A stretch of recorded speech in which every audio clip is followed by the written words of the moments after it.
haven't written the ICAN exam for a couple of times, like from ATS3 to skills and then to final in May 2018. The previous exam, I cleared all my exams, all my paper in one sitting and all of those things. Then I went to write the professional five courses. Though some things happened, but then that shouldn't be an excuse as to why I failed, right? While I was going to write my ICAN final exam, I took a 3 months unpaid leave from work just because I felt like I wanted to get an ICAN prize, right? I want to get an ICAN prize. And why do I think I can get an ICAN prize was because of the fact that when I was writing my ATS3, I did not attend any tutorial, right? And I passed. I did it all by myself and I passed all my 4 subjects, right? I proceeded to skills level. At skills, I managed to attend tutorial, right? But I did not have enough time to study. So I was only given 2 weeks leave from work, right? I wrote my 4 papers all at once, right? And I passed. And because of that, I felt like if I want to write my final in ATS3, I have all the time, but I don't have lecture resources because I couldn't afford to pay for tuition, right? I passed. In skills, I have resources to pay for tuition, but I do not have so much time. But the little time that I have to go and prepare, I use it, I prepared, and I passed. So I feel like by professional level, I should, if I have the time and I have the money to go for lecture, then I should be able to get an ICAN prize. So I proceeded to request for an unpaid 3 month leave from work, and then I went to write my ICAN final. But unfortunately, something led to the order, and then I sat for 5 papers, and then guess what? I passed just 2 of the 5, right? I passed just 2 of the 5. And 2 did I pass? I passed SFM and I passed tax, SFM and tax in my first attempt. I failed case study, I failed audit, and I failed CR. Though some things happened that made me fail, like that distorted my preparation, even though I had 3 months, but something happened towards the exam that distorted my preparation. Aside from that, even though things happened that distorted my preparation, for case study particularly, I think I was the one that messed myself up. And how do I mean that I messed myself up was the fact that I wrote a lot in the exam hall. If I can remember vividly, I must have written in my first attempt of the case study, I must have written almost 20 pages. If I could remember vividly, almost 20 pages. Because as soon as I got my book, I was just writing, and I was quite sure I'm very good in financial analysis in terms of ratios and commentary. Very, very good. Trend analysis, very good, and all of those things. But guess what? I wrote a lot, but at the end of the day, the results came out and I failed. The results came out, I failed. Second attempt. By my second attempt, I did not bother attending any tutorial again, right? Because at then, I already kind of tried to look inward, try to see what must have led to my failure aside from what happened that is outside of ordinary, right? And then the case study was that I discovered that I didn't do some things right for the case study. And I tried to now course correct that. What did I do was to say, let me study the case study itself. What was the requirements? And let me filter away all the noises, because when it comes to case study, everybody just believes that it's easy to do. It's just once you need to prepare and that is all. And then people have different templates, a lot of templates everywhere. You see this template, you see that template, and then you are now confused as to which one to use. So what did I do was to say that, see, I don't even care about what everybody out there have to say. I pick CIMA. I saw the CIMA case study template. I pick SCCA kind of strategic kind of level template to see how they approach this kind of things in terms of case study. Then I read through the ICAN case study to better understand what the requirements are, right? And then I got to discover that, oh no, many of the mistakes that guys out there usually make about case study is that they write a lot without necessarily addressing what the requirement is asking them to do. So you write a whole lot, but then you don't address the requirement. Then guess what? What did I do in my second attempt? After I failed in May 2018, by November 2018, I sat for the 3 papers again, and I passed all 3 all at once, right? And then case study stood out. Why? Because then when I was writing it, I did not even write as much as I wrote in the first time that I attempted it. But this time around, I passed well. Why? Because I planned,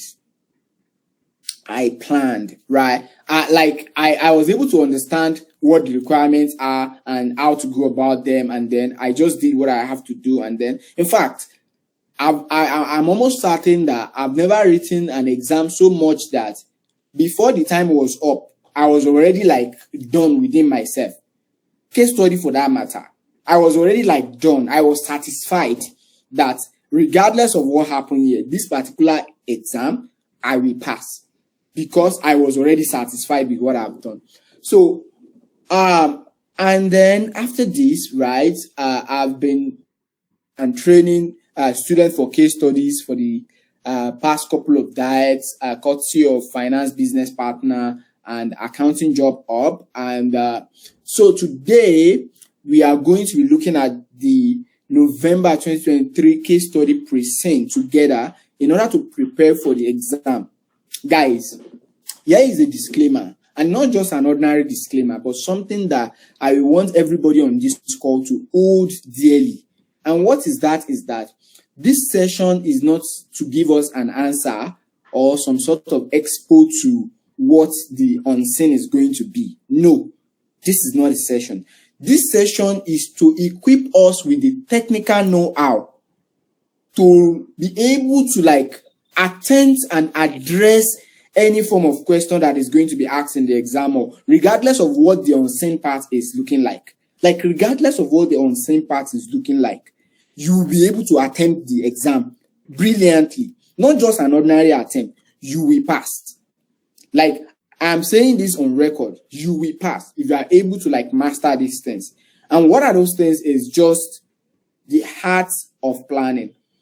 But before I dive into it, before we go into the lecture proper, I would like to hear from us, and I would like to take some samplings around how well prepared we are, and who has attempted writing a sample case study before now, or who has done the exam before now, and what exactly are our expectations. What are we looking forward to gain out from this class, right?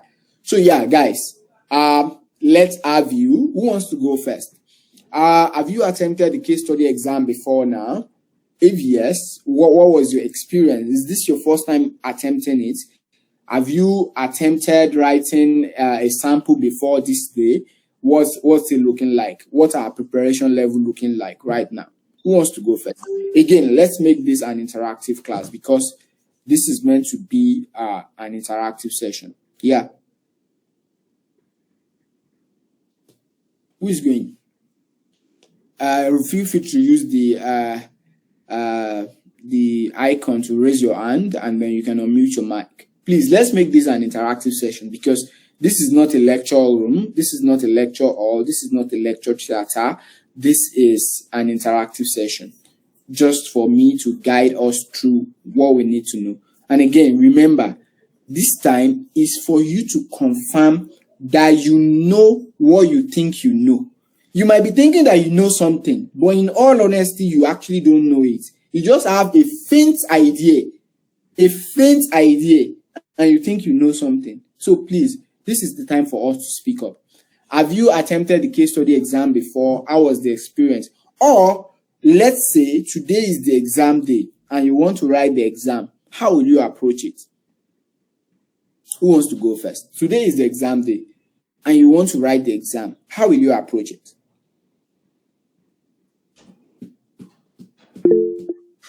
Monday, please go ahead.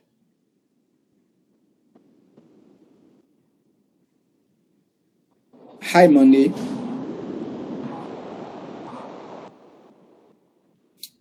Monday, can you hear me?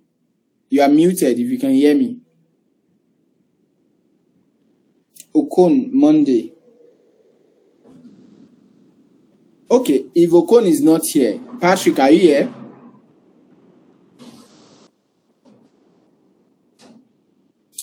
Guys, can you hear me? Hello? Yes, I can hear you. Okay. Hear you now. Patrick, please go ahead. Yes, sir. Okay. This is my second attempt in writing case study.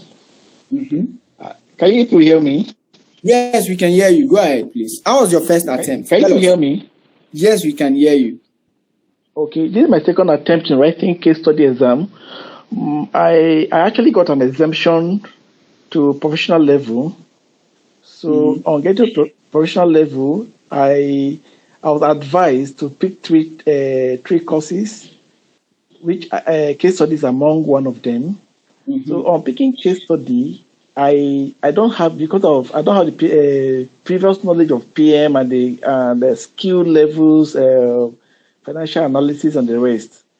I find case study so difficult in terms of the analysis.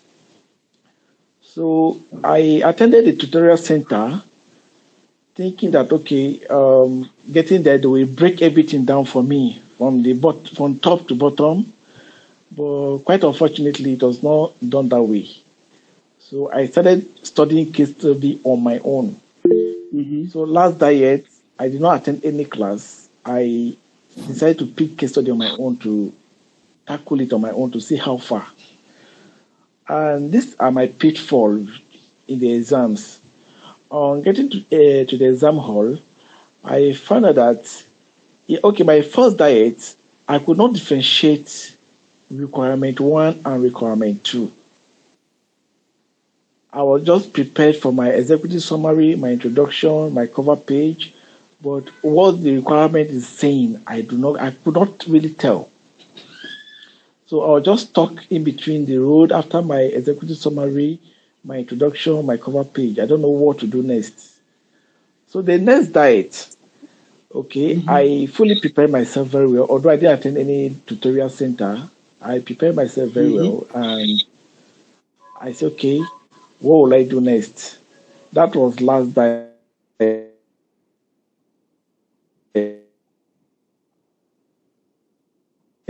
May 2023.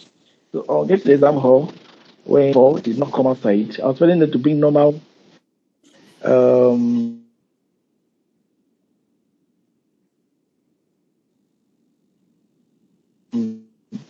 I became hooked. I don't know what to do. How do I start forecasting? What do I do? And the rest. So, and again, in preparing my analysis, after my trend, my liquidity and the rest, and solvency ratios and the rest of them, I prepared them. What do I do next? Become my most challenge. Then getting to requirement 2, in short, I don't even know what to write in requirement 2 because I don't know anything about requirement 2. Because where I went to, they didn't tell me what requirement 2 really is. They didn't tell me what it entails. There's a mute. So I was really blank. Thank you. Go ahead, Patrick. Finish up, please. So I was really blanked when I got to requirement 2. I don't even know what it's all about. Totally blanked. And that's why it's okay. Let me look for another place again. Let me see who can really brace me up on what the requirements are saying and what does it really entail to write a case study exam. Thank you. Interesting. Thank you very much for sharing this. Thanks a lot, Patrick. We really do appreciate. Thank you. I will ensure that I've tried to I've taken mental note of some of the things that you've said, that I believe that they are not just your own challenge. It's a common challenge, or they are common challenges. So I will address them, and then please try as much as possible to also take notes to see and confirm that we are clearly addressing these things. And when we don't address them, bring them up as questions, and let's see how we are going to approach them together. Yeah, Monday, please go ahead briefly. Good evening. Yeah, good evening, please. Yeah. My name is Monday. I'm from right now in Abuja. I think this is my first time of attempting case study. Mm-hmm. So I like that year I wrote 3 and I was able to get CR and audit. Mm-hmm. So this diet, I think I should just go for the 3, and this is my first time for case study. Mm-hmm. Although I was tempted to attend lecture somewhere, Mm-hmm. and from the look of things, the way the lecture was going on, actually I feel discouraged because when the lecturer came in, he was just talking story, and I feel somehow. So when I saw this info on the platform of the account job this day, so I picked the number and I called because I tried to find out from somebody who is the person told me about this about you, that you are very good on case study. I said, okay, let me take interest on this. Although many people are right now, like somebody invited me somewhere today, which the lecture is still going on right now, I refuse to go. I told the person I'm ready to join another online class that I'm interested on this one. And looking at the way, from my own end, my plan and my passion, my desire is to pass these case studies once and for all and do well on it. And Brilliant. yeah, and Okay. So, based on the right. Right. based on the unseen question, unseen released last few days ago, I was able to read through it and I look at it. I put something down, what I can just little on my own little knowledge, I can say is something like answer plan. Like because reading through, I saw some places, some weaknesses and some strength, Did you say opportunity. unseen The unseen case study released few days ago. or present? Is it the Sorry, present. Sorry, Oh, okay. present. Okay, that's fine. Yeah. Sorry. Okay. The Okay, present released Sunday. So I was able to put down something like what I can name the strength, the okay. weaknesses, the opportunity, the traits, and also I just trying to put down some few plans down. So that is what I Okay. can. Okay, that's fine. We are going to explore those plans together. So please ensure that you are very active. Okay. Ensure that you are very active. We are going to explore those plans together. Olaiton, you have something to say. But before Olaiton, someone said, yeah, that's Flora, that she had attempted before, but she failed because she couldn't look at the requirements. Left the unseen case and started analyzing the present. Yeah, those are common mistakes. And that is why I say today, we are not going to give you any expose or any form of solution.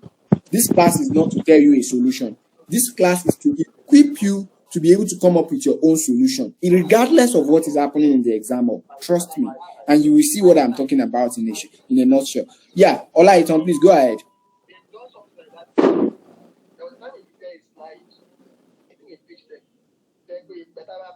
Olaiton. Okay. Okay. If I think we have heard from people that have written the exam before, we've heard from someone that has not attempted the exam before. Let me ask us one final question, and please I want to meet host Monday, please mute your mic. Host, yeah, I'm doing that. I'm trying to do that.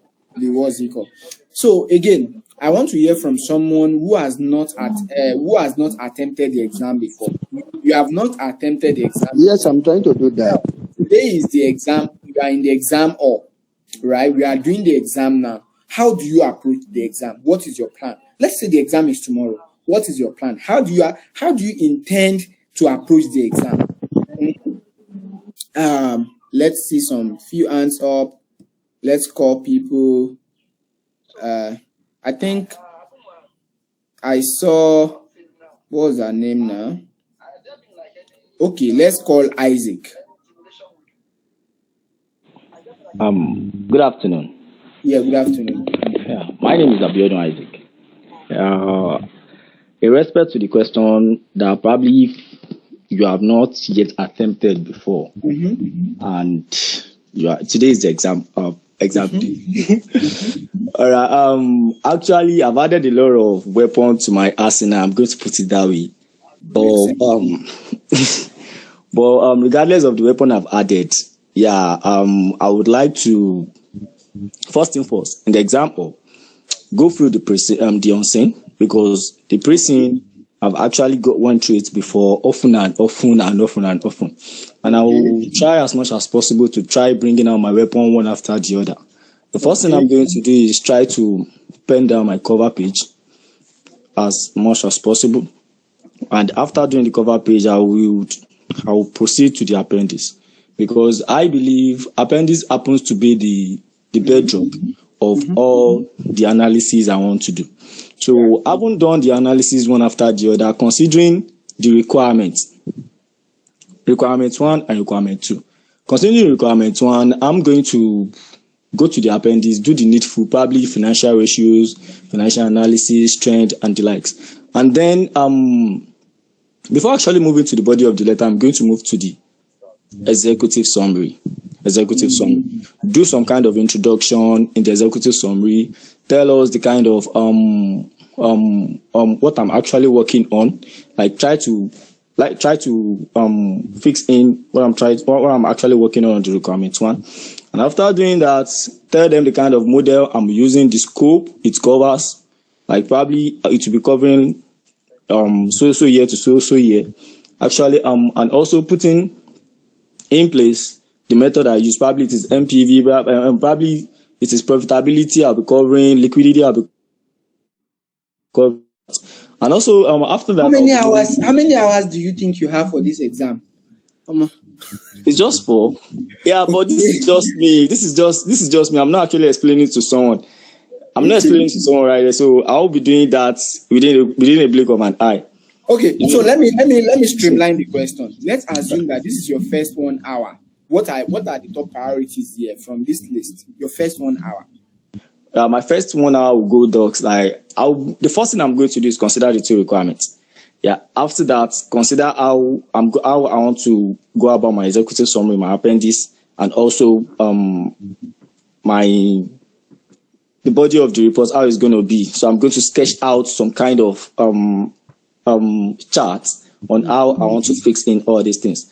And also, now the thing is, I'll have to go through the unseen, in total, before actually saying I want to do any other thing in respect to the requirements. So I think with this, I will have exhausted an hour.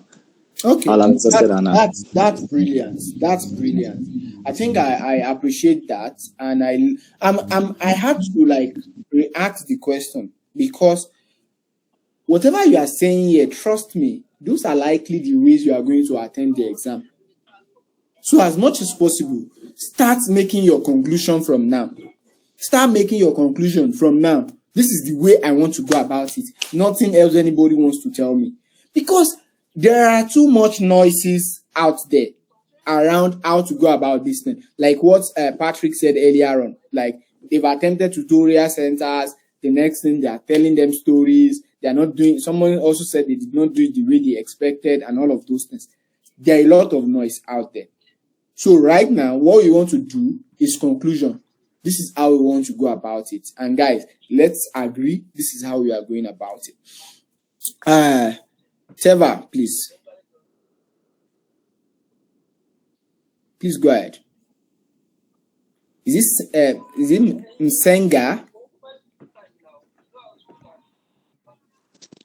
Yes, please. Please go ahead.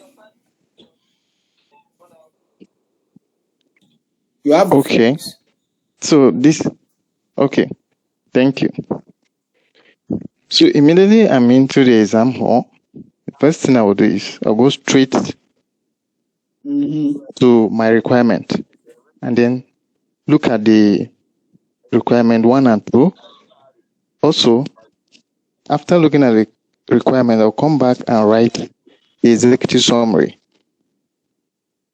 before proceeding back to the unseen, to look at the unseen, how all the appendix and all that is required in From there, I will now come back and I'll now come back and do the analysis. That is the introduction. With the introduction, I will now look at the recommendation and try to analyze the ratios and the rest.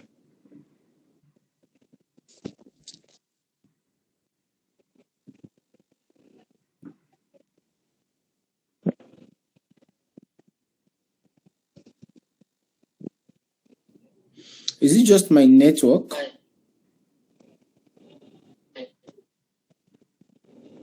Hello, can you hear me?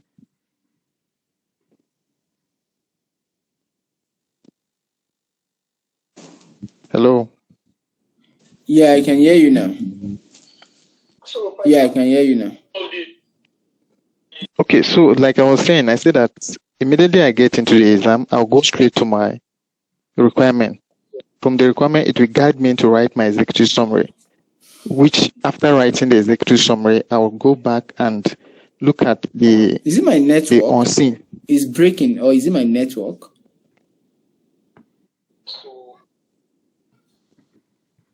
Okay, from the unseen, I guess. Okay. Then I'll go through the unseen, look at the details of what is required of me. From there, I'll be able to analyze the ratios. I'll be able to analyze the business aspect of that is the requirement too, that has to do with the business aspect of it. And then come back to write. That's fine. I think then come back to the... We've exhausted almost 1 hour, so we need to get to business proper now. Let me hear from Chidera, then Ibrahim, then we get to business. We have to be very swift.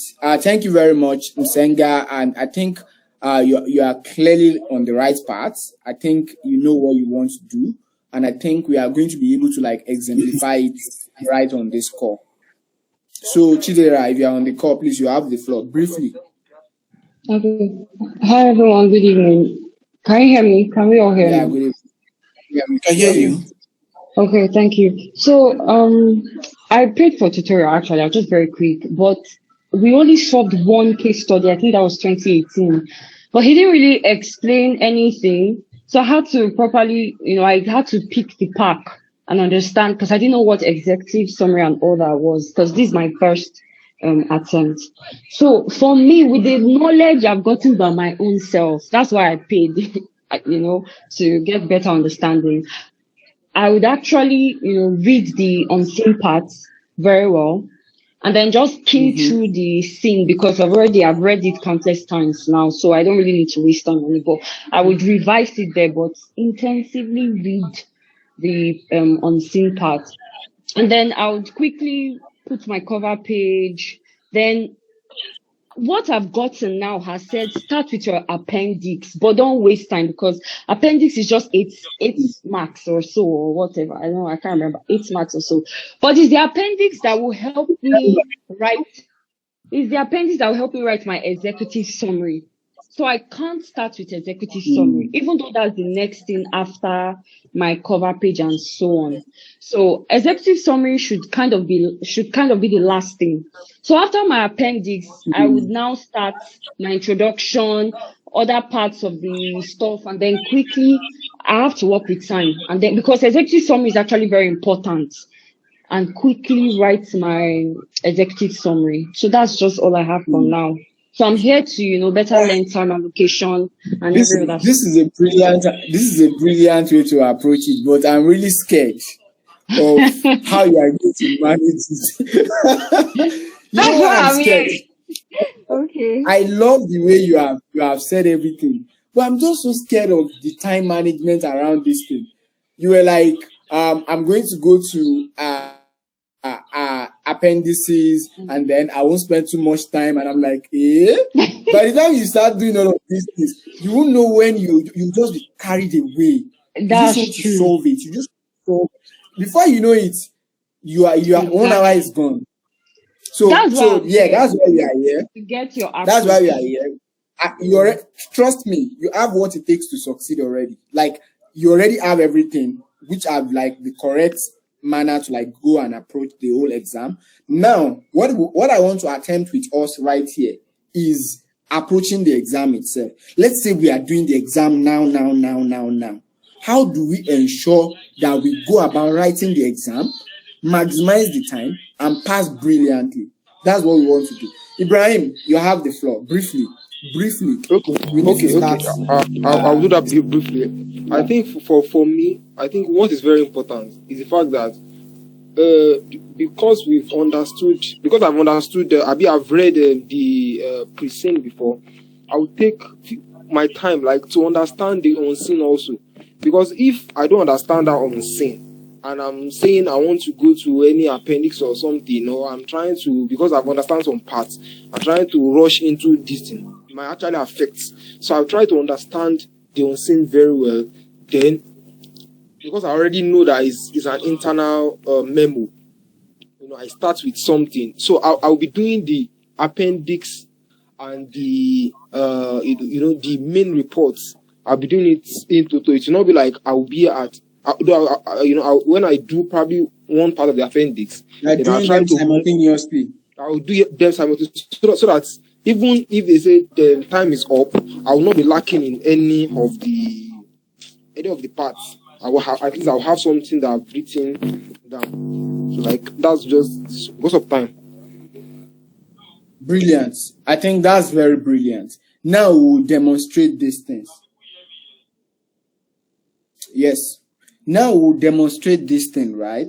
And lastly, let's hear from Justina very briefly, because we all pay for this class. So Hello. yeah, Justina. Yeah, good evening. Hi. Hi. Good evening. My name is Eloho Justina Mase. This is my first time of writing a case study. Yeah. For me, if I want to approach these exams, in as much I've already seen the pre-scene, I've already known what the pre-scene entails. So once I enter into the exam, my first and foremost, I'll just, since I know my cover page, the method, I will write my cover page. I will go straight to my executive summary, because I already know the requirement of the pre-scene. I will write it first. At least let there be something in that executive summary first. I will write it first on the requirements, and that is my pre-scene. Then proceed to my appendix. So go and do some ratio, maybe like 5 or 4, and come back again and write introduction, because the unseen will be my requirement too, which we come back a little. I will just write the introduction, just put, since it's an internal memo, it's easier for me. I will just write the introduction a little bit. Then before I will start, because I'm conversant with my presim now, so it's just my unseen. Before I will start, okay, let me just read the unseen. Then before I will start reading the unseen and merging them together, that's how I think I will answer my first listing. I will get the pre-scene established for the unseen. Thank you. Fair enough. Fair enough. That's brilliant. I think from what I've heard from us, what we've said so far, I believe that almost everybody on this call, we are good to go. And since we are all good to go, let's go ahead to do the exam. Right. So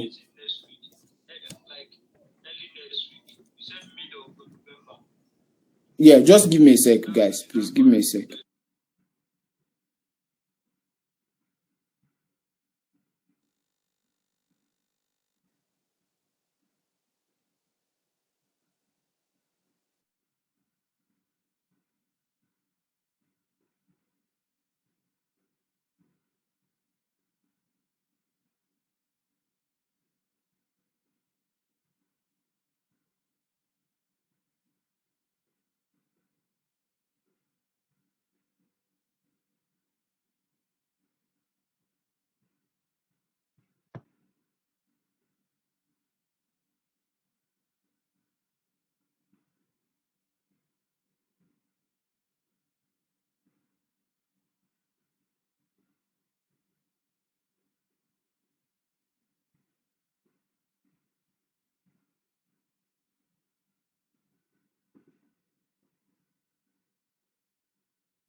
So yeah.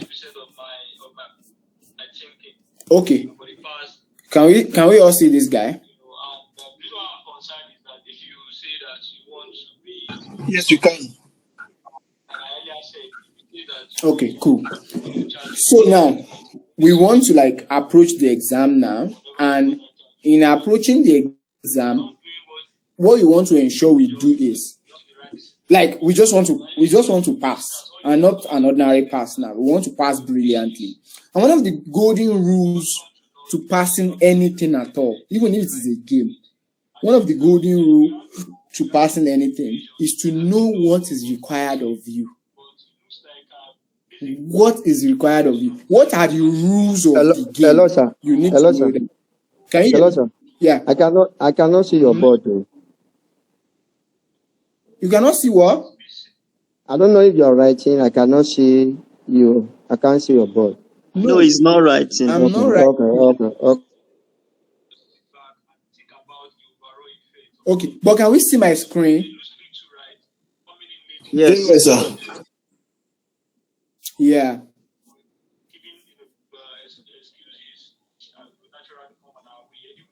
Okay. Hello, sir. So, Hello, sir. Hello, sir. Yeah, I can't see your screen. I can hear you. It's I can from hear you, your but I hand, can't sir. see. It's from your hand. Arrange your Can see the screen now. Google Meet very well. Yeah, arrange your Google Meet very well. Arrange your Google Meet very well. Yeah. So basically, right, if you are seeing this guy, I said number one thing we need to know of is what are the rules of the game. This is an exam. There are expectations that needs to be met before you can say you want to pass. There are expectations that needs to be met. And in meeting those expectations means that we need to be aware of them, and whatever we are doing around the exam, we must ensure that we are going in line with the expectations. We are going in line with the expectations. And that is the reason why I sent something to the platform. Is where we are going to start our conversation this evening. So as we are going about the conversation, we continue to build on the expectation. I sent something to the platform that says that whatever we are doing in today's class, we must all watch out for some certain expectations that needs to be met. So whatever our discussion is going to be like, guys, ensure that we tick the box. Ensure that if we don't tick the box, we must not finish this class. And if at all you are not satisfied with how we tick the box, then we have not been able to achieve the aim of this class. So as much as possible, everybody on this class, we must be together to ensure that we tick the box. Let's look at this present. So before now, there don't used to be present for a while. And when I did my ICAN case study exam, there was no present. So it even gave me a very good edge to even take us through how to ensure that we pass. Why? Because there is already present. There are some people that, because of this present, that is the reason why they are failing. Why? Because whenever they see the present, they just base all their preparation around the present. And some of them will even cram some part of the present. In fact, some people go as far as giving people suggested solution, which is not a bad thing if you know what you are doing. What do I mean if you know what you are doing? When you see suggested solution, you are not meant to cram the suggested solution, but seek out what the thought process around the suggested solutions are. What were the thought process? What were the technicalities behind the suggested solutions? So that by the time you get to the exam hall and things eventually change, you can find your way. Otherwise, you will not be able to find your way. So guys, looking at this present, regardless of what we are saying inside this present, we must still maintain our tactics. We must still maintain the fact that the most important thing to this case study is having the nitty-gritty and rudiments around how to go about it. Leveraging our own technical know-how on how to go about it. And as we are leveraging the technical know-how, we must not forget what the expectations are. whether it's executive summary you are writing, or whether it's financial analysis you are doing, or whether it's business analysis or environmental analysis or forecasting, or regardless, you must not do what? Miss out on the expectations. And now the big questions. What are the expectations?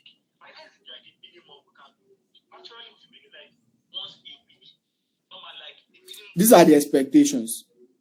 They say here, assessment of the case study.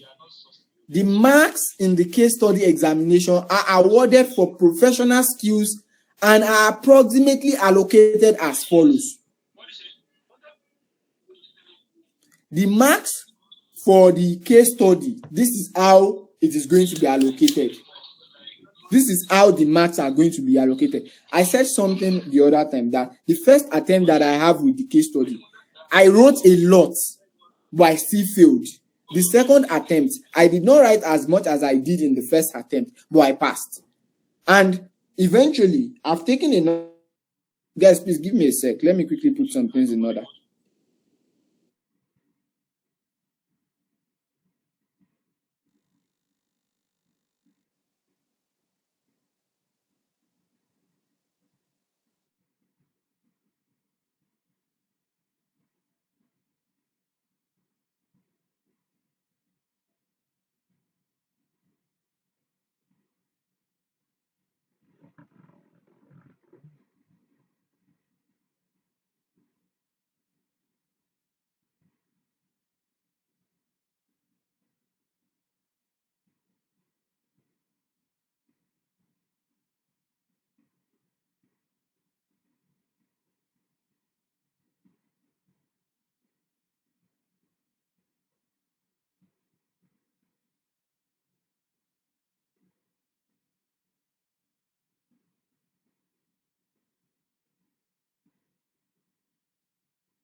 Sorry, guys, I need to quickly put some things in order. Can we still hear me? Can we hear me now?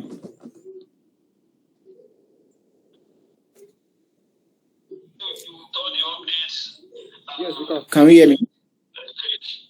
Yes, I can hear you. Okay, cool. Yes, I can hear you. Okay, looking at this thing, let's try to assess this thing. It has been said, assessment of the case study.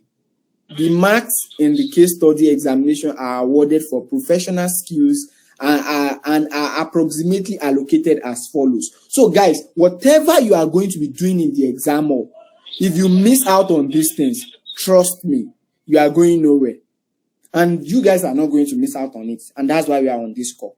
Because at the end of the day, guys, what you see people go ahead and do from time to time is that they just go ahead and focus on requirement 1, requirement 2, and they just focus on writing without necessarily seeing whether the writing is in line with all of these things that has been said.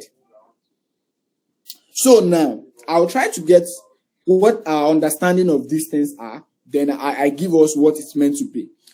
Now, let us look at this place. Of the total marks available, 20% are awarded for the executive summary and approximately 10% for the relevant discussion of ethical issues within your answer to the requirement. So, guys, what was her name? I think, was it Shidera or someone? Someone mentioned that he or she will do the executive summary last. Don't try it. Do not try it. Like, don't even think in that line. Don't, if you see other people thinking in that line, just leave them. No matter what, you can still come up with something about your executive summary before you are done. And I'll teach us how to go about that. You can come up with your executive summary before you are done. Because the truth of the matter is that the time, if you are not so good with your time management, the time will not be enough for you to go ahead and do the things that you want to do last. The time will not be enough. If you say this is the last thing I'm going to do, trust me, the time will not be enough for you to get there. So don't put an executive summary last. It is not to be last, and it shouldn't be last. In fact, you should not have it at the back of your mind that anything should be last. No, nothing should be last. Everything should be working simultaneously. As you are seeing information that relates to something, I'm already giving us expo, but we'll get there. So now, they now said that, look at this place. Although ethical issues do not form a specific requirement, as this has been deemed to have been tested in other subjects of the ICAN professional exam, but it will be tested within a requirement which may include the following areas: lack of professional independence or objectivity, conflict.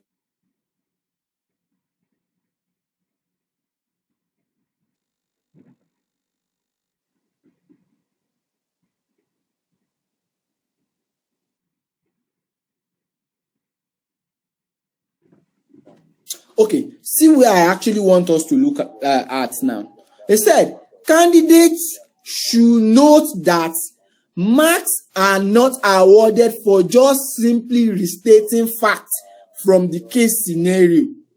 Candidates should know. So if you think that you already mastered the pre-scene and you now go there, you are now starting to write all of different things. Trust me, if you are just restating facts from the scenario, you are not getting any mark. I think I've been privileged to meet with some examiners. You are not getting any mark. They now say, but marks are awarded for demonstrating professional skills and technical depth. Therefore, to succeed, candidates are required to show sufficient evidence of knowledge of the case scenario, be able to carry out appropriate analysis of the issues involved, and suggest visible solutions to the problem identified. Demonstrate ability to make informed judgments on the basis of analysis carried out, and generate reasoned conclusions upon which relevant recommendations are made. Guys, let's move backward a bit. Assessment of the case study. Anybody, what do you understand about assimilating and using information? What does that mean in your own? How do you think you are going to do this in the case study exam? How do you exemplify this? I'm asking us this question because I want us to start revealing what we think we know. We might think that we know something, but at the end of the day, we don't know what we think we know. But at this stage of the preparation for the exam, we have to be confirming from time to time that we know what we think we know. So if you know anything right now, you have to speak up so that you not go and assume that you know this thing. I will give you the answers, but the truth of the matter is that the ones that you come up with yourself helps a long way to go compared to what I just say. I can just give you the answer and say these are the answers, these are the meaning. But the truth of the matter is that the mere fact that you already have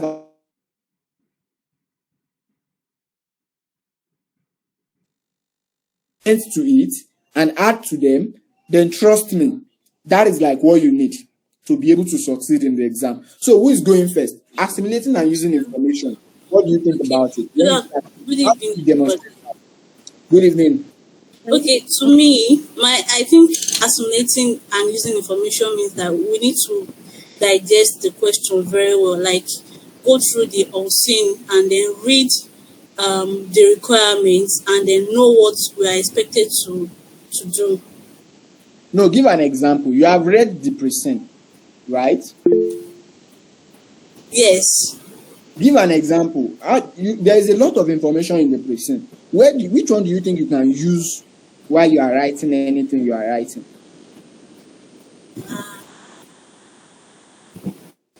I think that's where I'm stuck. Okay, that's fine. Thank you very much for being honest. Thanks a lot. Balogun Ibrahim. Let's have Balogun Ibrahim there. You can go next. Okay, go ahead. If Balogun Ibrahim is not yet here. Okay. Good evening, everyone. Okay. Assimilating and using information is just to get familiar. You familiarize yourself with the information, like the pre-scene. From the pre-scene, you will know about the organization, what they are into, You can use that information of the organization to also check maybe some organization in real life that are into that same line of business. Okay, like last that No, they gave us something to be about practical. women. Be practical. Let's be practical. Leave. Okay. You are going too theoretical. Give practice. How do you use Okay. information? I should use what? Use any of the information that have been provided for you in the precinct. Use them. Okay. From here, they gave us information about yourself, being the account system and control, and you are reporting to the group finance. So yeah, you are going to do internal because it's still the same company that employ you are reporting about. So from there, it's the internal reports, not an external. So they gave us about the economy of Nigeria, everything about it. So from here, you can pick the economy, the problem. Yeah, you can pick your is it clause like a problem, a threat to year two, based on the economic and business environment information, and about the strength too. I think from exhibit exhibit 3, you can also see their strength too of the business. How do you use them? Like, there are how do some you use things them? Give me, information you should be able to know what hold your on. reports. Olaitan, can you hear me? Okay. I can hear you. Give me a direct use. Give me a direct use of an information. Okay, yeah, your information here, like for your cover page here, with this information, you should know how to do your cover page because it's internal reports. You are reporting to the board of that your company. You are reporting directly, and it's not an external report. From here, you should be able to prepare your executive summary to some extent. Though we don't know the calculation aspects, the appendix, how we do the calculations is from the thing. We know what exactly we are going to calculate. So from here, we should be able to do executive summary, and maybe more of requirement 1. You should be able to answer that one. And in your introduction page 2, you should be able to do some part of the introduction part 2. Thank you very much, Olaitan, for that. Balogun Ibrahim, let's hear from you. Good evening, everyone. Yeah. So I think in my own case, assimilating and using information. So in that regard, I think I'll be thinking in the direction of looking at some of the major points that has been stated in the case study. By that, I mean the financial ratios, the compliance in terms of economy aspect of it, and also looking at some of the inward aspects of the company. By that, the expenses, the risk assessment, and the likes. Looking at some of the weaknesses, so to say, in terms of expenses management, maybe the working capital and cash flow of the company, and also try to come up with solutions.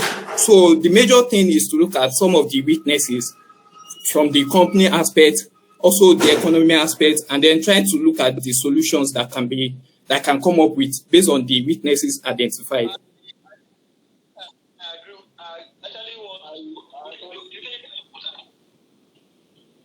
Hello? Yeah, I get you, but I'm just I want somebody to be specific. Let's hear from Ibrahim. Ibrahim. Thank you very much, Balogun Ibrahim. Ibrahim Temitope, go ahead.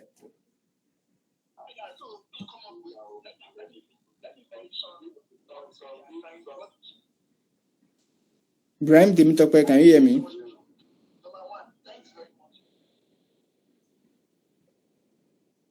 Okay, if Ibrahim Temitope is not here, Isaac Abiodun. Hey, can you hear me? Sorry. Hello? We can hear you now. Sorry. Okay, so what I think they meant for the assimilating and using of information is the fact that you need to digest those informations that have been given in the pre-seen and unseen, because they give an unseen. Okay, for example, in the pre-seen, we have different aspects. We have the operational aspect, we have the sustainability, we have the audit aspects, we have the financial analysis.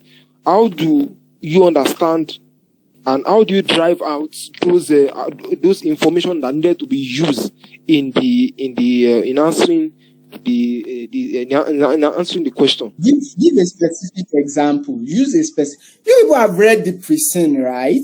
And have you not thought of how you are going to use any of the information in the pre-scene?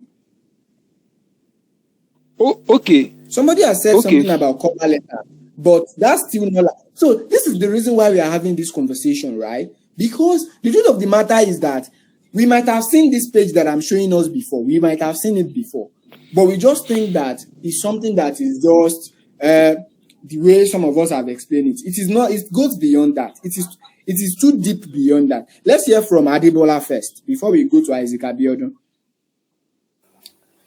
Okay, good evening, everyone. Now we have to be fast because of time, because we spend a lot of tests and all of those things. But now can anyone hear me? Like Adebola, are you here? Can you hear me? I'm talking already. Good evening, everyone. Oh, okay. Good evening. Okay, so I'll go to page 5. The last paragraph in page 5 talks about the last line says that these losses reduce the profitability of agriculture businesses and discourage investments in the sector rather. So I can link that to the financials. That could be one of the reasons why there's a reduction in profits in 2020. God bless you. This is it. Yeah. Can you see me? Go ahead. Go ahead. Yeah. Okay. There is a reduction in profits. 2019, we had 333.1 million, and then it reduced to 222.2 in 2020. So this information in page 5 can give us a reason why there is a reduction in the profitability. Thank you. That is it. That is it. Thank you very much for that wonderful submission. In fact, trust me, if you put that alone can give you like some crazy marks. See, some people, what some people will not do is that they will just, by the time they are writing the summary of the ratio analysis, they will say the profits of the company reduced by 5% from 111 to 101.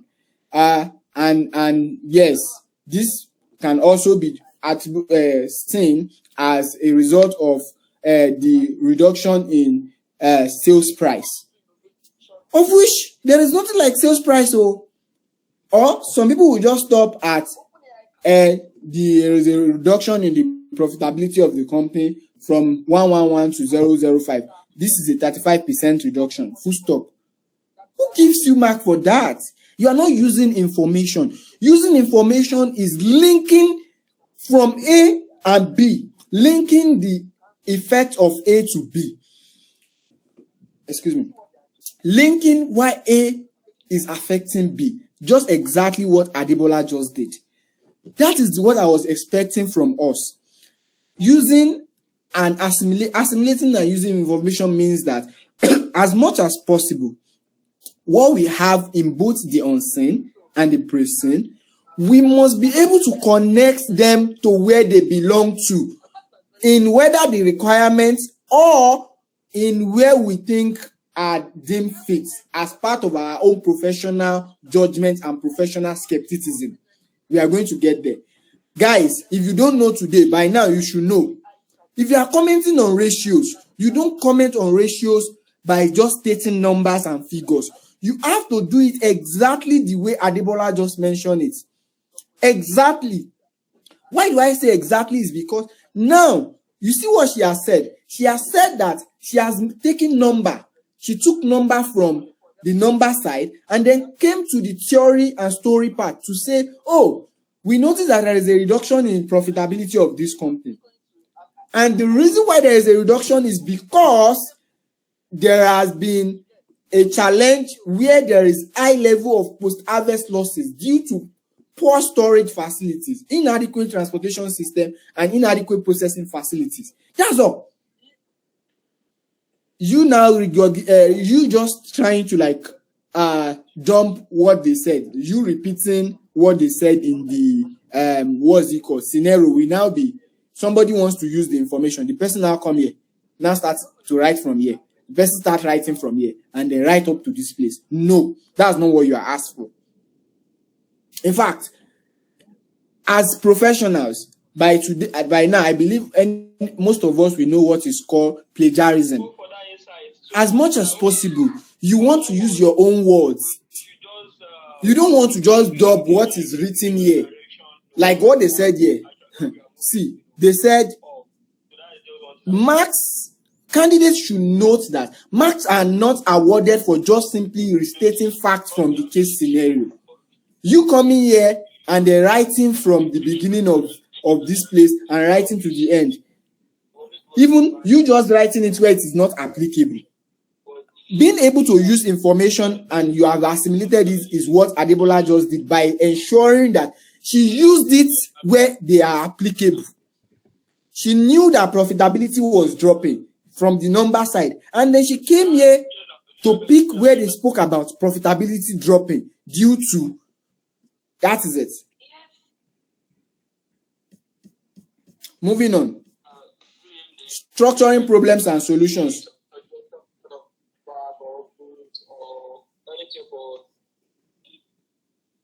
Who's going?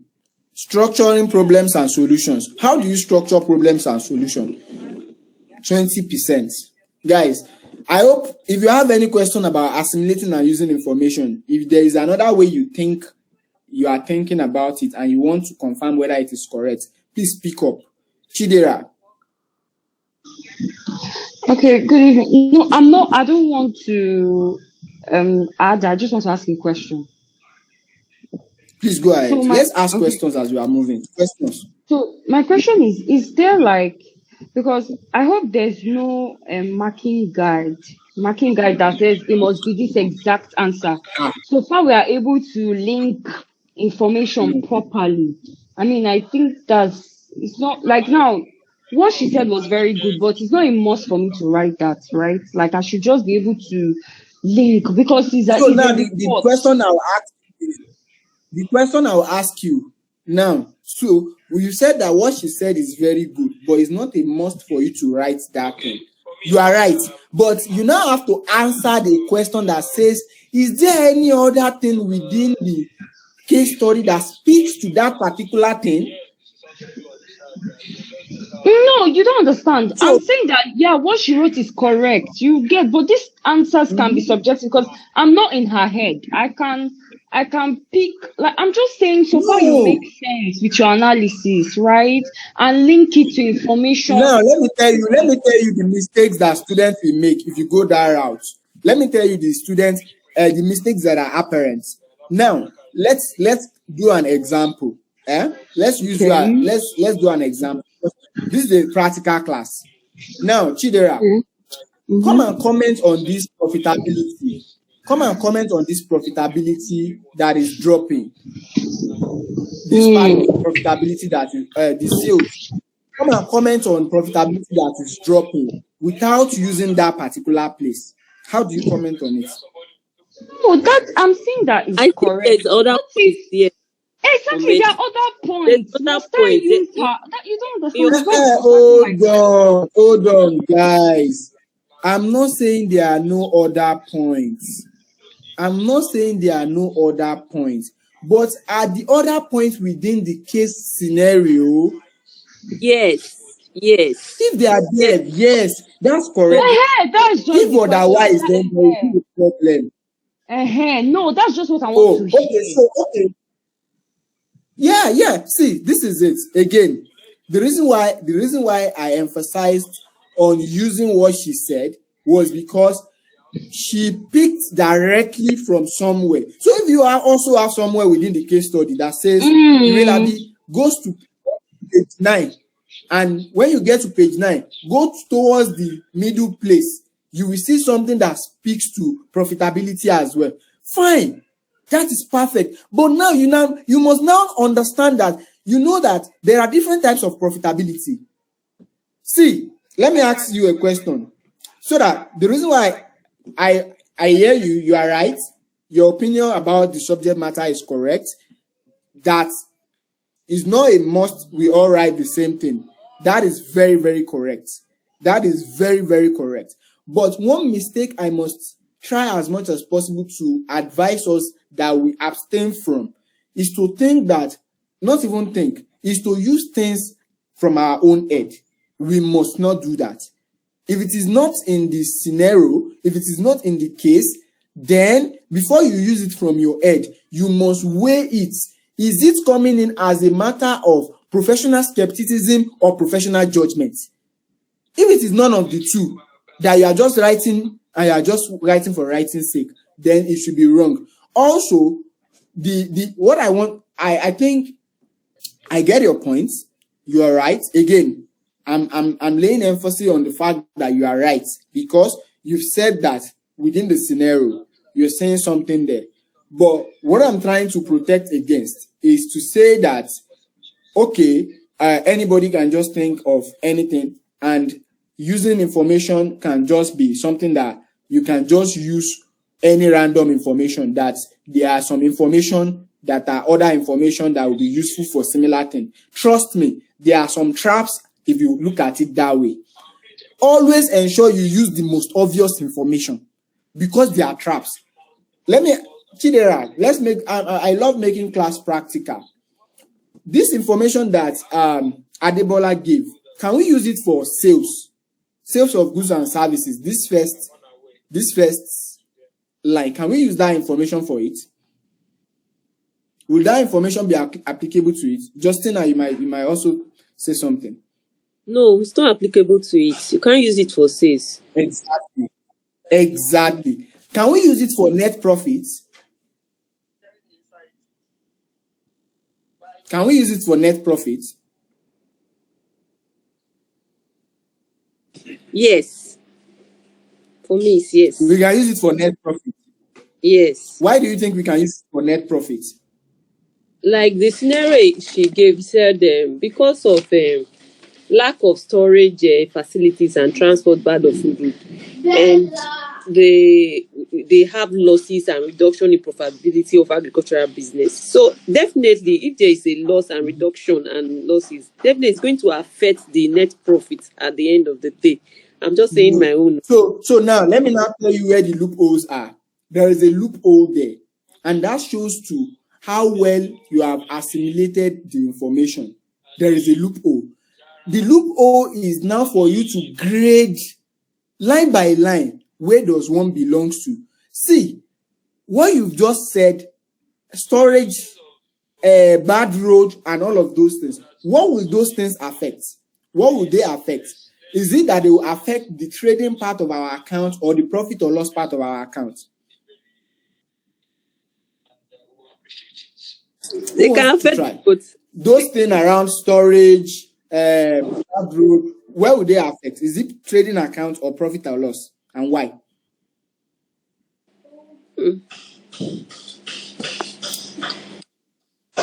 I think. Don't tell me you don't know where you are. That's now telling you the extent at which you have assimilated the information. So if you see the information, and that's one of the reasons why when it was said, I was almost like, this is the only way. Because there are sometimes there will be numerous things that will look similar, but they serve different purpose within the ranking of the financial statement. Some things that when we talk about price increase, it can affect profit, gross profit. It can affect revenue. It can affect net profit. But where will you put that in ranking when there are other things too? Will you go and use price increase to go and use it to comment on net profit when you know that price increase supposed to be on the top line? Whether it is that we are increasing price or general price of our direct cost is increasing. If the general price of our direct cost is increasing, where will it affect? You should know that that is the gross margin level. That is the gross margin level. So anything beyond the gross margin, it is more or less you just using random thinking to just apply anywhere. Because if you look at it as profitability is profitability, no. Profitability is not profitability. Otherwise, you will use one information multiple times.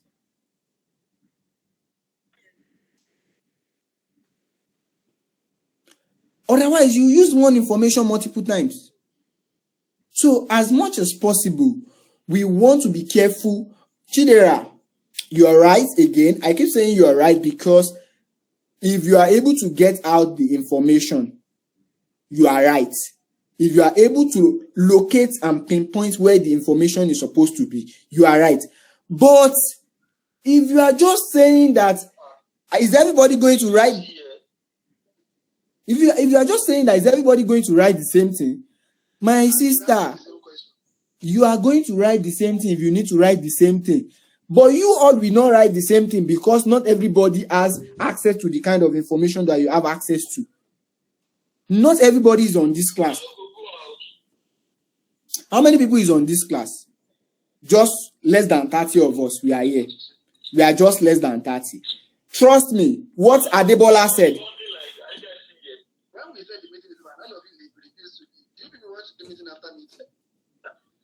Sorry, guys. Sorry, give me a sec.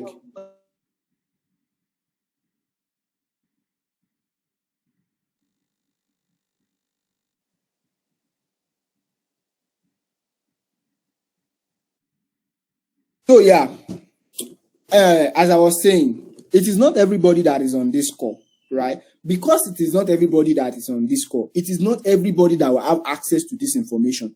So, Chidera, you might have looked at it as, this thing is obvious. It is never obvious. It is not obvious because not everybody will know that particular thing that they mentioned there. Let me show us again, and then let me now analyze it for us. Oh, we are already going into the case study. And guess what? I deliberately did not read this thing. I did not read it before this class. I deliberately did not read them so that I can be able to tell us that if you follow a thought process, regardless of what is coming out, regardless, you'll be able to approach them. And that's one of the reasons why I deliberately did not even read this particular precinct. I said, I won't read the precinct. When we get there, we look at it together, and then I try to explain the thought process around these things. So let's go to page 5 again. So now let's see how to practically use information. This page 5, high level of post-harvest losses in the financial statements. Who wants to tell me what exactly line item is this thing going to affect? Which exactly line item is it going to affect in the financial statement? These are stories, but can we link it to the financial statements? Which line will it affect? Which line item will this thing affect? Let's see how well we are thinking deep. Again, using and assimilating information has to do with the numbers. Can you align them with the stories that you are saying? There are a lot of information.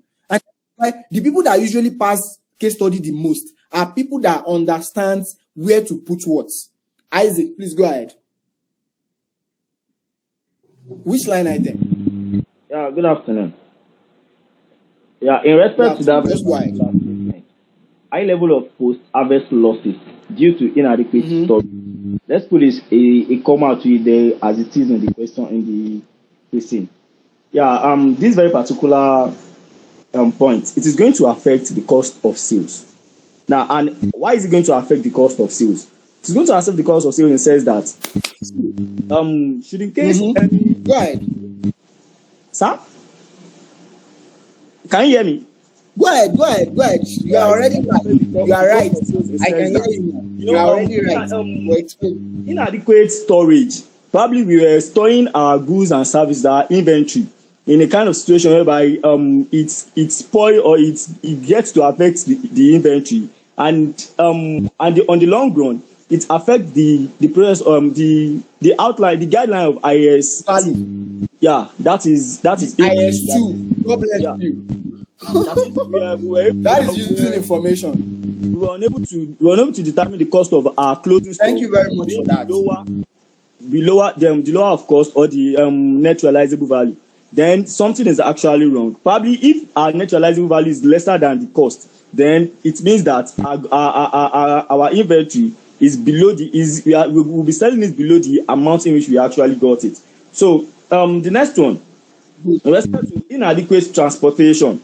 Yeah, we all know that. No, don't explain it one by one. We don't have time. Don't explain it one by one. You have already used the information. Thank you very much.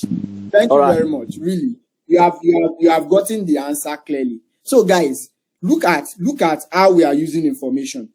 Look at how we are using information. See, look at how we turn this place story. Look at how we turn story to an item in the financial statement. That is how to use information. That is how to use information. This thing affects the cost of sales. Now, if you want to talk about a reducing gross margin, we have not gotten to where we are supposed to be talking about all of these things. We'll get there. But if you want to talk about a reducing gross margin, let's come here. Let's come to the financials again. We are already doing financial analysis small, but we'll still do it in detail. Let's come to the financials again. Let's look at this place. Let's look at cost of goods sold. Cost of goods sold. The guy continued to increase year on year. If you now want to do something that makes sense, you will do the percentage of increase within those periods versus percentage of how the revenue is growing. You will see that cost of sales is growing faster than revenue. And because of that, if you see your gross margin dropping year on year, you should be able to now link it to say that it is because of the challenge that is making the cost of sales increase by 30% year on year, compared to revenue growing at XYZ year on year. And that is financial ratio analysis. And that is you using information. Otherwise, you are not using the information. Guys, are we together? Are we together? Yes. Yes, we are. Yes, yeah, we are. Cool. Let's stop me to ask questions. If you think like what I'm saying is contradicting what you already know, please ask for clarification. It might not be contradicting what you already know. It might be that it's another application and I just need to explain both ways. Please go ahead, Adebola. Okay, thank you. I have a question. And when linking this information to the financial, when we are explaining your ratios or your trend or whatever, is it appropriate for you to mention, for instance, as stated in exhibit something? Is it appropriate for us to do that? It's not whether it is appropriate or not. Do you need it is the question. Do you need it? Okay. Like, is it relevant? So it is, in my opinion, it is not relevant. But whether it is appropriate or not, you can use it if you want to use it. You can use it if you want to use it. Because whether it is appropriate or not is not even a debate. Because you are referencing. It's referencing you are doing. And referencing is allowed in report writing. But do you need to have it there like that in your report? No, it is not necessary. But can you do that? Yes, you can. But of course, you want to be very careful in order not to go and miss. So you are saying as in on page 5, as on page 6. So you want examiners to go and be looking for page 5, page 6. So, because the truth of the matter, I will show us a typical way of how the examiners will approach this thing. I will show us a typical way so that you will see the thought process. Because it is the thought process that's actually, that's all you need. If we are all on this call and we share the same thought process, if the question comes tomorrow and it's changed, trust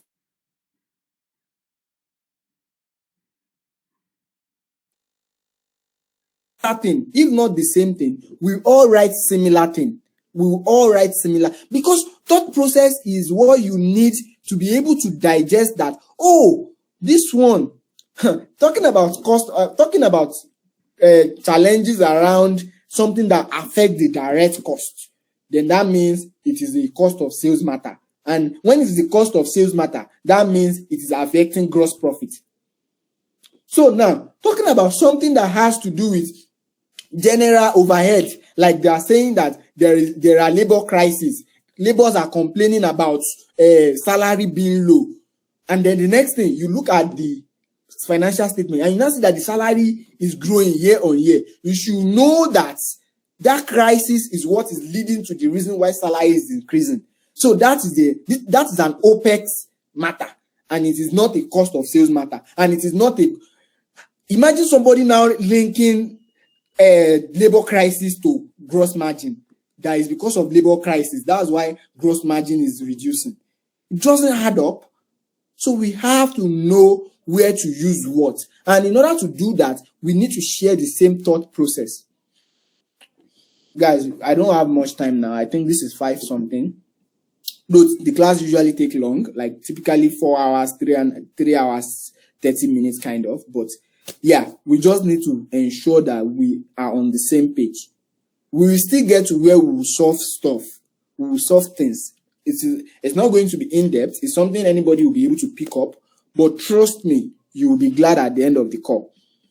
Now, we have said assimilating and using information. I think we have dealt with this enough. Let's try to wrap up this thing before 6. So structuring problems and solutions. How do you think you have to structure problems and solutions?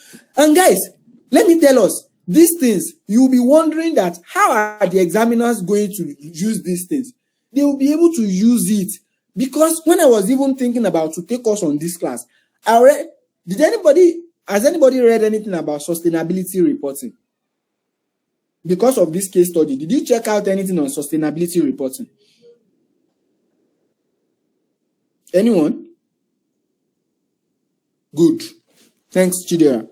Because of this case study, I already knew that they are likely. Why do I need to check out something on sustainability reporting? Because they have already gave information that relates to it when they were telling us about who we are. They said something around sustainability. As soon as they said something around it, and I know that it's an emerging issue, the next thing was to quickly go and, we need to ensure that before we end this class, we say something about sustainability reporting, so that by the time you are running your commentary, you will be able to chip it in. And that's how to use information. That is how to use information. They will give you something that you will not know that it relates to sustainability. But they said that demonstrating, applying judgment. They say applying judgment. By the time you are writing, by them they are telling you that they are burning something within the farm, they are doing this, they are doing that. You should be able to know that they want you to talk about sustainability. Because they have said that part of your responsibility is that you know about sustainability. And you should be able to say something about sustainability reporting. That is how you use information. So even in this case study, no matter what they present to you, by the time you see the unseen, you must be curious to know where are they talking about sustainability reporting, what relates to sustainability, so that you can be able to reference it. Otherwise, trust me, you'll be wondering that how would the examiner knows these things? Trust me, they will know, because even small boy like myself, I know when you apply these things. Because by the time I'm reading, they are already preconceived ideas of what the case study is talking about. If 10 people write 10 different things, if it follows the same thought process, I will know. It's thought process. You don't need to use the same word. You don't need to use the same writing style. You just need to apply the same thought process. And that is what is important on this call. We must share the same thought process. Balog Ibrahim, please, you have the floor. Sorry for cutting you short. So I don't know, we've been speaking to financial aspect of it since, but now I'm looking at on page 9, there's something that speaks to value chain. So, value chain has to do with, what's it called? The primary activities, speaking about the raw materials and how to, logistics and other things like that. And then I'm just looking at the fact that, they said the strategy focus is based on that value chain aspect of the business. How best can be, there's no financials relating to this, but, value chain as a topic has some kind of, is it topic or something relating to, there are some points we can pick from this that we can relate it to value chain as a topic. So I don't know how best to go about such a scenario. Does it have to do with financials alone or? Go ahead. Conclude. Okay. Does it have to do with financials, relating financials to some of these stories, or can we speak on maybe other topics based on what is given Bro. here that we can pick from it. Bro, you've not seen the unseen. You've not seen the unseen. Okay. So what you want Okay. to do is expectation management.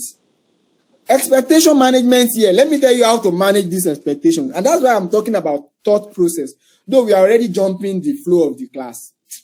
Guys, should we jump the flow of the class and just address things, or we should follow a flow? How do you want Flow- it? Though we still follow the flow. I think we should But follow a okay, flow so Let's we can follow ask questions thereafter. Follow a flow. Please. So we should follow a flow, right? Yes, Oh, so yeah. we can ask Okay. questions thereafter. So, Ibrahim, they've said we should follow a flow. Because they've said we should follow a flow, I think we should I go back totally on. agree with them. Is that fine? Don't worry, let's follow a flow. Okay, so let's follow a flow. Anyone is fine with me, as long as we all get values and we all understand what we are talking about. Now, let's follow a flow. Following a flow means we are going to address everything we are saying here. Now, structuring problems and solutions. Good question you have asked, Ibrahim. Structuring problems and solutions. Very brilliant questions. Actually, that your question on page 9. This particular structuring problems and solution will help us to address it. Guys, what do you want? What do you think when you see this structuring problem and solution? What do you think they are expecting of you? What are your thoughts? What are your thought process? Guys, again, all of us on this call, we must share the same thought process. So what is the thought process? When you hear structuring problems and solutions, what are you thinking of?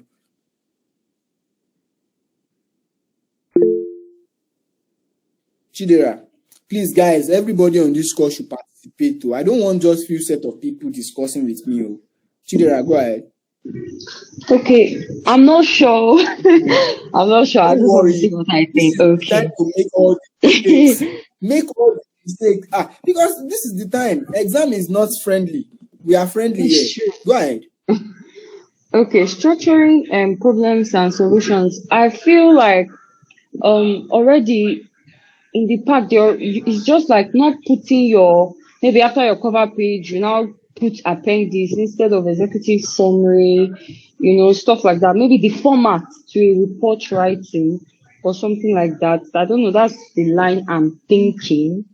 So that's why I said I'm not sure. It's That's not what a I'm thinking. format. It's not a format. Guys, it's not a format. Think about it like a thought process. So Think about it like a I thought think process. I think structuring problems and solution means like we identify potential problems in the question given to us and then provide solutions to it. Thank you. Now let's use page 9 that Balogun Ibrahim pointed us to. He says he saw something about value chain, and then he was like, how do we do this thing? Trust me, what is most likely going to happen in that value chain might be that they want to expand. Maybe they want to expand, they want to do an acquisition, or any other thing that you can think of that has to do with bringing new values out or expanding existing values. So now you need to now structure a problem and solution around it. Will be by the time you see the unseen, don't be surprised. By the time you see that they are saying something around the fact that, now they want to do X, Y, Z. How do you go about it? Now, where do you now shine? Where do you show that you have the ability to structure problems and solutions? Is that they will not necessarily say that you should in the requirement, but you know that this thing needs to be done, and as such, you bring it in. That is how to structure problem and solution. They will not outrightly say that you should do something in the requirement, but you know that before you can be able to achieve what they say you should do in the requirement, there are certain things you need to have first figured out. So you bring them in, you figure them out, and you let them know clearly that you are figuring them out. Right? So something like, so you are writing, and trust me, guys, in your report, the one that will take major part of your thing is findings and observations. That is where all these things that we are discussing, that is where they are relevant. Findings and observations, right? You see, in your findings and observation, you already see information on value chain. You are wondering, what are we going to use this information to do? What are we going to use this information to do? Trust me, by the time that they are saying that by the time they give you more information, you will just see something around them saying that they want to expand. Or you will see them saying that aside from expansion, you might see them saying that acquisition is coming on. Or you might see them saying that they want to optimize, optimization needs to happen. All of those things, you need to be able to communicate, though, and that is why I will agree with Chidera to a reasonable extent about how you present. But it's not necessarily a presentation thing. At the same time, it's more of a context and presentation. Context is that, what exactly are you throwing at us? What exactly are you throwing at us? Then presentation is, how are you throwing it at us? How are you throwing it at us? What exactly are you throwing at us? That's the context. Presentation, how are you throwing it? So something like, you do an heading that says,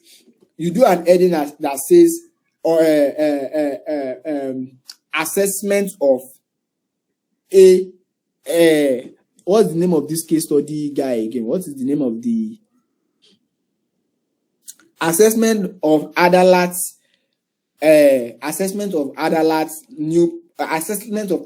proposed business, proposed refinery or proposed markets? You put it there. The next thing will be, you are saying something, having reviewed Adalat's proposed markets, we notice that XYZ are the challenges. However, if Adalat goes this way and apply some of these things and leverage some of these things, then Adalat will see these results and everything should be okay. Thought process. This structuring problem and solutions too, you can get helped when you are doing your SWOT analysis or your PESTEL. Anything that has to do with external business environmental analysis.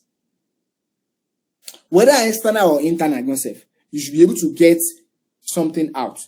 Because structuring problems and solution means that, talk about something. Something is sitting down on its own. And you are able to identify that, guy, you are not just sitting down on your own, you are causing problem. You have to stand up from that place. You're going to be able to say that. And that is exactly what Ibrahim brought out unknowingly from the value chain.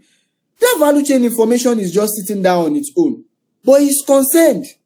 And since you are concerned, you have to be able to identify what are the inherent problem with this information that has been given. By the time you see the inherent problems, trust me, you'll be able to come up with your own solutions. And that is why the next thing, applying judgments. Applying judgments. Guys, when you think of applying judgments here, what comes to your mind? Wow. You need to move fast. Applying judgment, what comes to your mind?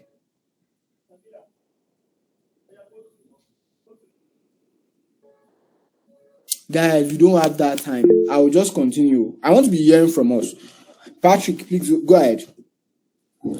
Applying judgment means that finding the possible solution to the problems found. That's one. I want people that have not talking since morning to say something, but I don't have that time to be waiting for people. Ibrahim Olokun, please go ahead. So, also, giving an action plan to those solutions. What are the action plans that we have for those solutions? Still on point. Isaac. Guys, we are already explaining applying judgment. Good afternoon. Applying judgment. Don't greet again. Just go to the point. Applying judgment. I think probably, let's take for instance, you assess a very particular project and with an MPV model, and it gives you a positive MPV. Now, applying judgment quickly is going to mean that probably you are going to say that the project should be embarked upon. But applying judgment should also come with professional skepticism. That you are to the project can be based on the calculation. The project can be accepted, but you might also consider other financial analysis or financial qualitative analysis and business analysis that are attributable to that very particular project. So probably we're getting an unseen project. That's perfect. Let's move on. Adebola, I need to move faster now. I need to move faster. Right, sorry. Let's. I was going to mention summarize it. professional skepticism, but Isaac already mentioned that. Oh, sorry, Isaac. You have mentioned something that somebody else wants to mention now. Well, it's fine. So, guys, applying judgments. One of them that you guys missed out is some of the things that I've been doing since we started this call. That we are applying judgments means that in case you are given 6 years financials to analyze, you can apply judgment and say that it is just 3 years you are going to use, and that's sufficient for what you are supposed to do.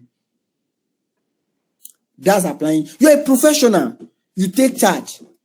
Applying judgment means that there are 2 or 3 different things to be done, but you are telling them that I'm not going to do 2 or 3. I'm going to do 1, and that 1 is enough because of X, Y, Z. That's applying judgment. Applying judgment also means that you see a problem, and they did not give you outrightly what caused the problem. And you are able to say the problem could have been caused because of X, Y, Z. That's applying judgment. There are times, very few times, within the case study that you might need to go outside to relate your own knowledge of the subject matter into the scenario. There are times that you might need to do that. So, Adebola, please go ahead.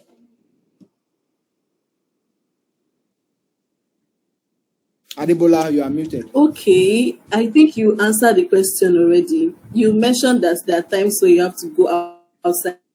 I remember when somebody was talking the other time, and you were asking that the information we are using, is this in the case study and all, is it in the person and all that? So I think you mentioned that we should not go outside, but now you're saying we can go outside. So I don't know, where do we stand? How do we play safe? Exactly. How do we play safe? How do we play safe is to ensure that you know the context at which you are discussing before you go outside. Context is very important, and that is how to play safe. Again, you know that myself and Chidera, we wanted to drag that profitability for a while, but we did not drag when I understood our context. And I eventually explained my context, and she also understood. Context is very, very important. The context at which I'm saying that you should not go outside and bring information was when we are talking about assimilating and using information. But when it comes to the context where we are talking about applying judgment, that's when I'm telling you that you can use your knowledge of the subject matter and say that because of the knowledge of the subject matter that I have, this is what is happening here. See, these things, you are writing a report. And because you are writing a report, you are an expert. And because you are an expert, aside from the information that is given, and that is what, was it Patrick? No, it wasn't Patrick. Isaac. That is what Isaac said about something like, oh, you have used the NPV. You've seen that the NPV is negative. You've now commented, or is positive. You've commented that they can go ahead and do it. Oh. However, before you go ahead, please consider other things like this.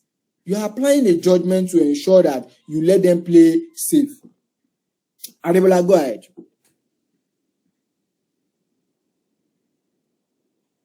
Okay. Yeah, good to go, sir. Oh, cool. Drawing conclusions and making recommendations. I think we have done this one. Guys, the whole idea of we going through this thing is not because we want to waste time or we don't know what we are supposed to be doing, but because if you don't have the thought process right, no matter how much you write, trust me, you probably might not get half the mark. Because you need to ensure that each time you are communicating the values, these are the values. Each time you are communicating the values, these are the values. These are the values. Because you have to be showing them that you understand how they are going to assess the case study. And because you understand how they are going to assess the case study, you are going to play to the gallery and ensure that you pass. Otherwise, there will be problem. Drawing conclusions and making recommendations, that comes from the fact that, oh, you have already analyzed the profitability. You've seen why there is a problem. You have to be able to communicate in a very, very conclusive manner. Drawing conclusions and making recommendations is not for conclusion and recommendation side, though. If you go and think it's for conclusion and recommendation side, that's not what they mean. Oh. Drawing conclusion and making recommendation when you are talking about certain things within the scenario, within your report. Be able to confidently tell us that this is what has happened. This is the reason why it happened. To prevent it going forward, this is what you need to do. Drawing conclusions and making recommendations. Oh, there is bad roads. There is poor facility. Tell them, for them to be able to eat or increase or improve this particular ratio going forward, they need to find alternatives for their road. Or they need to solicit with the government to fix the road. Or they need to form a union, to join the union, if there is any industry union, to fix the road. These are things that are not far-fetched. You see that I'm not mentioning anything extraordinary. Don't go and mention things that are way out of the scope. Please. So don't go and say it's the Wilabio. Don't mention anything that's why they say demonstrating integrative and multidisciplinary skills. You have to be able to connect the dots. That's what that is. You have to be able to connect the dots. And trust me, guys, it is not about big grammars. You don't need big grammars to pass your case study. It is just about you putting the round O, putting a round, what's it called? Is it peg in the round O, right? That is what you need to do for your case study. You are not, there is nothing verbose. Nobody is expecting you to write big grammars. They just want you to see that you are able to link and connect what needs to be connected. Presenting appropriate appendices. Those ones, we will do that one. Now, guys, we have exhausted this part. Any question before we move forward? We want to move to writing a typical case study now, and I will tell us how to go about writing. I've asked us how we are going to attempt it on our own. We've attempted how we are going to go about it. Now I will tell us how I will advise us to go about it. It's a thought process. Guys, I have taught someone that is a very busy professional. The woman, it's a private class, and I taught her. She's one of my clients. She's not less than 40 years old, right? She wrote the case study. She failed once, and then she came back. When I was teaching her, she was afraid when the exam was so close because she has not had enough time to really practice or stuff. I told her, you don't need to stress yourself. Just follow a thought process. Thought process. The reason why I'm saying thought process all this while is because writing is about thought process. Writing is not about big grammar. It's not about fine handwriting. It's about what is the brain behind what you are writing. Thought process. And when this woman went to write the exam, even the exam morning, she was still scared. I told her, see, madam, don't sway away from what we've discussed. Just follow the pattern at which I have told you to go about the exam. Just follow the pattern and everything will be fine. Even though the woman was scared on the day of the exam, the woman came back with 79 over 100. 79 when they released the results. 79 of 100. Even though she was, because there is a thought process to these things. Not everybody will know or be privileged to know the thought process. But when you know the thought process, no matter the noise, you'll be able to scale through. Because I'll show us what I mean by thought process very shortly. But I'm trying to emphasize on it so that we will not get out of this class. And then the next thing, we will go and hear our friend saying something else. And you want to quickly switch. Honestly, you will not probably hold anybody responsible. Because there are thousands and hundred ways to go about these things. But if your thought process does not align, it's not helping anybody. I've read I saw a suggested solution. Trust me. Normally, I would have probably want to condemn it, that it doesn't make sense. But when I read through and I saw the thought process, but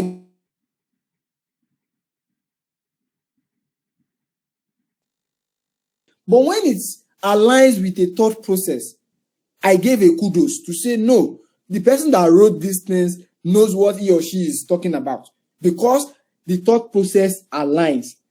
I don't need to write a suggested solution before I know that it.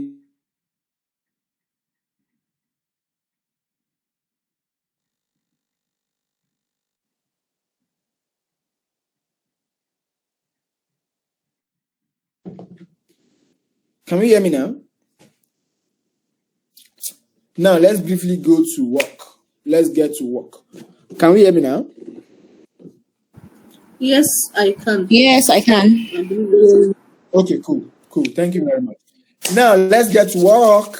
We'll be very, very fast because, I may need to take a very, very few minutes break, maybe a 5 to 10 minute break very shortly.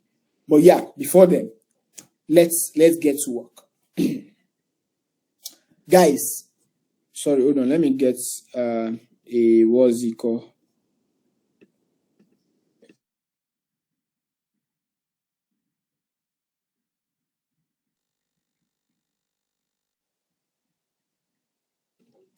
Yeah, getting to work is this. Now, guys, I will be very, very direct. I might sound instructive. Please pardon me, but I need to be instructive at this stage. I might sound rigid.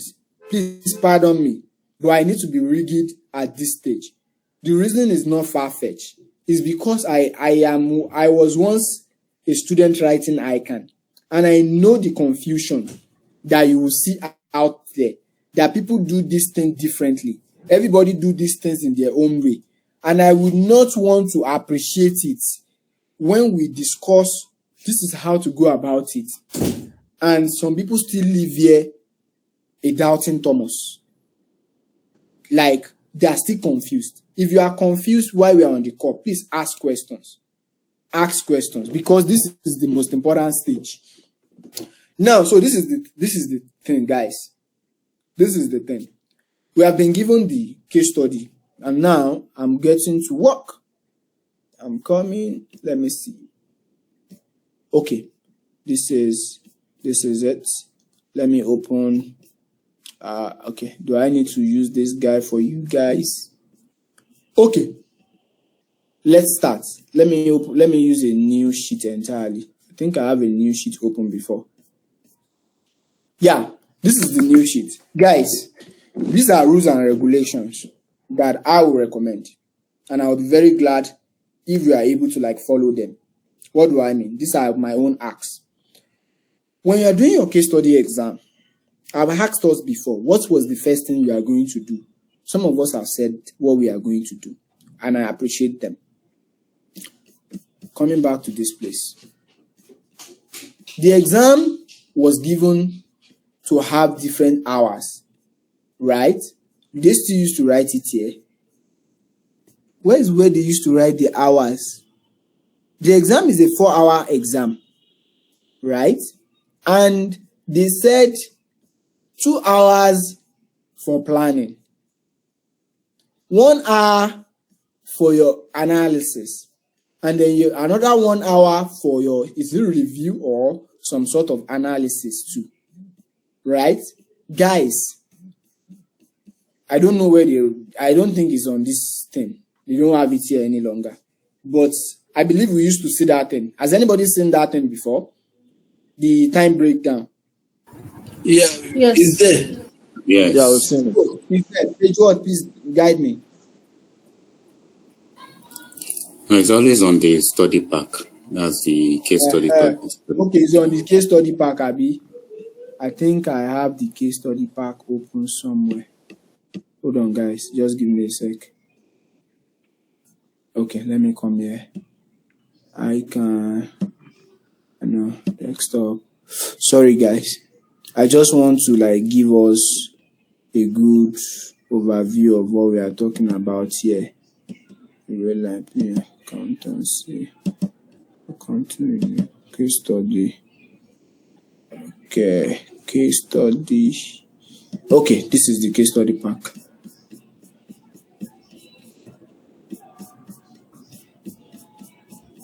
Oh, okay. I think I'm almost there.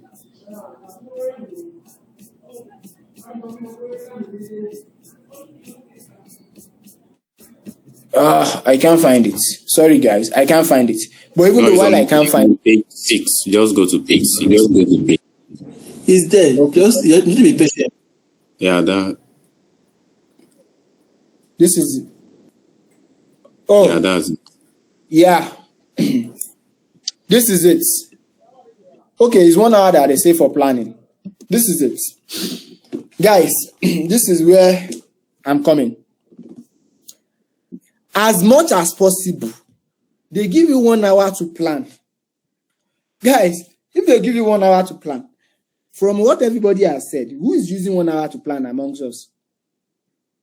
Or how do you think you are going to use your 1 hour to plan? Or do you think you need 1 hour to plan? Let me even ask us, do we think we need 1 hour to plan? Let's be honest though. Tell me how you feel. Do you think you need 1 hour to plan? How you feel, exactly how you feel. Tell me. For this exam, do you think you need 1 hour to plan? And when you are using 1 hour to plan, what are you planning? Chidera, please go ahead. Sorry, that was a mistake. I didn't raise my hand. Sorry. Okay, that's fine. But do you think you need 1 hour to plan? What do you feel? For me, I don't need any 1 hour. I beg, I don't want to pay. What are you planning for 1 hour? No, I don't need any 1 hour to plan. It's too much now. Okay. I think it's too much. Exactly. So, guys, who also feel the same way that you don't need 1 hour to plan? No time to plan, Steph. So is there any time to plan? But if you fail to plan, no. Adebola, are you also using 1 hour to plan? Okay, it says 1 hour for reading and planning. So I don't think we need 1 hour to plan. This is our planning phase. We still need to. This is our planning phase, but we still need to. This is our planning phase. So we don't need any. If at all we need any time to plan, let me read. Let me reading the unseen. The unseen. Yeah. Let me shock you guys. This is not your planning stage. Don't even think about it. Hold on. My second gadget is off. Wow. I think I need to take a brief break. Can we hear me? We can hear you clearly. I need to take a break. One of my gadgets is off. I probably need to. I'm also in Nigeria, so I need to go on my gem. Like one of my gadgets is off, and but then let me just before I take the break, we need that 1 hour to plan. In fact, I will recommend you plan with 1 hour 30 minutes, and you'll be wondering how, because you need to plan. See, whether there is no time for planning or there is time for planning or 1 hour is too much, I will come back and discuss how you are going to use your 1 hour. In fact, the reason why people don't even know that there is planning or the 1 hour that they give you for planning is more than like enough, or sometimes it might not even be enough, is because people actually don't know how to plan when it comes to case study. They don't know what the expectation is when they say you should plan. But trust me, I've been able to hack it. And I will tell you that even 1 hour, exactly 1 hour might not be entirely enough for you to plan. But we will stick to 1 hour. That 1 hour for planning, reading and planning, that is the truth. You need that 1 hour. Like, you extremely need it. And I will show us what I mean by we need that 1 hour. Some people said, as soon as I get my paper like this, I begin to write. Start with the charts, the headings, the title, and all of those things. I don't disagree. But I am telling you, as soon as you get your paper, After you read through, the next thing is to start planning. And how do we plan? Please, guys, give me a break. I need to take a break for like 10 minutes. I need to set my gen and all of those things. Please, do I have 10 minutes? While I'm at that, let me just share this guy. Let me share my screen. Let me leave my screen here. I'm coming now. This is for, okay, we are coming back here. So guys, give me some moment. I need to kill it. Ayo, Sheon, are you still here? Yes, I'm with you. If you can pause the recording, I'll be very glad. I need to quickly take a break. Thanks.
I think I'm back. Do we have my people here?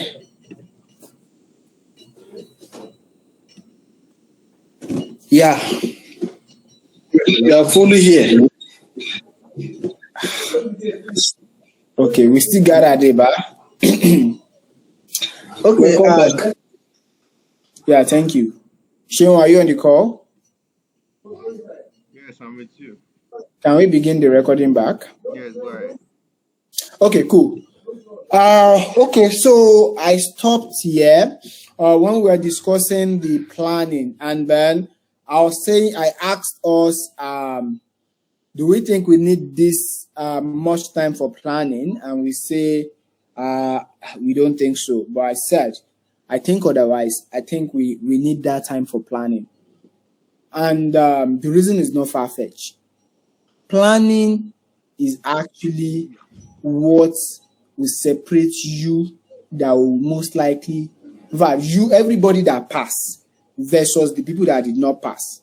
What usually separate them is the planning. What do I mean?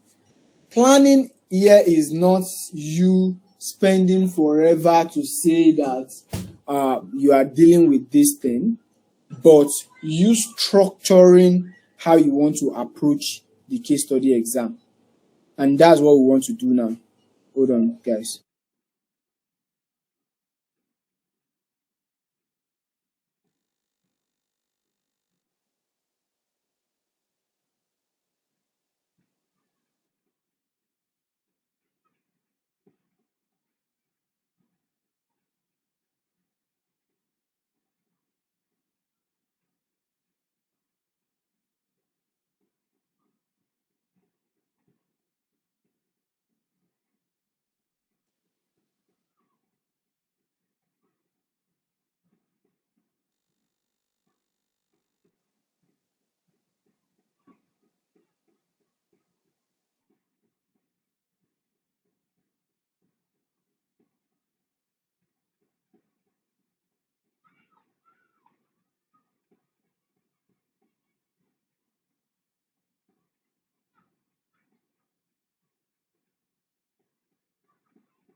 Okay. Yeah, this is a lot better.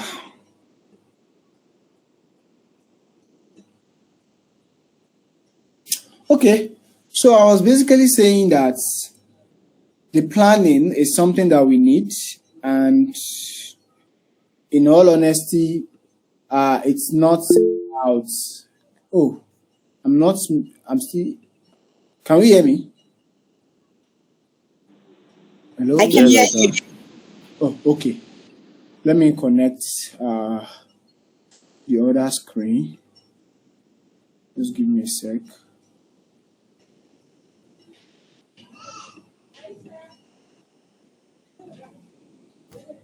What's happening here?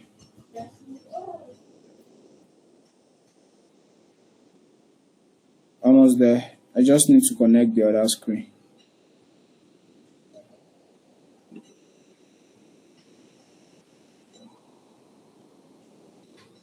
I like seeing.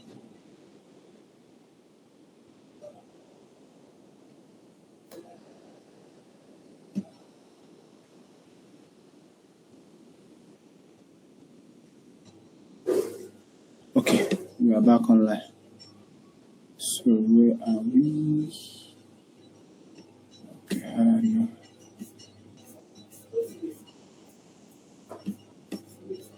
Oh, okay, we are here already. Okay, so I think we are back online. Okay, so yeah, basically, we need the planning, and that's what we are going to be doing in the next couple of minutes. When we get our book, this is it. Once you get your booklet, right, I've asked us what are the things that we are going to do once we get our booklet? And then some of us have made me realize that we are likely going to start working and all of those things. But then I'm like, no, that is not how you want to approach it. When you get your booklet, what should be the top of your priority? It's your planning sheet. What do I mean your planning sheet? Guys, these are the tricks. At the back of our answer booklets, I don't think you need to write up to from the beginning to the end that you get extra sheets. You see that back of your answer booklet? That is where we plan. That is where we plan. That is where should be your number one worksheet, working area or planning area. We call it planning area. Right? So now, that's what we are going to do here. Right. We've left every other places. We've gone to the back of our answer. Yeah, Chidera.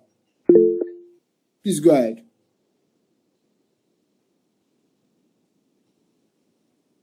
Chidera. Oh, okay. Okay. Planning is where we are now.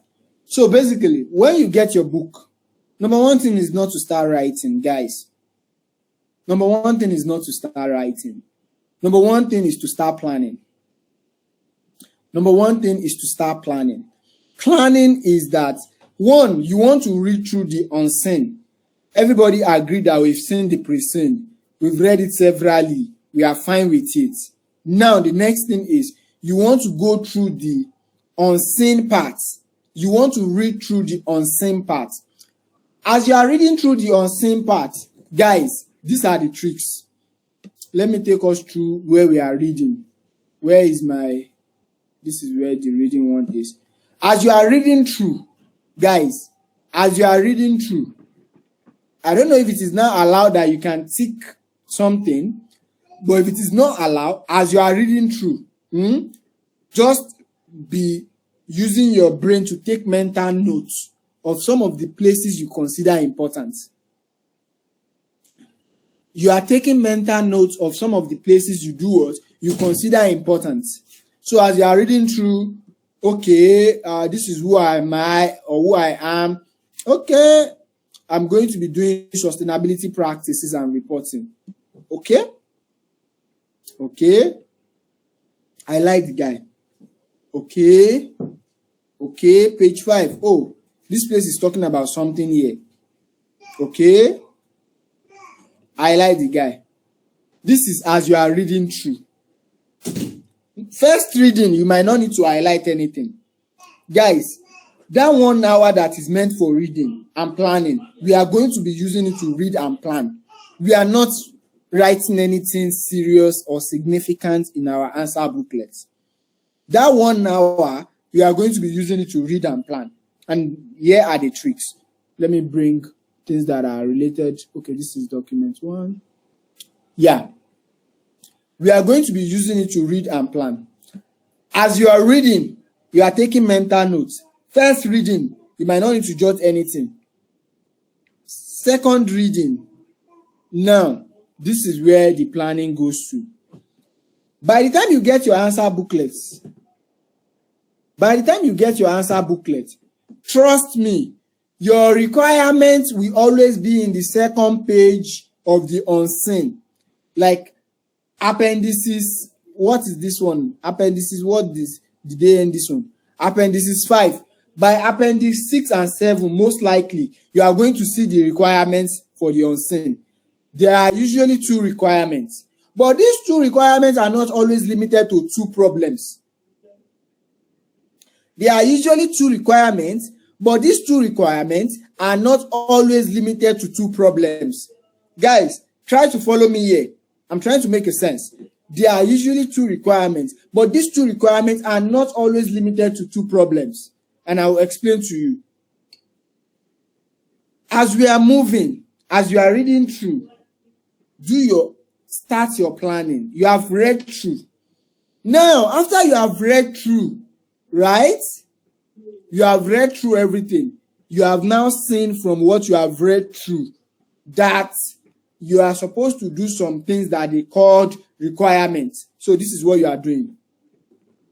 As you are reading through, I'll use an example of what I call planning. This is my planning stage.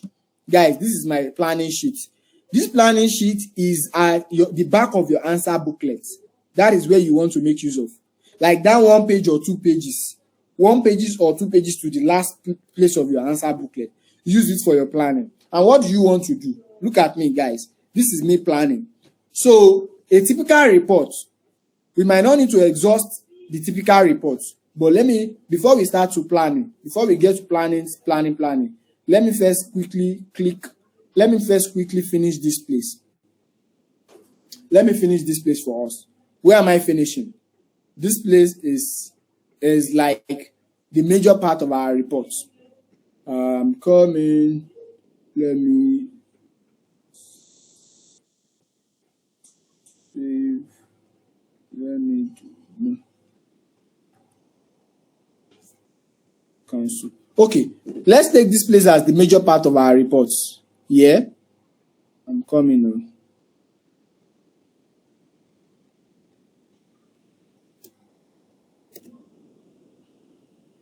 Okay.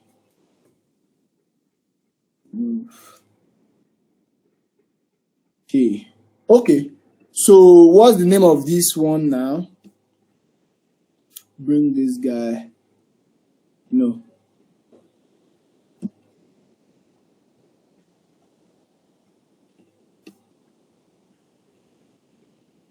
Okay. So the name of this one is Adalats bar. Let's say Adalats. Okay. Okay. So this is like our workbook. This is the workbook itself. This is the beginning of your workbook. I'm not saying you should write anything yet here. Number one thing, when you get your answer booklet, please read. Don't start writing. Read through the unseen. As you are reading through the unseen, you are taking mental notes of what you want to do. Taking mental note of what you want to do, I will tell us the meaning. A typical report, we usually have all of these things, this table of contents. If you have a report that has more than this table of contents, fine. I don't have issues with them. But one thing you always note is that this table of contents, the most important part of this table of contents is this part. This part and this part. These are the most, okay. I'm zooming in shortly. Is it better now?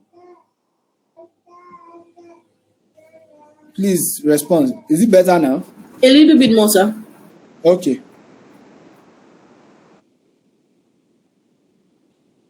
How about now? For me, it's fine now. Okay, cool. Okay, so you see, what I'm saying here is that... Please do it again. Okay. Hold on. Let me zoom. How about now? Okay, cool. What I'm saying here is that a typical table of contents for your case study should be like this. Typical table of contents should be like this. And I'm now saying that if it is now more than this, I don't have problem. If it is more than this, I don't have problem. But one thing you should take note of, the most important parts are these parts: executive summary, findings and observation, conclusion and recommendation, and appendices. The rest, if you see another case study format that has more than this, the rest, they are usually just templates. And you must have all the templates. The rest, they are usually just what? Templates. And you must do what? Have the templates. You must have the content for each part of the templates. Otherwise, don't follow them. But me, I will not even recommend that you stress yourself too much. It is this same format that the guy that had 91 used, and he had his 91. Why? Because the most important part of these things are what I have highlighted: executive summary, findings and observations, conclusions and recommendations, and your appendices. Those are the most important parts. The rest are just for formalities. I say it. The rest are just for formalities. The most important part are those parts. Now, guys, we all know that there are these parts of the case study that we need to write. This is a template. We know that we need to write all of these parts since these are table of contents. Our planning now requests, or our planning now is going to demand that we ensure that we plan how we want to approach all of this place in our main answer booklet. This is our main answer booklet. We already know that we have table of contents and we have cover page. This is like the cover page. If you want to do any other design, do your design. It's an internal memo. If you want to write internal memo, whatever, do it. But even with Adalat Ventures or whatever it is, Adalat Ventures put underneath. Hold on. Put underneath internal memo. That's enough. If you want to do more than this, feel free to do more than that if you have a better what's it called. Chidera, yes, please go ahead. Okay, so can you hear me? You are far away from your phone. Okay, can you hear me now? Yes. Okay. So also, are you saying that we can use Adalat, then internal memo, and this table of content as cover page? I don't know. I want to understand what you are saying. I didn't get that. For me, it is a yes. You can use it as your cover page. But there is another template that I have that has a better cover page that I will be sharing with us. This guy. Okay. This guy has a better cover page. So this is a cover page. I'll share this guy with us. This is another cover page that you can use. But it's tiny, but let me zoom the guy. You can't see it. Can't see it. Or can you see it? It's not clear. Cover page. No. By the time I see it should be clear by the time you have it. It's because you are looking at it from my what's. Unless you can zoom your phone, it should be clear. So this is another internal this is another cover page that you can easily use. But can this guy serve as a cover page? Yes, because cover page is a kind of just part of the formalities. It is not the actual work. It is just part of the formalities. If you say something is an internal memo like this, the truth of the matter is what this guy is preparing us for the workplace environment. And you all agree with me that in your workplace, in our respective workplace, if you want to do anything to the board, whatever it might be, the table of contents page is all and design at the beginning. That's all. The table of contents, that's all. The rest will now be individual activities that you are doing. Yes, go ahead. I want to ask a question. If you say this is the cover page, please, I just want to be clarified. Are you now saying no address to the board or to anybody? I don't know. Please clarify. It is not relevant. Okay. It is not relevant. In my opinion, it is not relevant. But again, I will share another cover page with us. This one that has cover page of all this address and all of those things, I'll share it with us too. But if you ask me whether or not it is relevant, I will say no. I can't even remember writing the cover page that is that lengthy because I don't think it is relevant. But if that is the things that is done now, fine. It doesn't cost you any harm to get it done that way. And since it doesn't cost anybody any harm to get it done that way, you can always just practice that and just do that. I don't know if that makes sense. Sorry, sir. Excuse me. Go ahead. Can you hear me? Okay. Yes, please. Is it because you're writing an internal report? That's why I said the cover page is not relevant. No, so the reason why the cover page is not relevant is always that in real life scenario, things are actually meant to be on your letterhead paper, right? If it's going externally, it's going to be on your letterhead. But if it's internal, most likely you are going to design a slide. Worst case scenario, you are going to be sending the report via an email. And in the most professional manner, you are going to design a slide. When you are designing a slide, you are not going to need all this cover page written by Babatunde, report on, prepared by. No, you are not going to need them. They will not be relevant. Most especially because it is now even an internal memo. Even if it is not an internal memo, right? Even if it is not an internal memo and it is going outside, if you write something here like address and all of those design, if you design address and all of those things, like you do a typical letterhead, it will still suffice. It will still suffice as your cover page. I don't know if you get my point. If you do a typical letterhead, do we all know what letterhead is? Do you have anyone here that doesn't know what letterhead is? Okay, I believe we all know what letterhead is. If you do a typical letterhead, it will also suffice. So it's actually not relevant whether. But again, that is not something that is up for debate. If you are very comfortable with writing cover page that has to, from, and all of those things, it costs you nothing to do. It costs you nothing to do. Cover page, report on, prepared by, and that's all.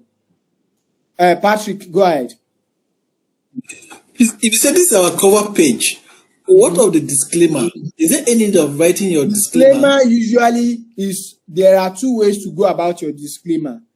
You can either write your disclaimer at the end here, or you can, and not at the end of this first page. Not what I mean. You can write it at the end of the usual cover page that you know, or you go to, by the time you are done with your report, conclusion and recommendation. After conclusion and recommendation, before your appendices, you do your disclaimer. Do you get? So I didn't get you well. That before your appendix, that's at the end. Exactly. You do your disclaimer. Is it acceptable that way? Yes, because that's what. So it is even of recent time that they started using this front page, cover page. When I was writing my own, our disclaimer is usually at the back, because it is after the report that we usually write and put our disclaimer then, to say that this report has been prepared using the available information and it should only be used for the sole purpose at which it has been requested and no other purpose. The preparer or the preparer will not be liable for any other external activities that this report is to be used for or is being used for. So those are typical disclaimer. So, and see, again, no. Disclaimer is not just only for external reports. Disclaimer can be for both internal report and external report. Why? Because you are only telling them that you have done this thing based on the available information that they have given you. That is just disclaimer. More or less like professional skepticism and professional judgments kind of a thing. You are saying, I've done it based on the information that is available to me. And I will not be responsible for anything, decision that is made on this thing based on any other criteria aside from what I'm aware of.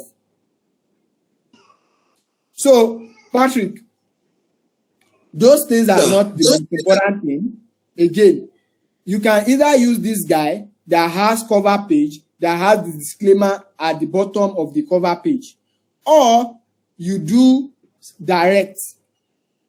Like, those things are not even relevant in this conversation, because at the end of the day, that is not where your mark is going to be allocated. That is only part of this place. That thing that you just mentioned is only part of this place that says presentation. Presenting appropriate appendices. It's only a form of presentation, and it might not carry that much weight. So I don't know if you get my point. I do, sir. So you can do it. I'll send you both. Whichever one you want, you can always use. And if you see another finer stuff, you can use. Those are just presentation formats, and they are not something to worry about. For me, they are not something to worry about. So again, I was on the planning. You know that you are going to do all of these things. You already know that you are going to do all of these things. Now, this is planning. These are typical things that you know that you are going to do. Some of them, they are already templates. We already have templates for how you are going to fill them. This is how now you want to go about it. This is how you want to go about it. I'm coming.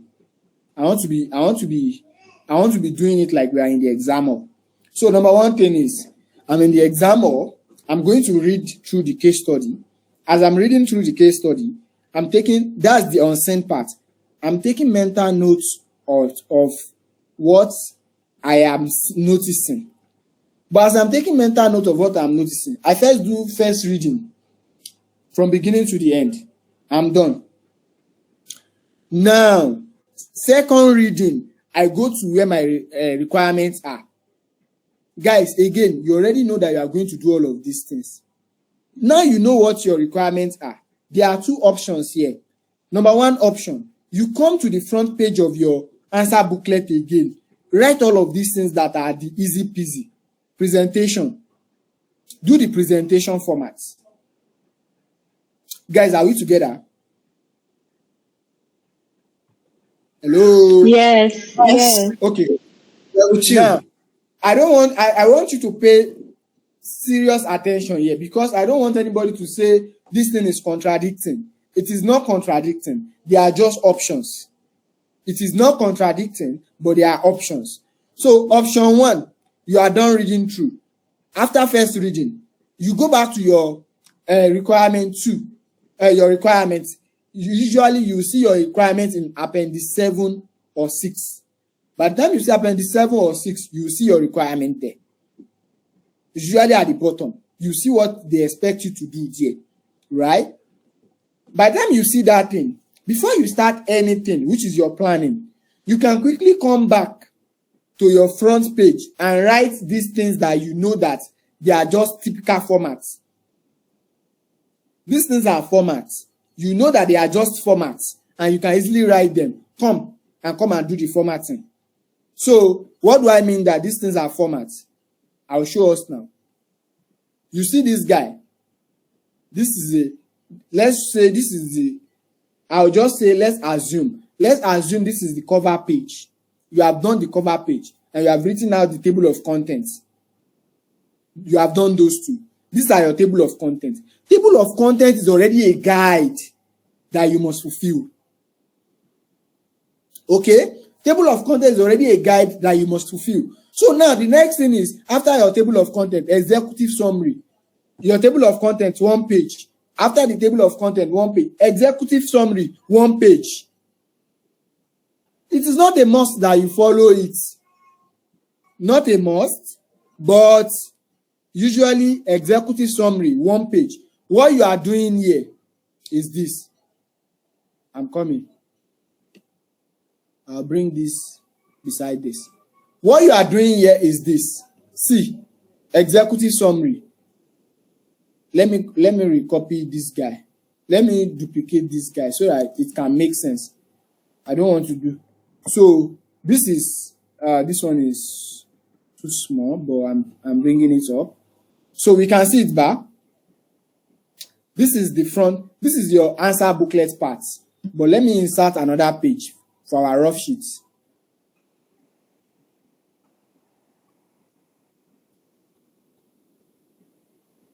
I'm coming on. Guys, be following me. Planning area. This is our planning area. Where do I say this planning area is going to be? Planning area is going to be back of your answer booklet. Back of your answer booklet. 2 pages. Justina, you have something to say?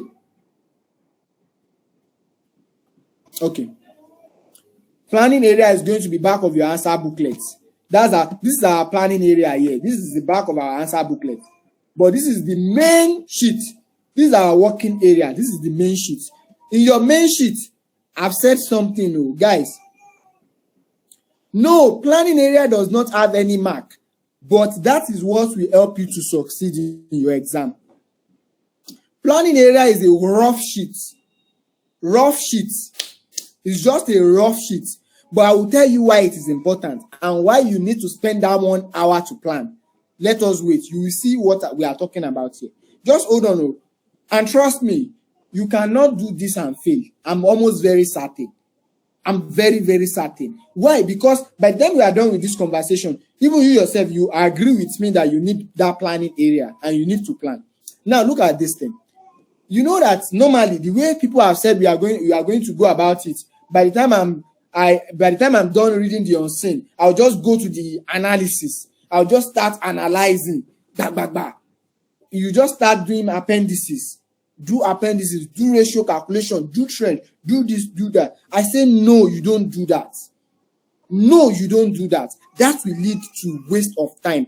Time wastage will be too much. Somebody say that I will quickly do analysis. I will not waste too much time there, and I'm wondering, how do you know that you will not waste too much time? Something that you did not plan for.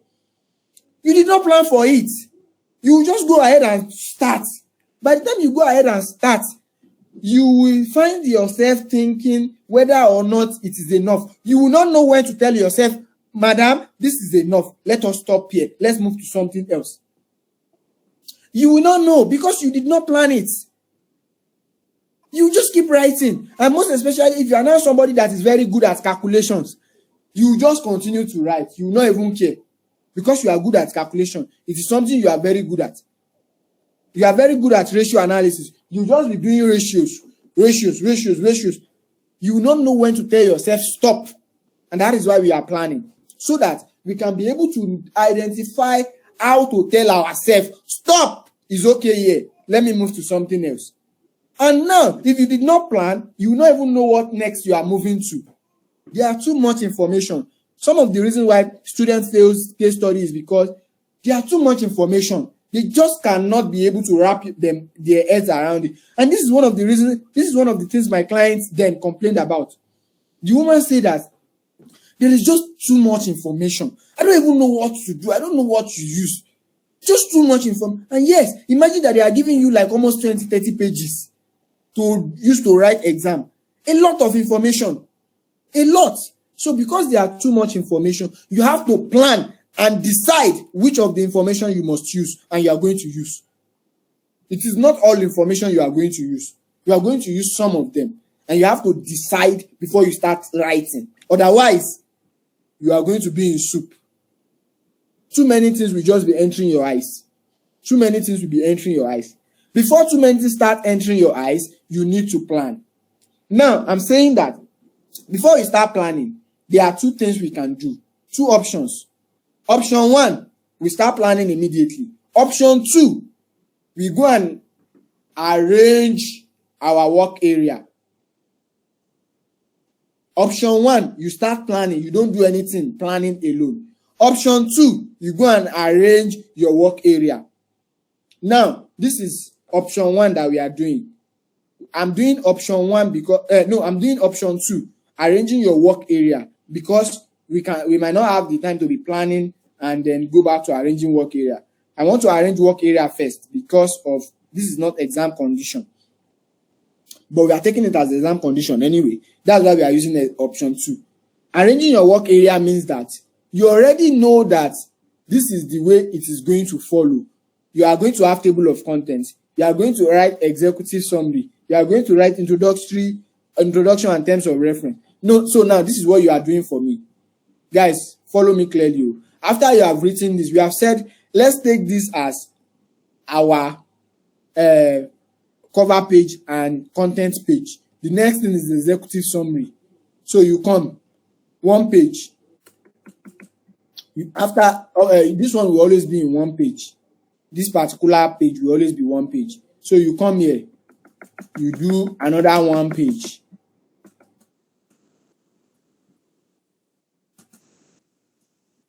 So you do another 1 page here for your executive summary. Executive, so let me come here. Executive summary, copy the guy.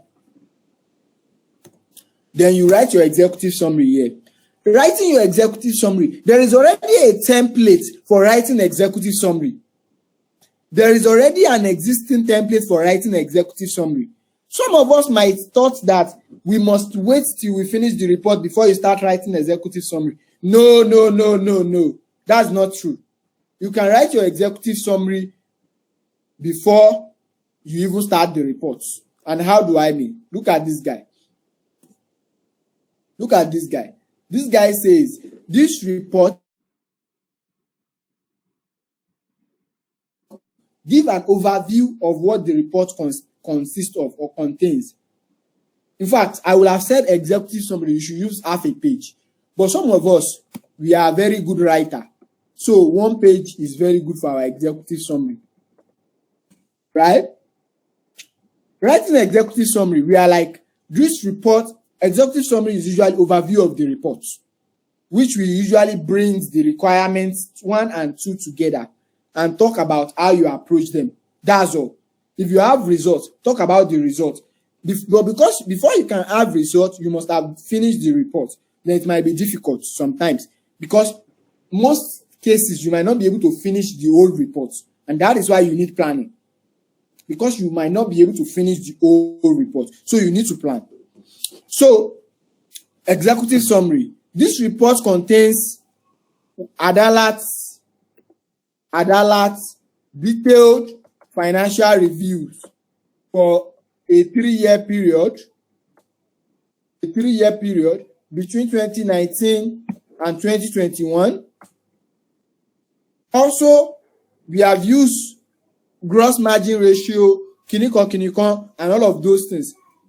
Because you might not know all of these things at the beginning, it might not be 110% advisable that you approach it down.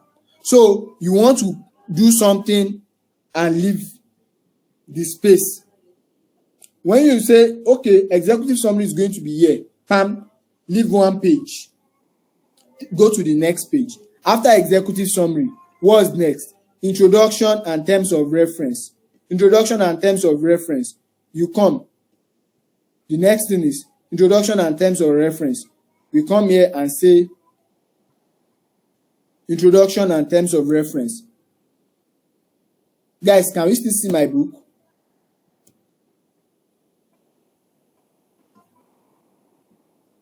Hold on.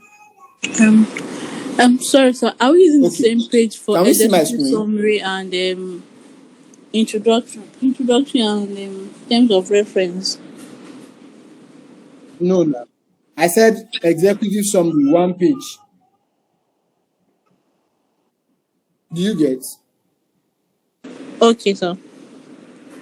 Yeah. So the thing we are doing now, currently, what we are doing is we are structuring our report page. You know, I said something. Is that we go to planning directly or we structure our report page? So currently, what you are doing is to structure your report page. And I will tell us why it is important that we do that. But we cannot start writing anyhow. We must be very careful. Those ones that are template-based, we can be writing about them. But the ones that are not template-based, we have to be very careful. So introduction and terms of reference, 1.5 page, half a page. Sorry, not 1.5 page. Half a page. Introduction and terms of reference, half a page. Then methodology and procedure.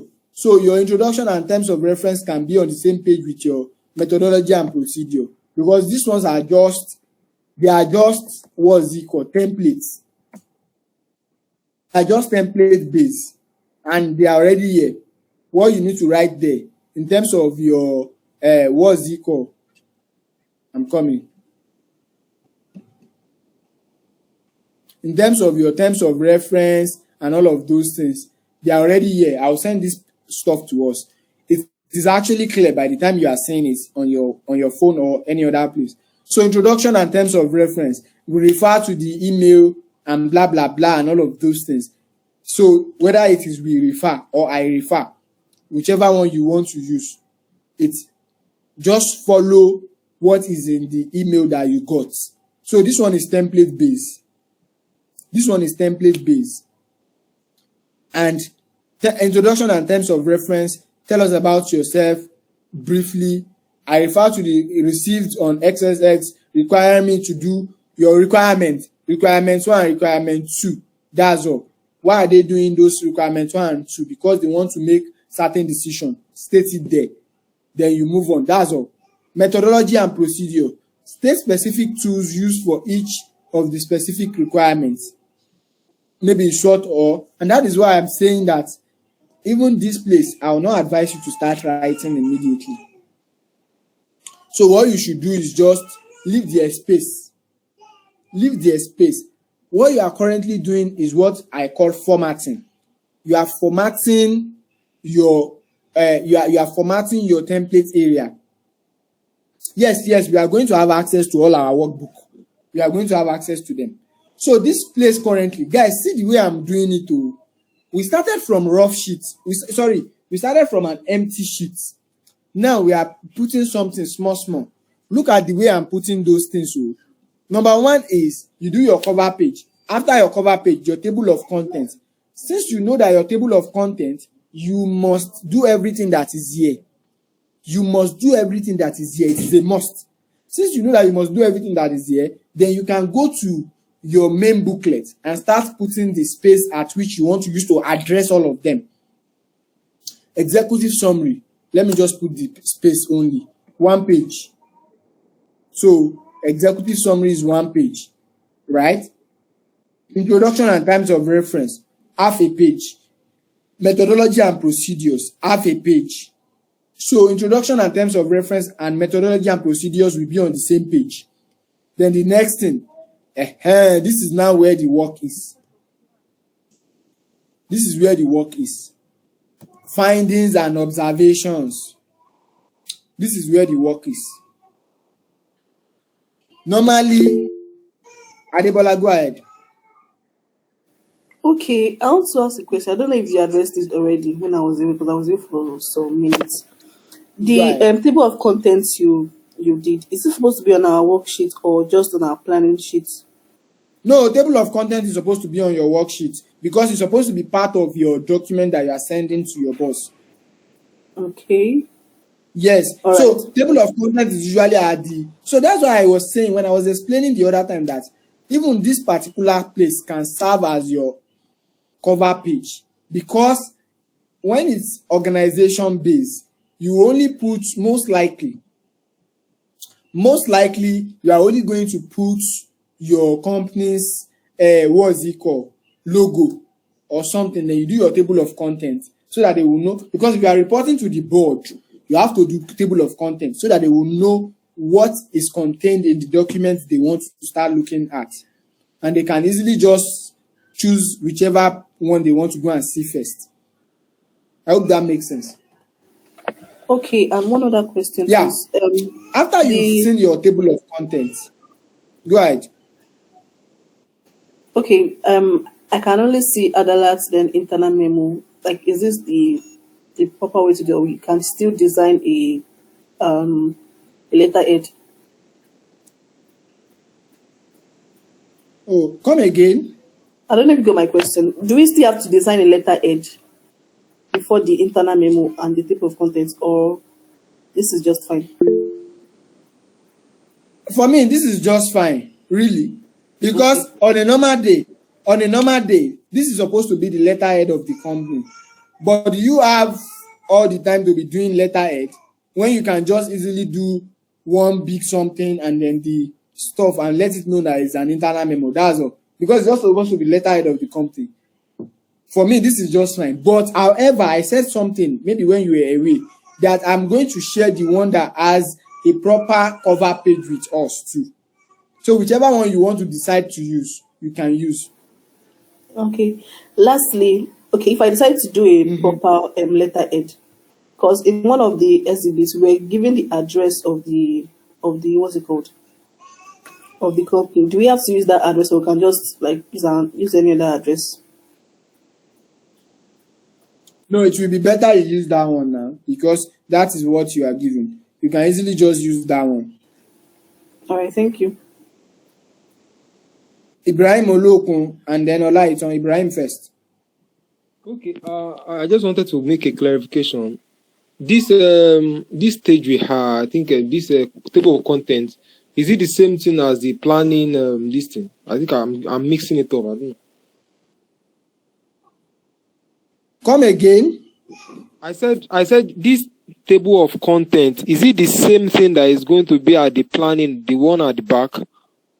No, it's not. I will still get to the planning. We have not gotten to the planning. I'm just giving us, this is just reformatting our page. This is not yet the planning. No. This is just reformatting our page. So planning is how we are now going to do it. Yes. This one is just, you know that on a normal day, you are supposed to be using Microsoft PowerPoint or Google Slide to do something. You can easily just have different pages for different things. So that's what we are doing here. Olaitan, please go ahead. Okay, still based on that cover page, because I feel the cover page will give anybody that wants to mark your scripts like a glance of what you are reporting on. Because looking at cover page, it will show them what your requirements 1 and requirements 2. No, it's not about what you are reporting on. That one is not it. It's not cover page that will give them. It's not cover page that will give you that mark. It's not cover page. Cover page is not the one that will give you the mark. Yeah, cover page is not the one, and that's why I said, in fact, we are wasting time on what is not even the most important thing. Cover page is not, because you are still going to do the main work, the work that people will struggle with. That is the findings and observations. You see, all these ones are just formalities. These are templates. On a normal day, in fact, what am I even talking about? Let me come to file, open a new file. Let's see. This is not the way I want to go about it. Let's come here. I'm coming. Oh, I want to get all these.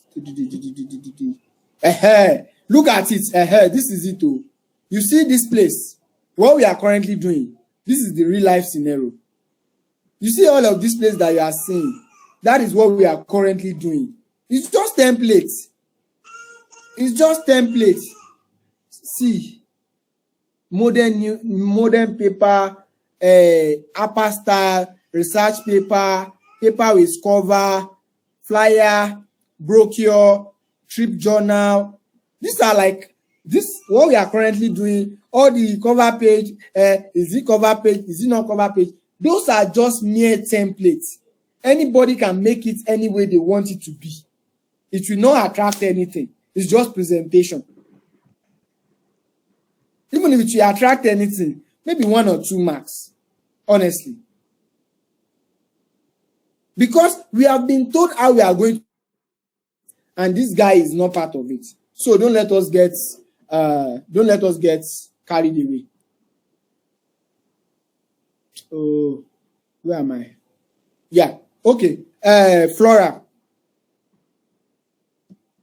I think I will take more questions again.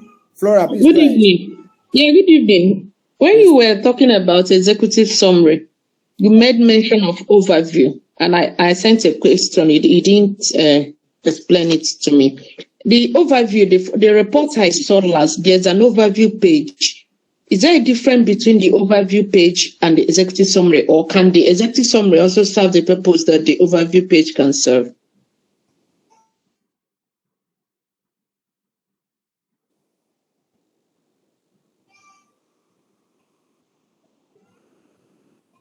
Is it my network? I can't hear everything she's saying. Can you hear me now? It's my network. Can you hear me? Come again briefly. You are saying it's no difference between the executive summary. The executive summary. When you were talking about it, you made mention of overview. Then I said that there was a report that I saw. There was an overview page and also an executive summary page. Then I asked, can the overview page also serve the purpose? Hold on. Is that report normal business report or case study report? Case study report, where there's an overview page. Please just ignore. There are too many types of templates out there. You cannot exhaust the templates that are out there. And that is why I said we are even discussing on things that are not the most. Overview is not the same thing as executive summary. What I'm talking about overview is context. The executive summary is talking about everything that is happening within your report. That's what overview is. So if you now see another report that has heading overview, you need to look at the context. What was the content that was in that overview? Is it the same thing as executive summary? I don't know because I did not see that report. And then there are too many templates out there. Guys, I think we are wasting time on what is not important. And at this stage, I might just need to move on. Please, I should cover page include a date. Yeah, if you want to put a date, put a date. Like these things are not really, they are not like the most important things. Because, guys, if you want to really know about how these things work, think about a normal workspace. A normal workspace. How does it work there?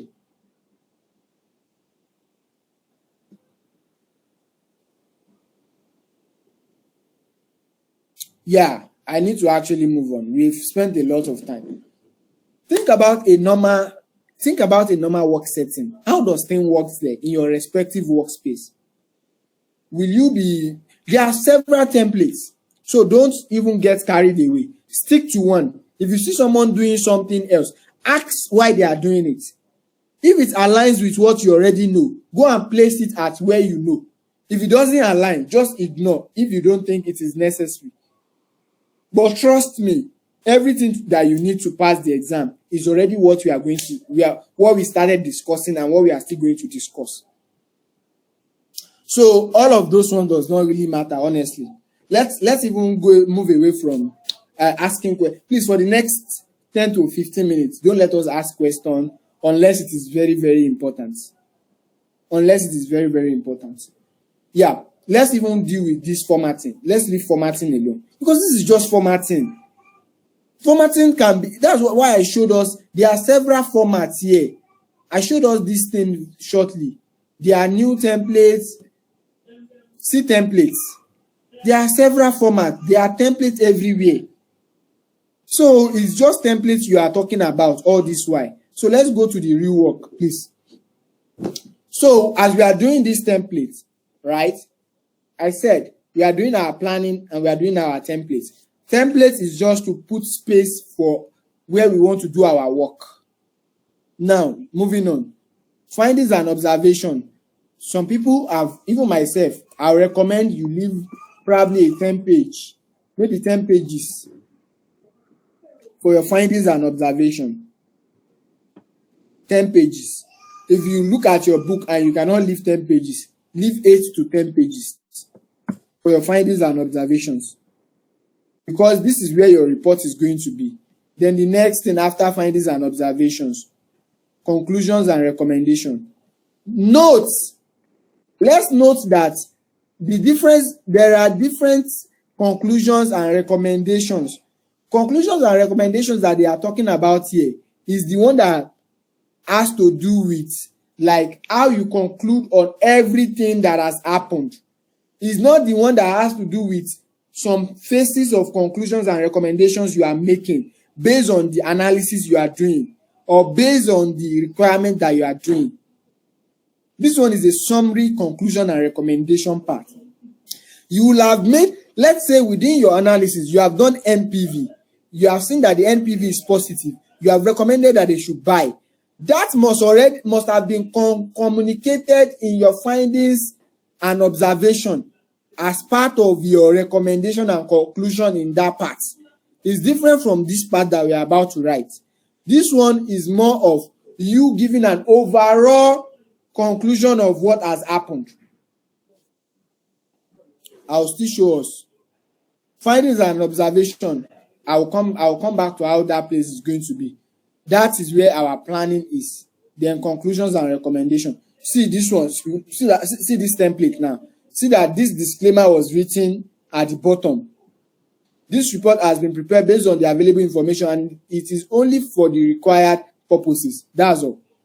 So conclusions and recommendations here. Now, this is conclusion and recommendations. How many page? This one is usually towards the end of the whole thing. You can just leave a 1 page or half a page for it.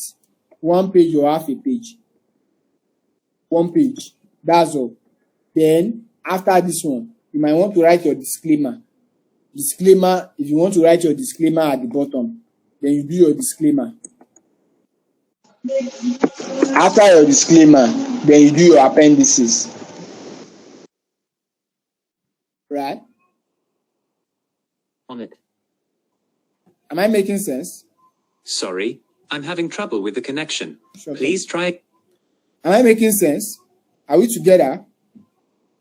Yes. Yes. Yes. Okay. Now let's go to the real work. Guys, what I just did here is what anybody can do. This is just formatting, setting the space for where you want to sleep. This is not the real work. This is just formatting. Now let's go to planning. This is our planning area. I said, Olayinka, please go ahead. Make it brief, please. Olayinka, please go ahead and make it brief. Okay. I take that as a mistake. Yeah. Now, guys, this is where the main work is. Olayinka, your hand is up. Do you have anything to say? If not, please lower the hand. Flora as well, please. Let's lower the hand. So, moving on, right?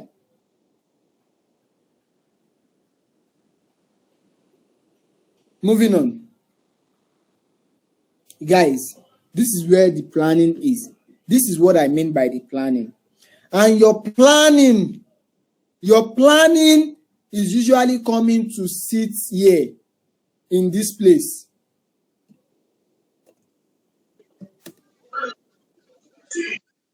Your planning, Olayinka, please lower your hand if you don't have anything you want to say. If you have anything you want to say, please just unmute and say. Yes, can you hear me? Can you hear me? I can hear you now. Okay, please, I'm asking, where do we, in this format now, where do we have professional skepticism in this format? Where do we place it? That is where we are going to now.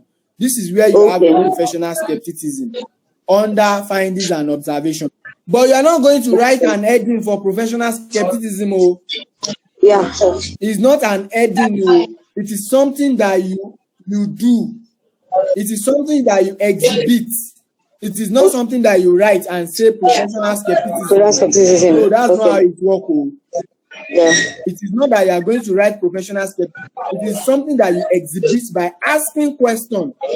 So this report has been prepared this way. However, because the reporter is not a chartered accountant, we are not able to fully trust all the information that has been given. Those are professional skepticism. Otherwise, we require that the report be audited by an independent auditor before full reliability can be placed on it. That is how to demonstrate professional skepticism.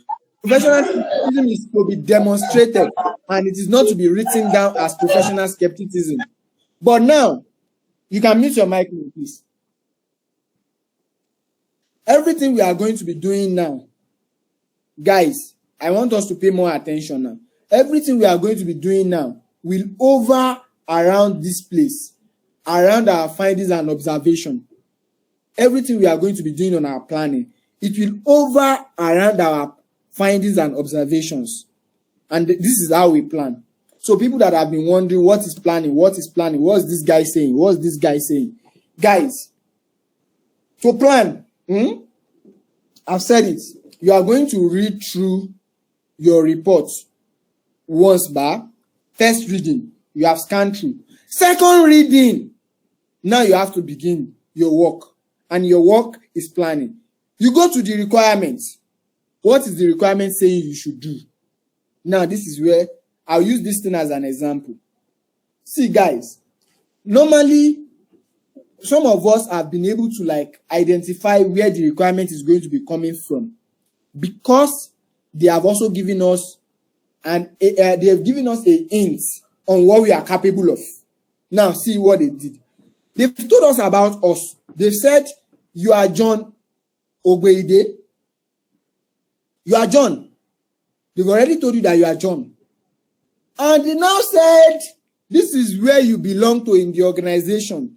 And these are your responsibilities, telling you that these are what you are capable of doing. Guys, they're already giving us hints as to what we should expect. Because it is who we are that will determine the kind of job you are going to be given. And this is who we are in Exhibit 1. They've said that part of our job is that we are going to prepare detailed financial analysis and report on the performance of the strategic business units. We are going to prepare detailed financial analysis. There are several ways to prepare financial analysis, but the most common ones are what? What are the most common financial analysis metrics? Common financial analysis. Guys, talk to me. Trend. Ratios. Ratios, trends, and current size. Trend, common size. Please don't do all of them. Don't do all of them. Please don't do ratio, trend, and common size. Ratio and trend is enough. Don't do ratio, trend. Do not do excessive analysis. Do not do excessive analysis. Ratio, trend, and common size. That's not what you are doing here. Guys, I repeat, that's not what you are doing here. And that is why planning comes in. Now that you know that you are going to be doing financial analysis, you come here in your planning sheets, planning area. You do financial analysis. You are here to decide what you are going to do. You are here to decide what you are going to do. Now, see logic. See logical financial analysis. Typically, when it comes to financial analysis like this, we know that ratio, we are going to do financial ratios. So you might want to come briefly and say financial ratios. But you don't know the ratios that you are going to do yet. Trend analysis. You don't know the ratios that you are going to do yet. You don't know the trend that you are going to do. Right? Mistakes that people used to make, I will tell us. You know that you are going to do financial analysis, but you know that you are going to do trend and ratio. Most likely you are going to do trend and ratio. I do not say you should do common size, so don't do any common size, so but you can make that decision on your own going forward. I will show us how. Now we have read this place. We know that we are going to do financial analysis. We know that we are going to analyze financial statements. We are going to identify areas of weakness and profiling solution. Then, since we are already saying we are going to identify areas of weakness, what is that common business analysis tool that we can use to do that? To identify areas of weakness. SWOT. We come here, we say we are going to do SWOT. But we are not just going to write it like this. We are going to say SWOT. Guys, be looking at what I'm doing. This is the decider of this class. So please pay serious attention. This is the decider of this class. See the way I'm going about it. Good. They've said we are going to do SWOT. Only assessing operational and strategic business proposals to see how each aligns with the group's objectives and its impact and financial risk. Business and financial risk. Okay, business. This SWOT can also be used for business assessment. Business and environmental assessment. See, guys, let me see if you are following. Let me ask us, how am I determining what to write here? How am I determining what to write in my work area, in my planning area? How am I determining what to write there? Flora, go ahead. Like going to bit 1, what I can be able to do for the company. Exactly. I am going through the case study. That is where I'm using to determine what I am doing here. By the time you get your unseen, what you are going to be using to determine what you are going to do here should be your requirements. Should be your what? Requirement. Guys, I'll do an, in fact, what am I even doing? Okay, let me finish one example. I'll do another example so that it makes two. It will make sense. Then I come back. They say I should do SWOT. They say I should do business analysis. I know that I will use SWOT. Assessing operational and strategic business proposals. Okay. They say I should do business proposal. Okay. I can always use SWOT too. Business proposal. I can say business proposal. But how am I going to do business proposal? Business proposal. How am I going to assessment of business proposals? How am I going to do that? What tools am I going to use? I don't know yet. So I've not determined that. But I know that I must do what? Assess business proposal. I finished this place. Assessing group financial and business forecast together with the assumptions. This one is still under, it can be investment appraiser.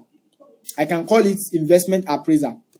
Investment appraiser.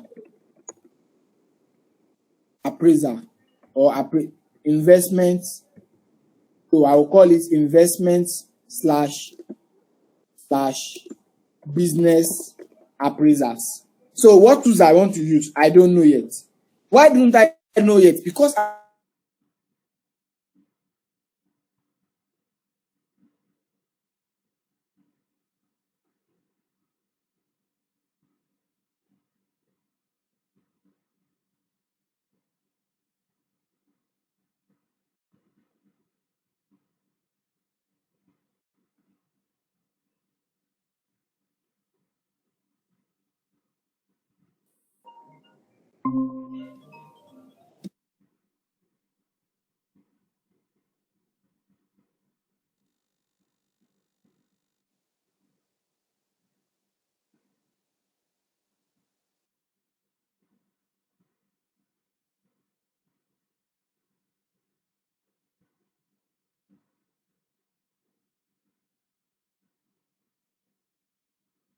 as I was saying, right? Sustainability reporting. I already know that they say I can do sustainability reporting. So I must do something on sustainability reporting. Guys, all of these things are still under my planning area. This is my worksheet. You see that I've left my worksheet. I'm now in the planning area. And see what I am still doing. Trust me, 1 hour will not be enough to do all of these things. But you will find a way to manage your time. And if you do it within 1 hour, you are going to finish your report. I will show us how. Then the next thing, review the SBU sustainability. I've done that. Drafting reports, that's all. So that means all of these things are what I must watch out for. Wow. Okay. All of these things are what I must watch out for. Sorry, guys. I need to on my yeah. So all of these things are things that I must watch out for in my report so that it will make sense. I will use a typical example. I will use another example. Let me use one of the full case study question that I have. This one is not going to be pre-seen. It's going to be seen. May 2023 seen case study. This is the May 2023 seen part of the case study. Right? So guys, see where I'm going. Exhibit 4. This is not paying me. This is pre-scene. No, this is pre-scene now. Where is the scene? Hold on, guys. Let me get the scene. I have this scene.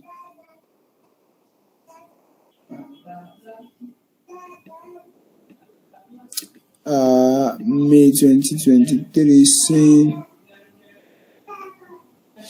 How come I can't get the scene? Okay, let me use November 2021. So guys,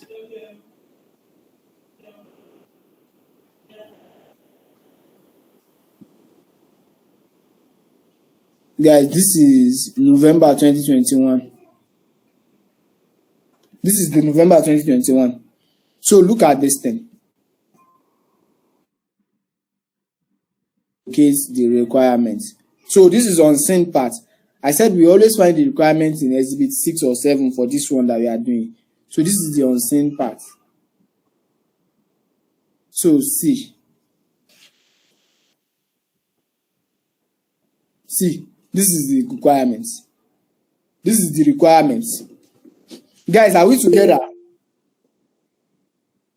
No, this is not pre-scene. No, this is on scene. This is this on scene part. Guys, are we together? Can we see my screen? I'm not showing on pre-scene. Yes, we are together. Can we see that this is the on scene part for May 2021? On scene, this is it. So now let's look at it.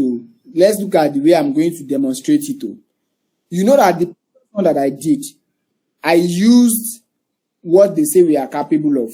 But this one is the exam itself. This is the exam itself. Now, guys, the most important thing in this exam is planning. Planning. Otherwise, no story. Otherwise, no story. So now look at the way I'm going to do it. I'm doing entirely new one. So look at it carefully. I'll need our help to suggest what I'm supposed to write. They've said here, these are the usual requirements. Please draft for my review. Imagine that it is even for your boss review. A report addressed to the board of ZA. The report should comprise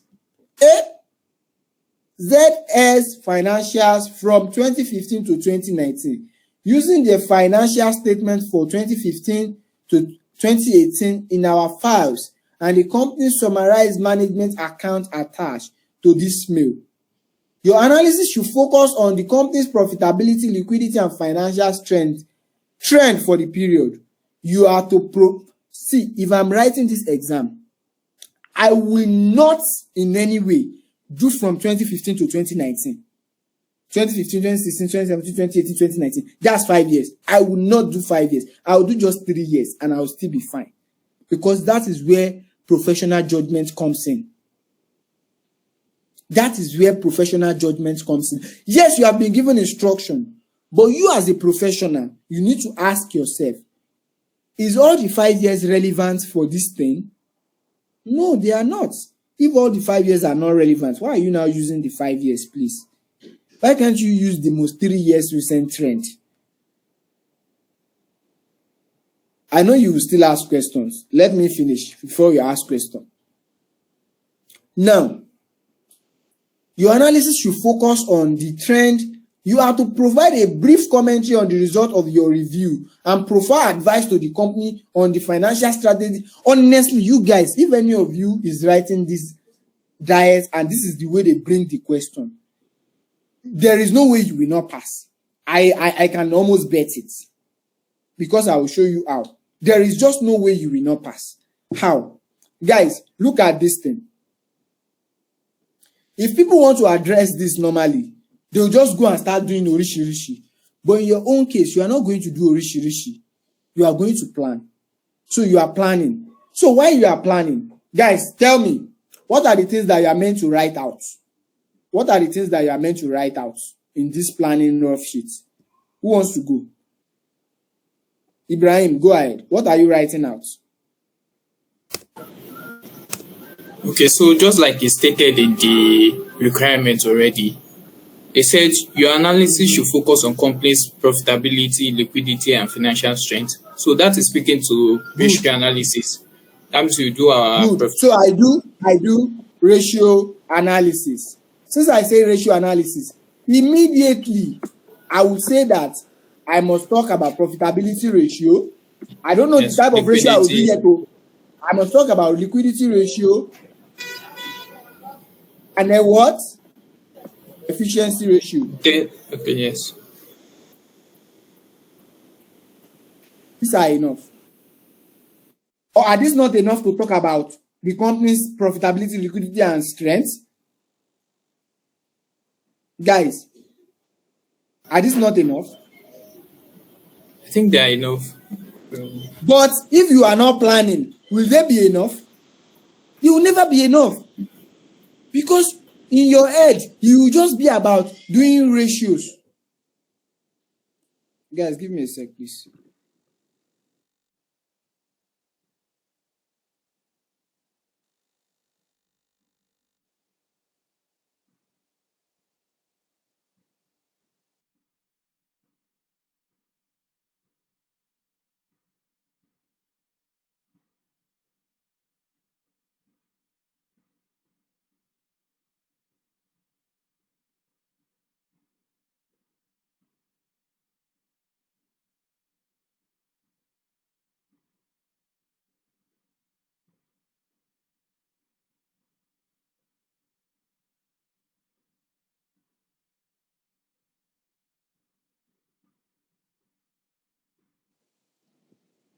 Hello. I hear you. It's coming. You said it's coming. Thank you.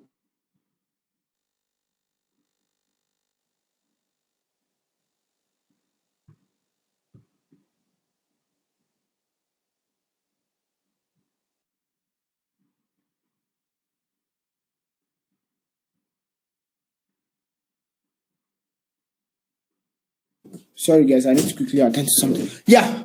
So, as I was saying, right, if you are not planning, you will not be able to exactly say the ratios you want to do. And even now, have I decided the ratios that I want to do? I've not decided the ratios that I want to do.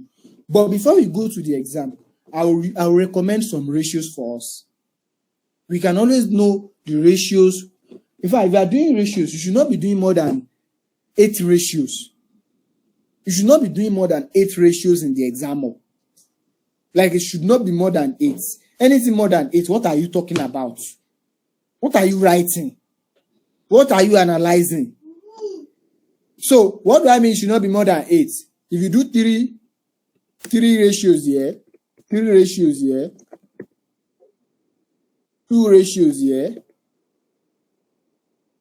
that's how many already? In fact, you can still see up to 3 ratios. No, it's agri business. 2 ratios here and 3 ratios here. What are we talking about? You are done. Now, the question is, what ratios are you going to do? You can always decide those ones. We can always have predetermined ratios that we want to go and do. Once they say anything profitability, these are the ratios I must do. I'm not yet done. I'm still coming. So we've technically solved this place. Guys, we've solved this question 1. But how you now solve it, that it will now be solved, is now what is left. But we've technically solved that question 1. Because what they are saying in question 1 is now that you must do profitability ratios, you must do liquidity ratios, and you must talk about efficiency ratio. But if you don't do it this way, you will not know. Some people have crammed like 20 ratios that they want to go and do. Market ratio, PE ratio, all of those things that does not even concern them, they will do. Or maybe if you want to add more, we want to do debt to equity ratio, then you can do 1 ratio here. make these two. You can do debt to equity ratio here to do leverage. And that's it. 3221. And that's it. Guys, this thing is about quality, not quantity. Quality, not quantity. And I will show us what I mean. We are done with requirement 1. Requirement 2. Who wants to tell me what I'm supposed to write here? They say an appraiser of the installation of air plants project in 4 teaching hospitals across the country and an advice to the company whether or not to go ahead with the project. You are also required to prepare an extract of the effect of the list on the company's financial statement and demonstrate with appropriate calculation its effect on the company's financial indicators. What am I writing out? Balogun, don't talk this time around. Yeah, Chidera, please go ahead. Okay. So you know you are going to carry out an investment appraisal. Good. So you come here, hold on. You do investment appraisal. And what? Commentary. Okay. Because you are supposed to comment. Now, guys, be looking at what I'm doing. The next thing, Nico. There is also a lease, I think, according to IFRS 16. So they say you should do lease calculation too. So you come here, lease calculations. Guys, this is everything they request for you in this report. That is everything that they require for you. Now, how do you now make it to become big? Step 1, you decide on the ratios that you want to do under profitability. You say you do gross margin ratio, return on capital employed, and which other ratio is common for profitability ratio? Net profit margin. Net profit ratio, net margin ratio. That's all. The 3 and you are done. Liquidity ratio. Which ratio are you doing? Current and asset. Current and asset ratio. Quick ratio. Asset test ratio. Asset test is also the same thing as quick ratio. So those 2. Then the next thing is what? Efficiency. What ratios are you doing? Guys, asset turnover. Asset turnover, thank you. Asset turnover. Inventory turnover. Receivables. You just need to. Okay. Guys, people don't even used to remember that before you even start writing, you have to do you have to write out the formula. Because if you miss out then you are calculating, if you miss any calculation, it's also wrong. But I don't think it will mean that your commentary will be wrong based on that calculation anyway. Yeah. Your commentary will be right. They should mark you right one way or the other. They will just mark your calculation wrong. And then this last one, that's all, debt to equity ratio. Sorry. Come again. A lot of debt to equity ratio. Yeah, that's the formula now. Now this is leverage ratio now. Leverage ratio. So this one will now be under debt to equity ratio. Guys, then what of EBITDA? What's EBITDA? Debt to no EBITDA. Earning before interest and tax. And that one you don't even need it here. What do you want to use it for? EBITDA margin. You don't need it. See, the what of is what usually cause issue in the exam.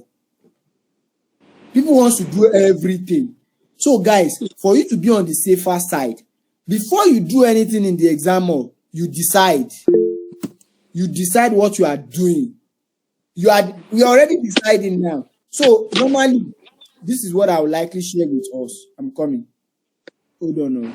This is November. So normally, I already have in here ratios that we can calculate.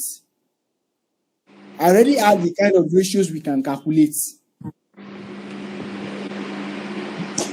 These are depending on the scenario. Just pick 8 in total and do your ratio and move on.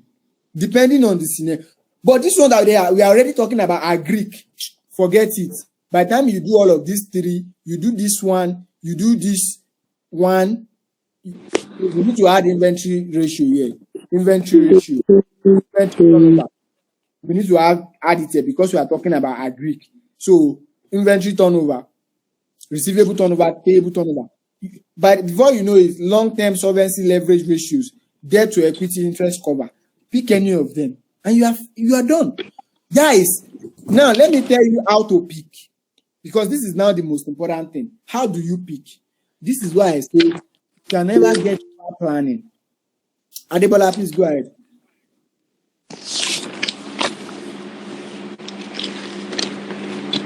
Adebola, please go ahead.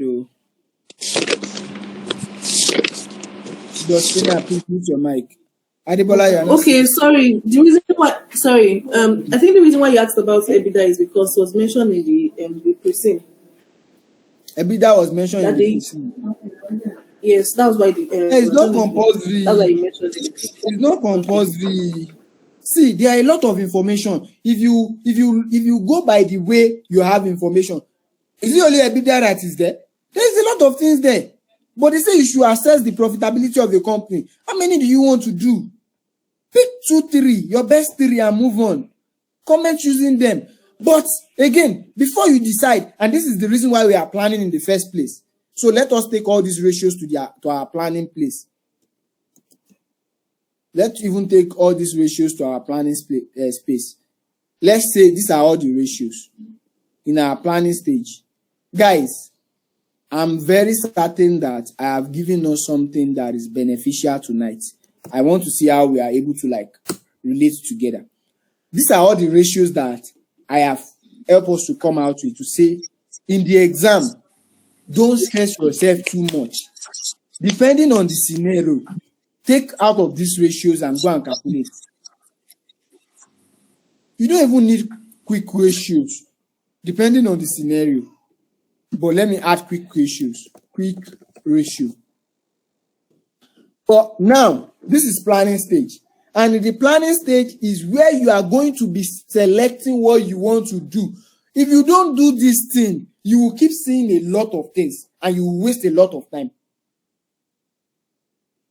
You are going to be selecting what you want to do in the planning stage. It is whatever you have concluded in the planning stage. That is what you are going to do. Everything else is none of your business. Guys, am I making sense? Guys. Yes, sir, you are. Yes. Please, let us be together. Now, let us look at the way I'm going to approach it. Let's look at the way I'm going to approach it. Because Adebola has helped us earlier on, she has given us something about profitability from page 6 of that our precinct. That means that because I already have information, I will just come here. Now, guys, this is the most interesting part. This is the most interesting part. Gross margin ratio. I'll just come here. Page 6. Why am I writing page 6 here? Who can tell me? Go ahead. For what?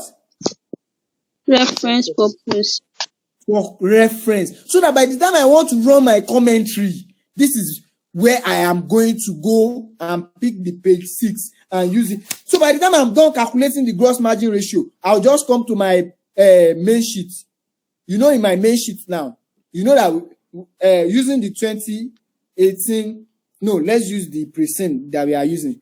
But before I move on, do we get how to bring out what we are supposed to do now? We are not yet done completely, but do we understand how to bring out what we are supposed to do to the planning stage? Yes.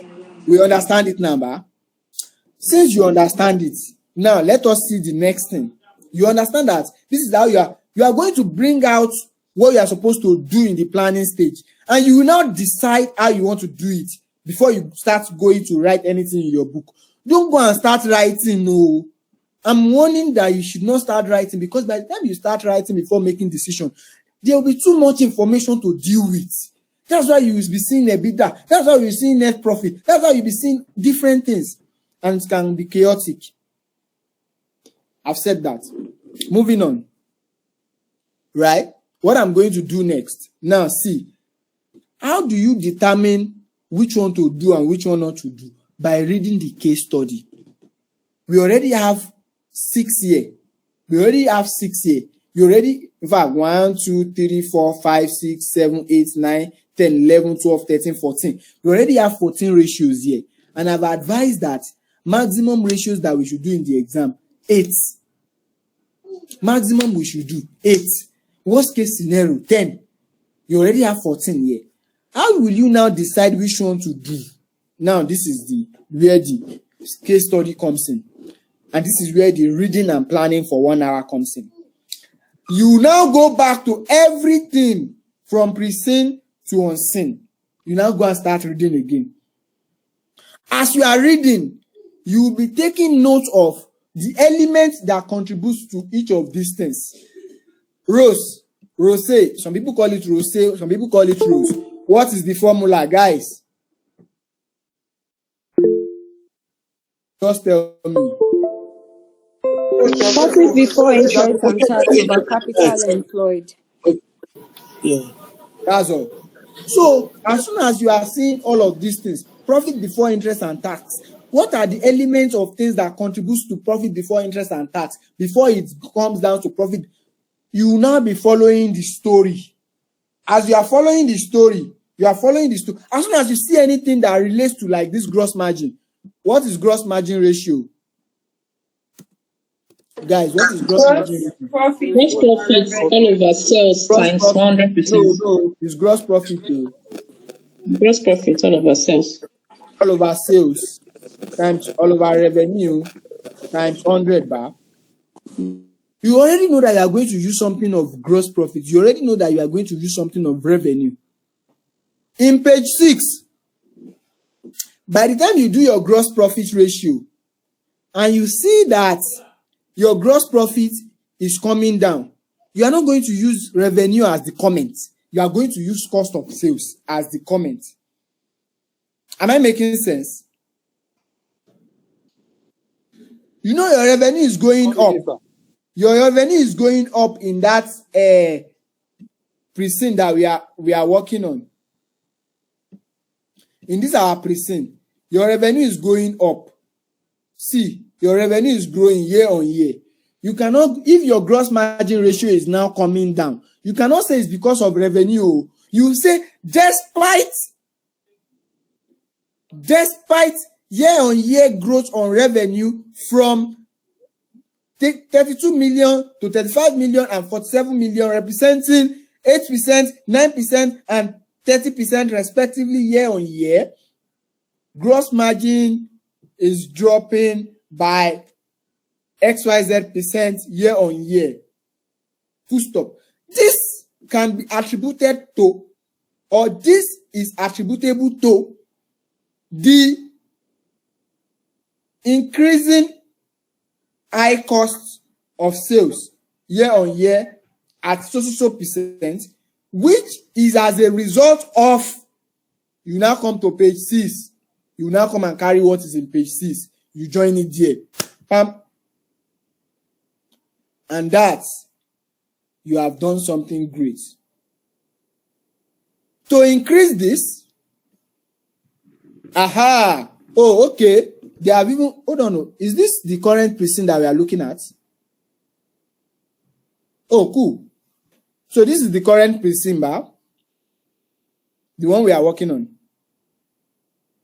Yes. Oh, they have helped us now. These ones have even they've told us what we should calculate, the ratios we should expect. And that is why I say, before you make decision, you must read through.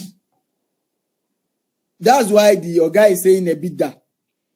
So now, in this case of this current precinct, what we are going to be doing here in terms of the ratios that we are going to be calculating under our financial ratios analysis, what we are going to be doing will now be ROE, return on equity.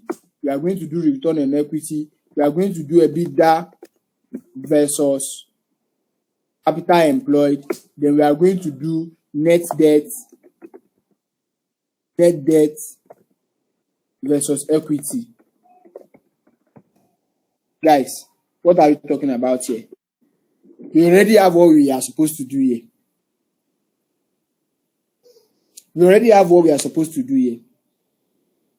What is net debt? Who can tell me what net debt is?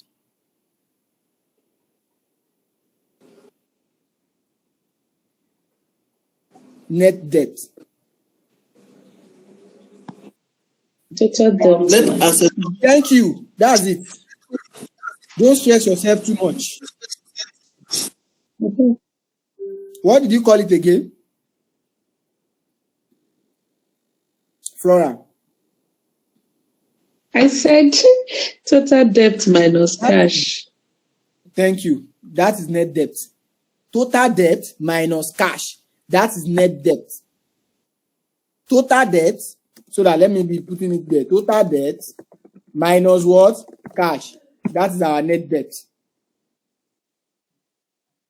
That is our net. So these are, guys, imagine that you do not read through the scenario and you have started drafting, you have started doing ratios everywhere, ratios everywhere. No, that is not the way it works. The way it works is, as you know, guys, see the way I did this thing now. This is my planning area. You see that I did not decide to quickly do, I know that I'm going to do financial ratios, but did I decide the ratio I'm going to do? No. Until when I see things that I'm going to use as commentary, that is when you decide the ratios you are going to do. Until when you see commentaries, or you see, so you have to be reading. So now, as soon as we have done all of these things that we want to do here, the next thing is now to go back to be reading from pre-seen to unseen. You are now going to be reading. As you are reading, anything that relates to any of this heading, you will now be bringing them in. This EBITDA versus CE, page 6 is going to likely help. You put it there. What is our return on equity? What is the formula? Guys, formula for return on equity. Profit after tax over everything. Over what? Is it before or after? Sorry, parts. Right? Yes. Yes, it's after. That's it. Now that you know that you are going to use profit after tax, what you now have to be watching out for before you run your commentary is what have they spoken about in the scenario that has to do with profit after tax? What can affect profit after tax? So as you are reading, as soon as you see anything that can affect profit after tax, what do? You come back to your answer booklet. You know page. Let's even go and read. Guys, am I making sense? Who can summarize in clear time what I've just explained about our working area and why it is important? Let's see if we are on the same page. Briefly, not up to 1 minute. Let's see who is with me. Guys, nobody's with me. It's you, we are with you. Now, summarize now. Chidera, go ahead.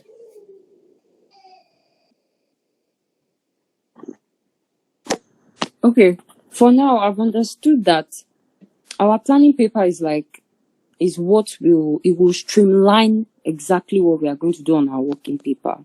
And everything on your planning paper is as a result of the requirement, what is in the exhibit. So you are not just supposed to just do any ratio because you want to do ratio. You need to look at what they are asking you to do.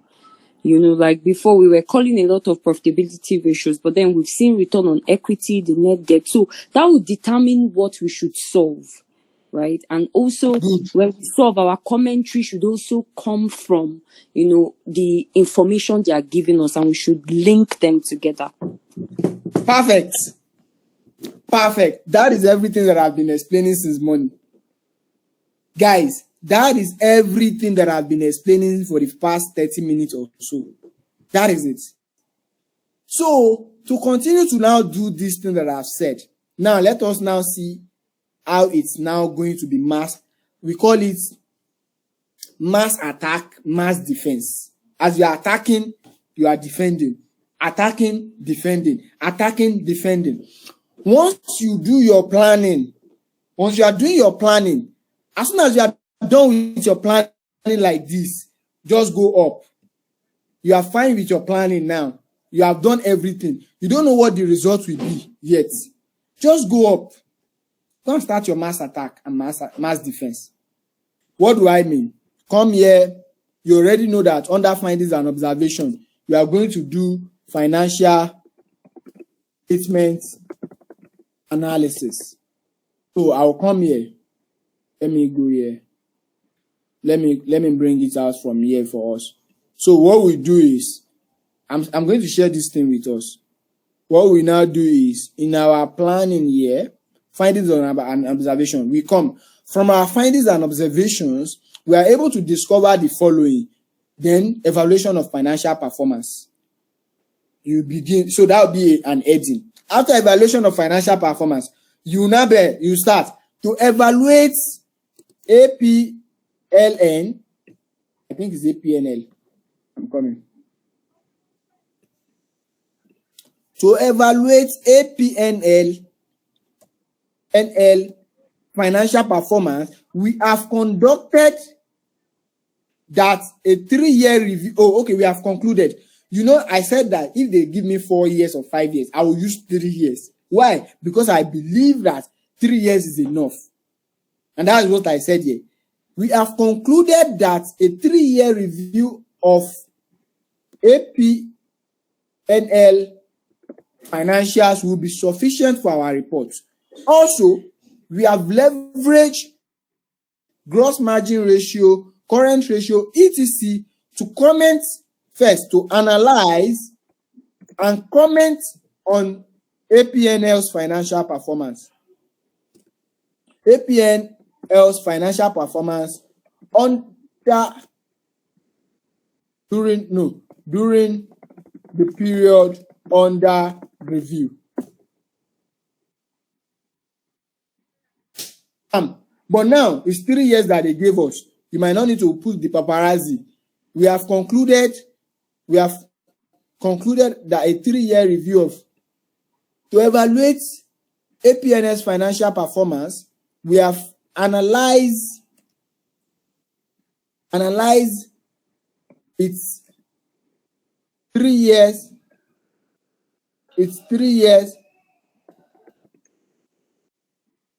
financial statement between 2019 and 2021 and leverage. So I will now come and say to evaluate APNL. So you know that is evaluation that I'm doing.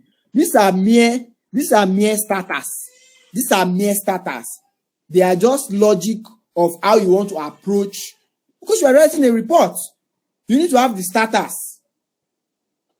These are starters. To evaluate APNL financial performance, we have analyzed its 3 years financial statement between 2019 and 2021. Maybe they are audited. 3 years audited financial statement between 2019 and 2021, and leverage gross margin ratio, current ratios, and all the kind of ratios that you have calculated. But now, this place now, we don't need to say current ratio and all of those ratios, because we were given what to use. And leverage raw EBITDA and net debt, and net debt to equity. We have leveraged ROE. We have leveraged certain profitability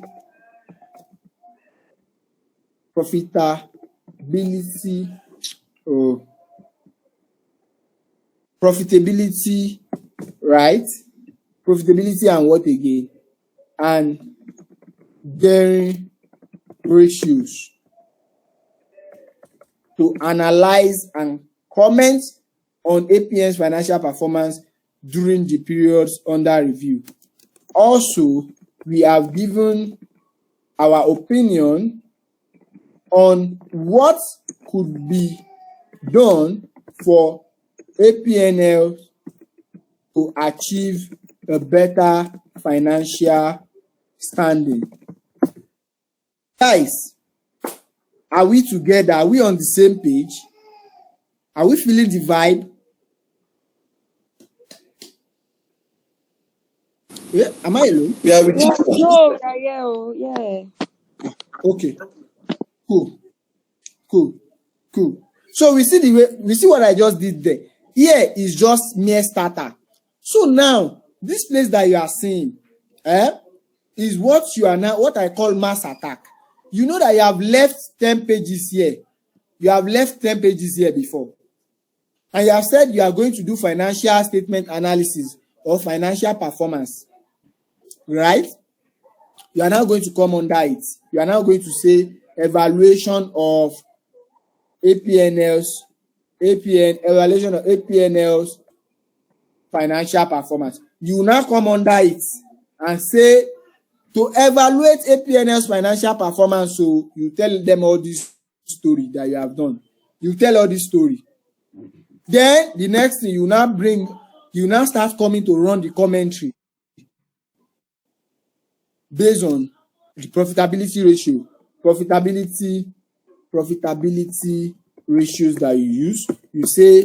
You come and say, what are the profitability ratios that we use? Guys, what are the profitability ratios that we used? Guys. Gross profit margin. Gross profit margin. No. Return on the one that they gave us. Exactly. Return on equity and what? EBITDA. EBITDA to what? For capital employed. So now, what are we now doing here? Guys, before you get here, you must have finished this planning area. You must have finished the planning area. The planning area, you are not doing so much. You are just jotting.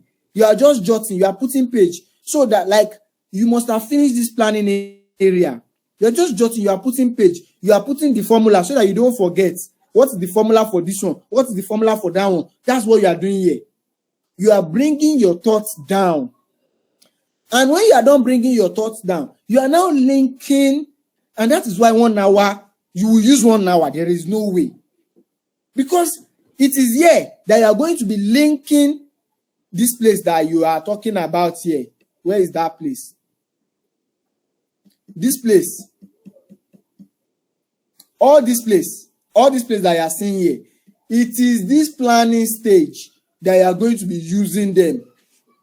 That is where you will first try to exhibit all of those things. So that by the time you are done exhibiting them in the planning area, by the time you are going to your report area, you will not have issue. So let me show you how I'm going to exhibit them small, right? I've written page 6 here. I've already exhibited something here because I've written page 6. I've already written the formula. I've written the page. So by the time I am done with the appendices, so I go to the appendices. Okay, appendices, so financial ratios, I do ROE, I do EBITDA to what's it called? CE. I don't need to stress myself again. I already know the formulas because I already wrote the formula here. See, the reason why you are doing all of these things quickly in your planning is because you can forget. You don't want to risk that. Since you already wrote the formula here, you have got, by the time you do your financial ratios, this one you have gotten 40%. Year one, 40%. I'll be 2019, 40%. 2020, 30%. 2021, 10%. It's dropping year on year. You already know, right? You know that you are going to do trend too. Now, this is the tricky part that I have not spoken about. Trend analysis. when we're talking about trend analysis here, as much as possible, guys, trend analysis is not that you must do all of these things that you are saying here. I must say that before I miss it. We are going to be wrapping up soon, guys. This is 8:25 by 9 marks. We are out of this place. So, guys, let's try to restrain ourselves from asking questions for a while. And if I ask something from us, let's answer as soon as we can, please. So now, trend analysis now. Trend analysis does not mean you must do everything here. Oh, guys, all of you that used to waste time, you now do trend analysis for all of these things from beginning to the end. No way. That is not the way you are supposed to do your trend analysis. You are supposed to select the important things that you want to do for your trend analysis. For example, your sales of goods and services. Pick the guy. Do the guy. Your cost of sales. Pick the guy. Do the guy. Other income. Is it necessary? Is it compulsory? If there is nothing that requires you to do it, why are you doing it? Trend analysis again is not that you must do everything here. Oh. Trend analysis is that do the ones that are important to you. Do their trend. That's all.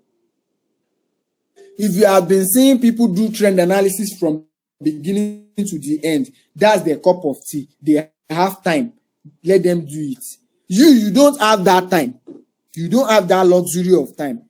So trend analysis is not to be done for all line items. They are to be done for specific line items that are relevant to your case study. Specific line items. Guys, I'm telling you this. This is not them say, oh, this is something that guys have used and nobody queried them. Nobody died. If you are doing trend analysis for all these things, you are going to waste time. You don't have that time. Trend analysis for 3 years. Just because you want to do A minus B divided by A, it is not worth it. It is not worth it. I've said it. You do trend analysis from sales and goods, sales of goods and services, cost of sales. You come. You don't need it for depreciation. You need it for other expenses. How to determine which one do you want to do trend analysis for? By mere looking at them, which ones are looking odd? Which ones are looking odd? You look at this one, other expenses year on year, it is growing. But do you need it? Not necessarily. Finance income, it is not even making sense. Look at this finance income. It's not even skewed well. So do you need it? No. Profit before taxation. Other income is reducing, but do you know why? You don't know why. So you don't need it. Do you need it for any commentary? No, you don't need it for any commentary. Before you decide on trend to do, ask yourself, do you need it to run any commentary? If you don't need to run any commentary, no way, I'm not doing any trend on it. It is what you want to use to run commentary that you should use to do trend. For example, EBITDA. Is EBITDA here? EBITDA is earnings before interest and tax. So we might need to calculate our EBITDA working backward. This is profit before taxation. So we might need to add finance costs back to get EBITDA. In this case, you need to add finance costs back because EBITDA is, in fact, it's not just finance costs, depreciation and amortization. You might need to also add those ones back to get EBITDA. So by the time you do all of those things, because of the fact that you might need to add depreciation and amortization back, finance costs back, you might want to do trend for those ones. Because you need to add them back, you need to do their trend. So that if anything goes sideways, you are going to use them to run commentary. You are going to use them to run commentary. Guys, I don't want to assume, but I want to believe we understand what I've been saying. Moving on. Let's move on briefly. We have spoken about financial analysis just like that. But we have not run the commentary. So now let me take us to run the commentary. Let's say that we want to run the commentary, right? And I'm coming on. So this was the planning that we did for the last one. Profitability, use financial ratio, use this, use that. So other things that you notice. We are still going to quickly notice some things now. Let me delete all of these ones for this one. Financials. Why will group? So all of these things that you notice year on year. What are you noticing? These are like what we call professional skepticism. These are the way they play out. So I'm coming. Reasonable cost. Things to wash out from the unseen. Okay. I'm coming now.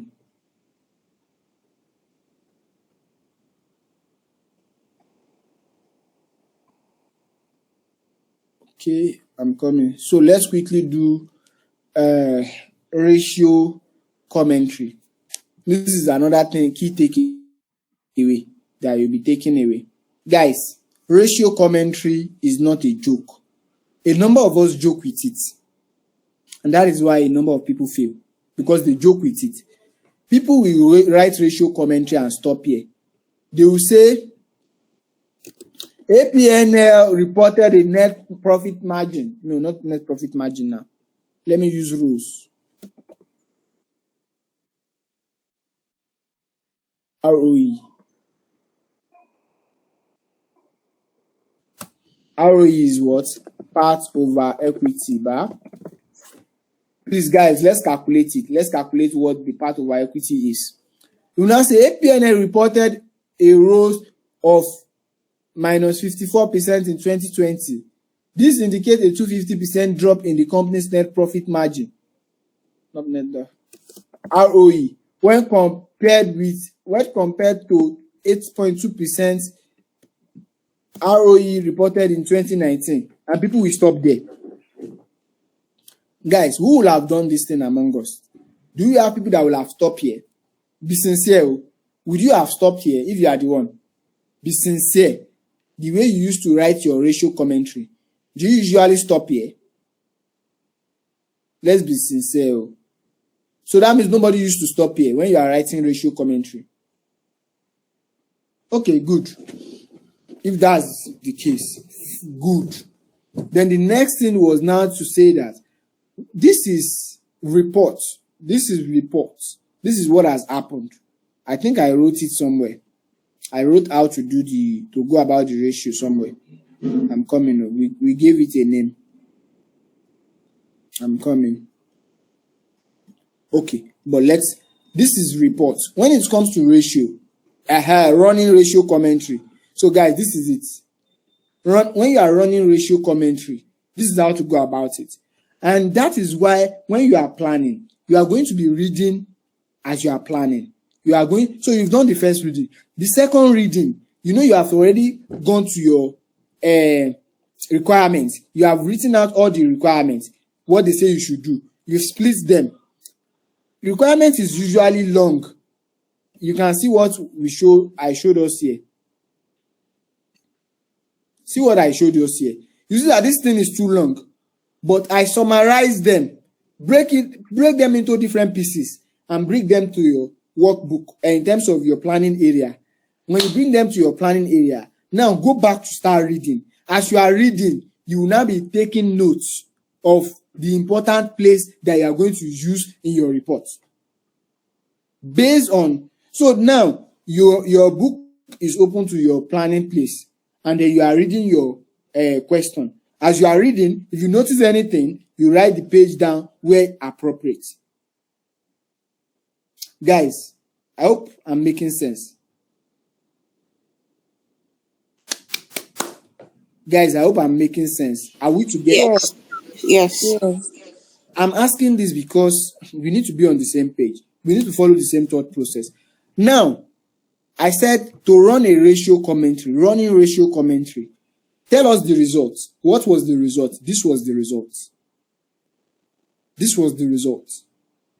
Tell us what caused the result to be the result. This significant drop in CAPE, so we'll change it to APNL ROE can be attributed to the significant increase in its operating expenses. Particularly, this is now where trend analysis is coming to play. You know that ROE is defined as a result of profit after tax over equity. So you have to be able to tell other line items that you can easily pick that is contributing to that thing that are significant. And that is what we did here. To say this significant drop in APNL's row can be attributed to the significant increase in its operating expenses, particularly personnel expense and other operating expenses.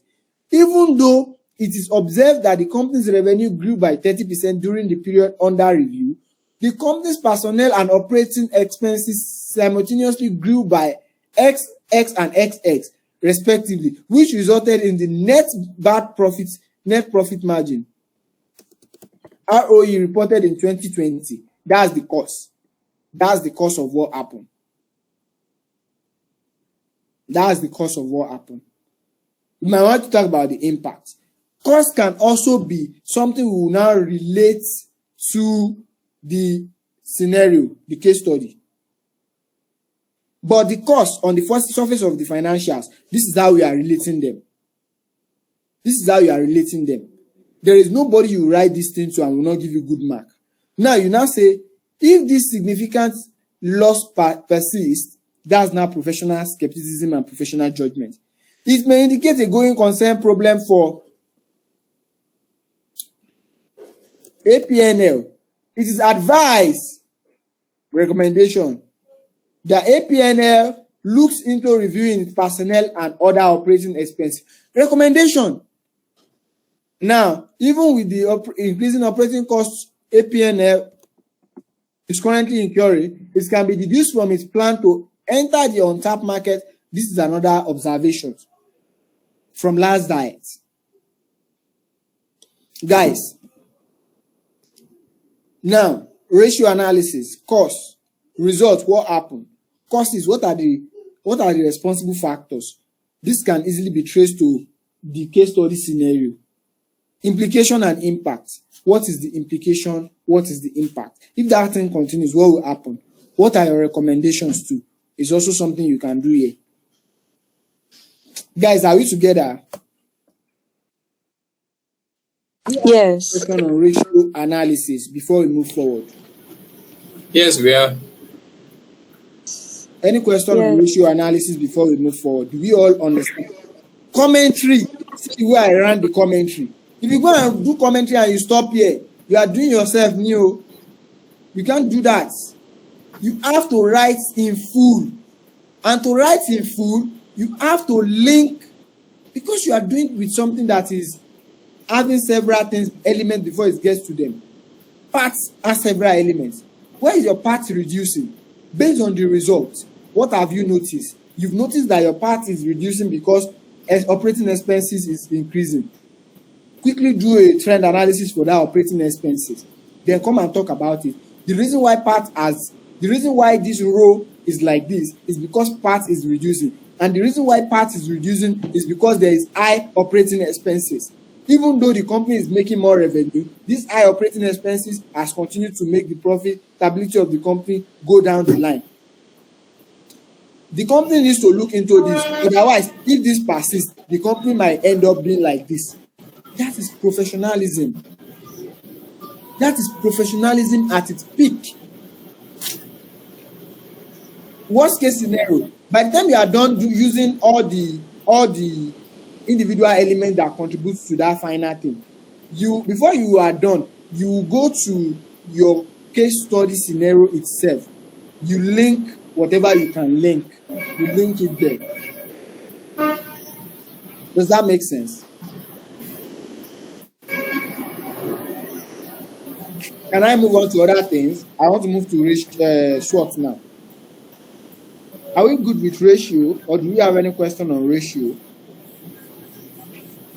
Do you have any question on ratio commentary? I take that as a no.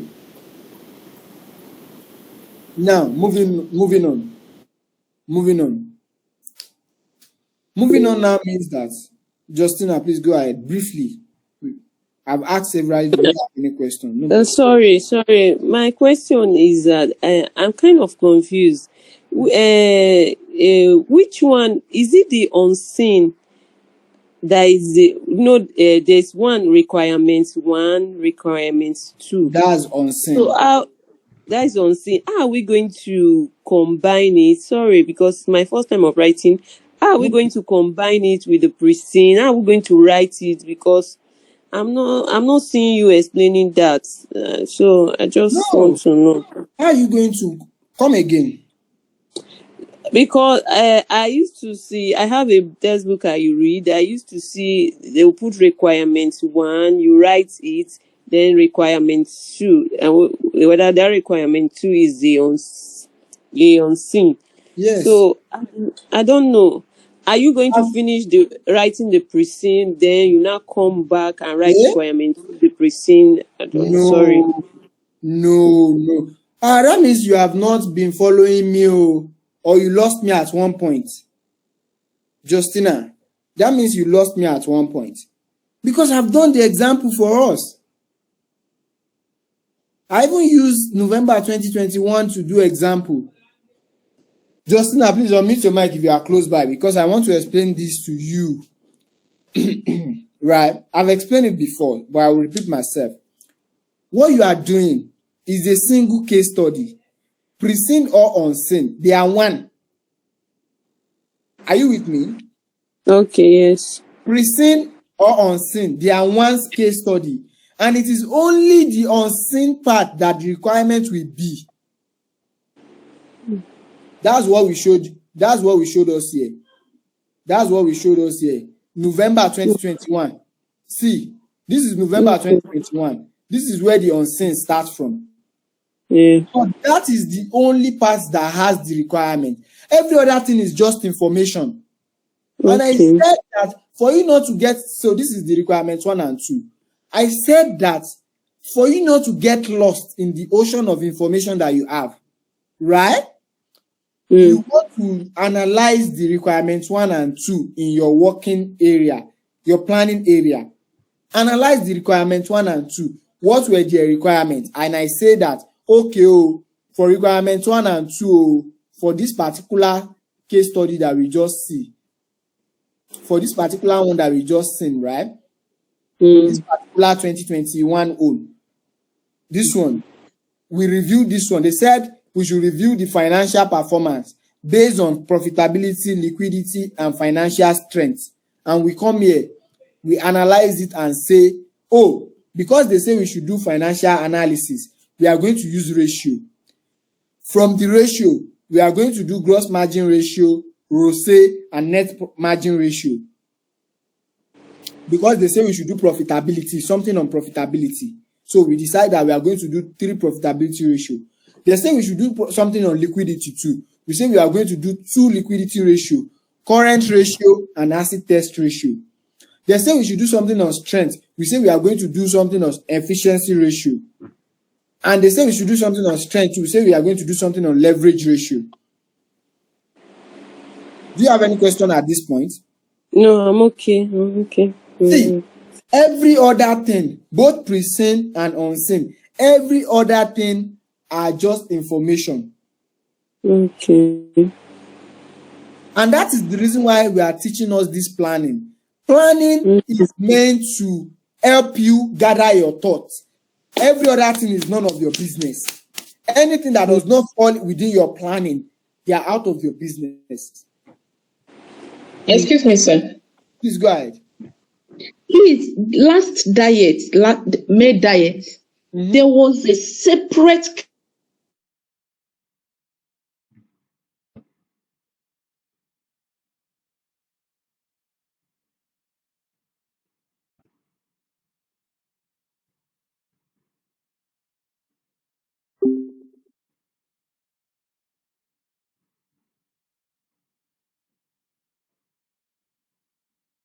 I think that's where she's, because the November 21 you're talking about. Why you fail.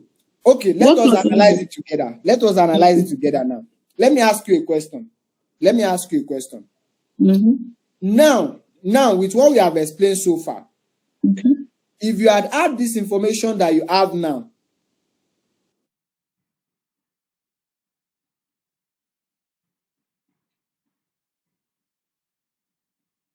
or by following the following what requirements by are. going to the unseen.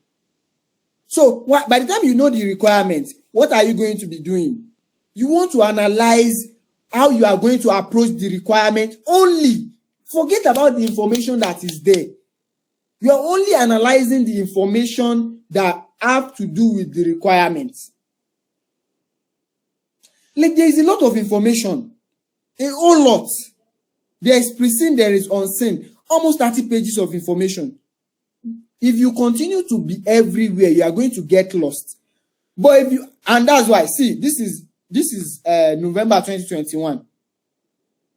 Look at the requirements. These are just the requirements. There is pre-seen, there is unseen. By the time we analyze the requirement, these are the only things that they say they should do. This is everything they've said that they should do. And people will still fail. Why? Because they were everywhere. If you follow the requirements, you will streamline how you pick information and what information you are going to use. It is not all the information you are going to use. It is not all the information you are going to use. Follow the requirements and you'll be able to streamline your thought process. Am I making sense? Justina, did I answer your question? Yeah. Yes. Pre-seen and unseen, they are the same case study. All you need to do is to identify what are the requirements and split them into several components, just like the way we have done here. When you are done splitting them, right, decide how you want to approach them. But before you start deciding, after splitting, before you start deciding, go and read the case study again from beginning, both pre-seen and unseen. Read everything again. As you are reading them, they will be informing you of the information that you have that you are going to use to write your report. As you are getting those information small, those are the ones that will be informing you of your decision. Am I making sense? Yeah. That's just it in a nutshell. Patrick, you have anything? Yes, sir. The issue now is that, most of the times we don't know when to differentiate between the second requirement and the first requirement. At times, the second requirement... You will know. For you to know, Patrick, this is how to know. Unmute your mic so that we can communicate. For you to know, this is how to know. Read it one by one, the way I did this thing. One by one. Look at the way I did this place. Remember the way I wrote out what they say we are capable of doing here? Yes, sir. See, you see all of these things that you are seeing, 1, 2, 3, 4, 5, 6, 7. Come and see all of them here. Yes, sir. These are all of them. Financial analysis, business and environmental assessment, investments, business proposal, sustainability reporting. That's all. So this planning area is telling you that you must write something about all this place for you to pass. Okay. If you want to pass, you must write something under all this heading. You must write something under all this heading in your book. So now, by the time you are done writing one or two things under each heading, because you already have headings as you are reading again. That's why I said after your first read, second read, go and look at the requirements, analyze the requirements, pieces it. When you are done analyzing the requirements, then go back to go and read everything from the beginning again as a single case study. When you are now seeing things that relates to all the headings that you have, that's when you will now be picking those things. Just slightly picking them and say, oh, okay, you've seen something that has to do with sustainability reporting. You put page 8, put it there. Maybe a cloudy environment. Page 8, cloudy environment. You have it there. So by the time you are going in your report, before you forget, you eventually, before you forget, by the time you look at your time, 1 hour has gone.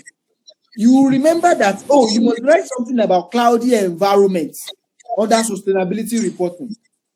Then you go there, and that is why we are doing it simultaneously, mass attack. So, as you're already in your main report, under your findings and observations, after you have done your profitability, every other thing that say you should do, you come here, you say you put sustainability reports or report basically. Then you already have a space for where you are going to talk about sustainability reports. Oh, having assessed APNL's financials and business strategies, it is evidence that the board of APNL needs to consider having serious look into their sustainability position.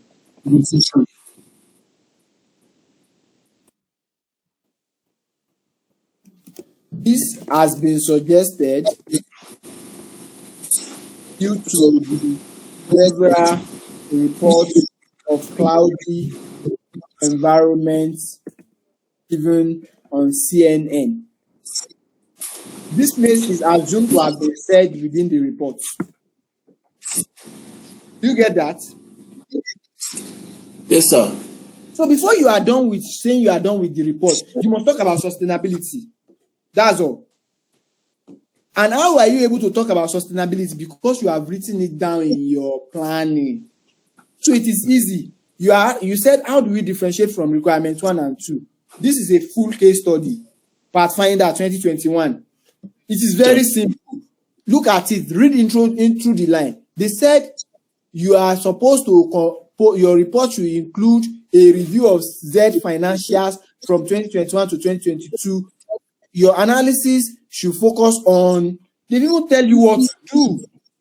So all you just need to do is to write out what they say you should do in simple terms. Write them in your working area or your planning area. Write them there. They say you must talk about profitability, liquidity, and efficiency of financial strength. Write them there. And how do you want to talk about them? Through ratio. What are the ratios you want to use? Decide. But before you make that decision, go back to read again. When you are reading, things that you know are available that will help you to run commentary, those are the ones that you are going to use to decide your ratios. Does that make sense? Hello? Oh, can I ask you a question? Please go ahead.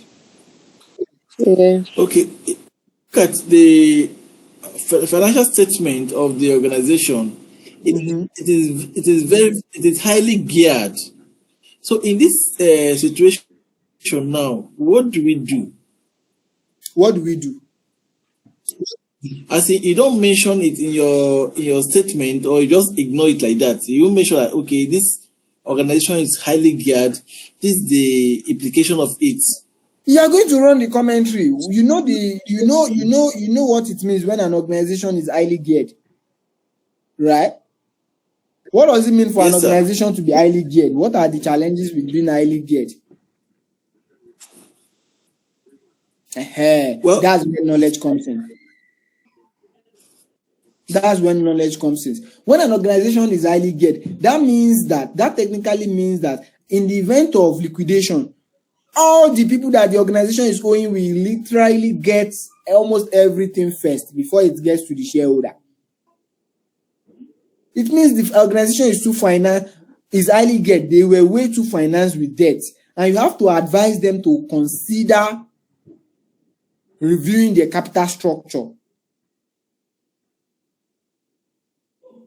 Because now, since they are highly geared, that means their interest finance cost will be high.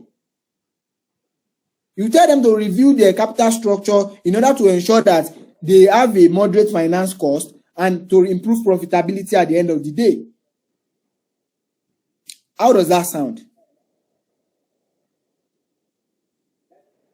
My question is that now, are you going to bring this in your requirement 1 or your requirement 2? No, you are going to bring it particular under. You said? Come again. Which particular place are you going to bring this to fit into your report? Under anywhere that says you should do something around financial performance. By the time you are doing your exam, forget requirement. That's why I said you have to analyze the requirements first. You are not doing anything requirement 1 or requirement 2 again. Analyze it. You're not concerned about requirement 1 or 2. You're not going to have it as requirement 1 here, requirement 2 here. No way. You are going to analyze what they say you should do. It's only what they say you should do that you are going to talk about. Otherwise, there is no need. See, guys, this exam is not something that you write requirement 1. You now say requirement 1. Requirement 1. You now say this is the answer for requirement 1. No, that's not the way to go about it. Analyze it the way we have analyzed it here. They say you should. This is an unseen part of a question now. This is an unseen part of a question. They said that you should talk about the financial review of the organization, talk about profitability, talk about liquidity, talk about financial strength. That's what you need to do. So by the time you are writing your report, you will just come and see what we did here. By the time you are writing your report here, you just come and say evaluation of financial performance. You're not going to call it requirements 1 or 2. They say you should do profitability. You talk about profitability here. I think we did it somewhere. They say you should do profitability ratios. You talk about profitability here. You don't need requirement 1 or 2. Wherever it falls, while you've analyzed it, that is where you write it. It's not whether requirement 1 or 2. Okay? Okay. Patrick, you get that? Like, you don't concern yourself about requirement 1 or 2. Just go to thanks. Go to the requirement. Analyze it word by word. This place, they said you should do an appraisal of installation of an air plant project. This is investment appraisal. So put investment appraisal. By the time you want to do it in an exam, you say you just have an heading under your observation and findings and observation. You just have an heading that says after this place, after all this financial evaluation of financial performance, you have another heading, like after a while, you have another heading that says investment. What do they say? Appraisal of installation of air plant projects. Air plants projects appraiser. That's all. Air plant project appraiser. And you do whatever you want to do under it. Of which you will have done it here before. That's the investment appraiser and commentary that we have here. Investment appraiser and commentary. Air plant projects. Does that make sense? Yeah. Yes, thank you. God. Well done. It's not easy actually. We've exhausted. Okay, moving on. I hope you don't have any question right away before I move on. Okay, on running ratio commentaries, are we good now? I have a commentary that I've run here that I feel like, see, this is a very, very huge commentary already. And I've written how to always go about it for us. I wrote it in 2 places. What happened? Results. What happened? What was the results? This is the results. This is the results. What caused the result to be the result? This is the cause. These are the causes. You can either use elements of what makes up the results as the cause. Elements are items of the financial statement. You can use those ones. Or you go to the story and you use things that you can easily see within the story. If you cannot see things that are easily relate to the main, like for example, return on equity, you can't see anything that relates to profit after tax directly. but you can see something that relates to an item that relates to profit after tax, then you have to talk about that thing. That's the way to go. Yeah. Nsenga, please go ahead. Sorry, can we have the sheet You have of this everything after you're done? You have everything that I'm using. You have everything. You have access to everything. Go ahead. Yes, please. About this part, Nsenga, please. profit after tax that was calculated here. I can't hear you. Yes, can you hear me? I say about this part, this Hello? profit after tax. Hello, can you hear me? Okay, I don't know. Nsenga, can you hear me? Yes, I can hear you. I'm moving on. Right. So nobody has any question on what's equal again, right?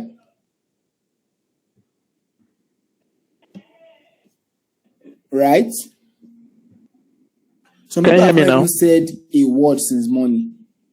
Man, that's not nice for learning. No. Moving on. Now I'm going to how this thing is going to affect our SWOT analysis. I've used. See, this is another analysis that's on here. Please let him type his question. Thank you.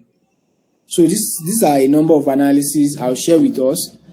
So finding an observation is where we are actually dealing with now, because that's where majority of all of these things will be happening. I'm almost done. We are going to do summary. I think I've clicked on a number of things that I said I'm going to talk about already. I've talked about it. I've spoken about trend. I've spoken about sustainability. Let me go to SWOT first before sustainability. I actually have a to-do that I'm working with too. So, but it's actually a long class, really. Now, SWOT. Right. Guys, dealing with SWOT. Based on importance of, based on contexts of ratio entries. Okay, dealing with SWOT now, guys. From the case study that we've read so far, can anybody tell me any place that has SWOT? Strength. Anything that has to do with strength. Which page should I go and check? That has to do with strength. Let's see how we are using this information.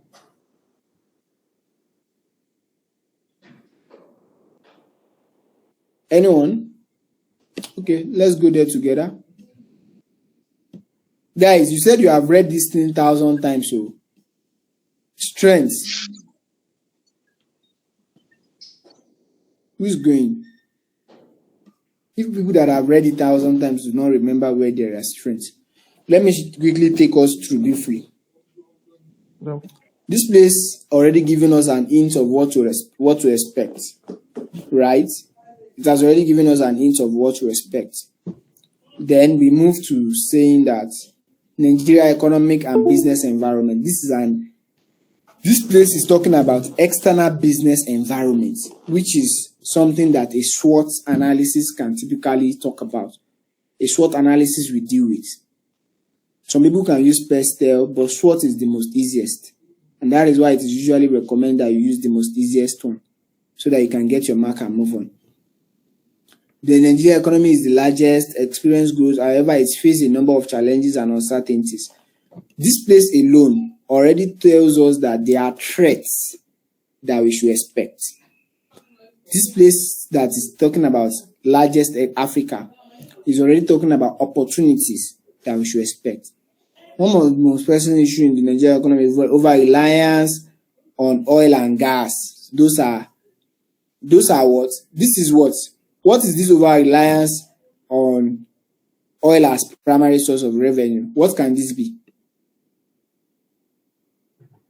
It's a threat. Exactly. This is a threat.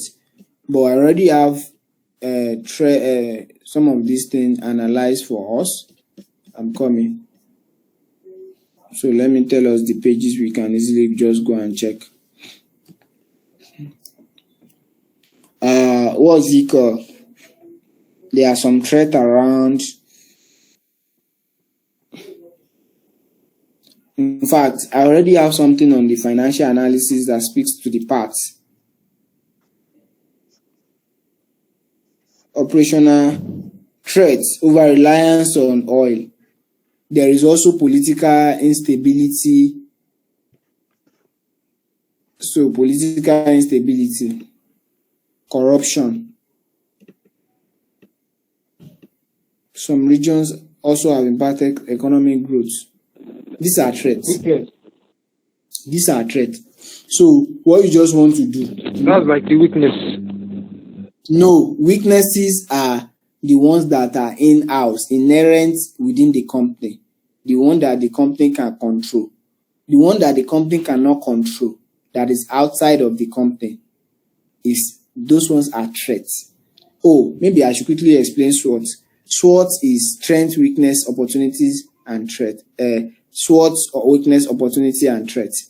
SWOT strengths are within the company, the things that makes the company unique and powerful on its own. Like team, the experienced team, like the product, like the cost optimization, like the process optimization, like the goodwill. Those are like strengths for a company. Things that they inherently own that are good as values for them. Weaknesses are their own inherent problem, like poor customer service. That's a weakness for a company, inherently their weakness. Like their bad processes, those are inherent. Weak technology, those are their own inherent problem. Lack of experienced management team, those are their own inherent problem. Those are their own inherent problems. Then opportunities are things within the environment at which the companies play, but outside of the company's reach. So within the environment, but outside of the company. So opportunities are like increasing market size. Market size is increasing. People are beginning to like fall into the category of the people that use their products. That's an opportunity. Opportunity can be that government has removed withholding tax, or they have reduced CIT.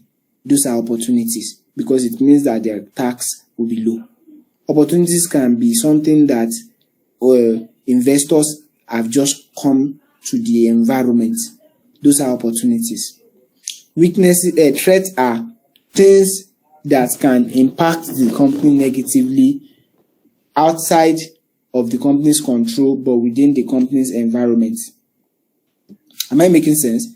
Outside of the company's control, but within the company's environment. Threats are that things that are outside of the company's control. The company cannot control it, but they are within the company's environment, right? So threats will include: one, government just give a regulation that they cannot export cassava products again. That's a threat. Two, government just put a ban on investors coming into the country. That's a threat. Three, threats can be that ecosystem, that's ecology is having issue. No rain, droughts, those are threats. Those are with outside the company control, but within the company's environment. I hope those clarifies SWOT in a nutshell.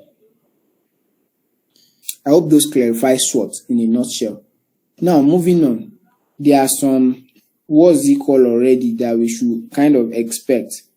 There are security challenges, there are infrastructure gaps, there are post-harvest loss. Those are kind of problems for the company. Those are threats to the companies. And those are the things that we can easily see here. Despite these challenges, Nigeria has made some progress in improving its business environment. In recent years, The government has implemented several reforms aimed at improving the ease of doing business. These are opportunities. These are opportunities. This one is opportunity. One potential bright spot for the Nigerian economy in its large and growing population which signifies opportunity for business sectors such as consumer goods. This is also opportunity. This is also opportunity. If you see that revenue is growing, these are some of the places you can easily target. That, this is the reason why revenue is growing. Because of the current government has prioritized investment in agriculture. If you see that cost of doing business is reducing, these are the reasons. So this page alone is where you should come out to look for your opportunities and threats. This page alone, you will see your opportunities and threats. So what you will do in case of, as we are planning, right? Let me change this thing. As you are planning, right? As you are reading through, you are seeing opportunities. You say bright spots, large and growing population. You come here, large and growing population. Page what? Page what did I see it? Page 4. I put it there. Comma. What other opportunity is there? So additionally, the current government has prioritized investment in government investment in agriculture. Page what again? Page 4 as well. I put it there. And move on. Improve infrastructure. Continue to diversify will be important for ensuring sustainable growth. Nigeria's future economic outlook. Nigeria has been struggling for recent due to combination of factors including falling oil prices, security challenges. So you can easily just come and say threats. What are the threats that you can easily see? Corruptions, global oil, vulnerable to fluctuations. Okay, over reliance on oil. You put it there. Over reliance on oil. You put it there. Page 4. Page 4. You put it there. See, guys, see the way I'm doing it. This is still planning. This is still planning. Me, as I'm reading through, you're already planning. What they say you should do. You know what they say you should do. You have already written you've already sketched out how you want to approach it. You've sketched out your requirements. They say you should do this, they show you do this. You sketch them out. Now, how you want to do them is now what is left. You go back and start reading again. As you are reading, you'll be saying important things, be taking note. As you are taking note of them, come and write them under where they are supposed to be. Let them be helping you to make this decision. Threats. You put over reliance on oil, you put it there. The COVID-19 pandemic has also had a significant impact on the economy. So, COVID-19 pandemic, COVID-19, page 4, you put it there, and you continue like that. I hope we are together. And before you know it, you are not going to write everything. Just pick the one that concerns you, the one that you want to use. And that is why you must read as much as you can before you decide on what you are using. The state of agriculture business in Nigeria, agriculture sector in Nigeria, economy employing a significant proportion of population to the country's gross domestic. Nigeria has abundant resources, fertile land, and all of those things. Climate for, however, the state of business and agriculture is still mixed. This one is already like opportunity. Fertile land. Page 5. Put it there. You don't need to write too much. You cannot write everything. Just the few ones that you want to talk about. You write them, you put them there. Then you continue. Moreover, the sector is heavily reliant on smallholder farmers who face. So these are also challenges. These challenges limit their productivity and profitability. So you can also put this as why you have limitation in profitability. Adalat Products Nigeria Limited, history and product. These are where you are going to get the strengths and weaknesses of the company. Is a global feed food, the business company high growth, emerging market with strategic objective. Adalat was established with just one product in one country, trading in cashew. Adalat is leading agribusiness, operating from seed to shelf in 72 countries. They are already leading agribusiness. Is their strength. Leading agribusiness is their strength. So the company specializes in food and fiber and aligns to key trends of meeting demands for staple food and fiber in high growth market. International headquarters is Nepal. Products, the company produces grains. You don't need all of geographical location, Europe. Adalat evolve. You don't need all of these things yet, right? So the next thing is Adalat Product Nigeria Limited. Adalat Product was established in 2015. It has its operational presence in all 6. So presence, you can use this one to as a strength.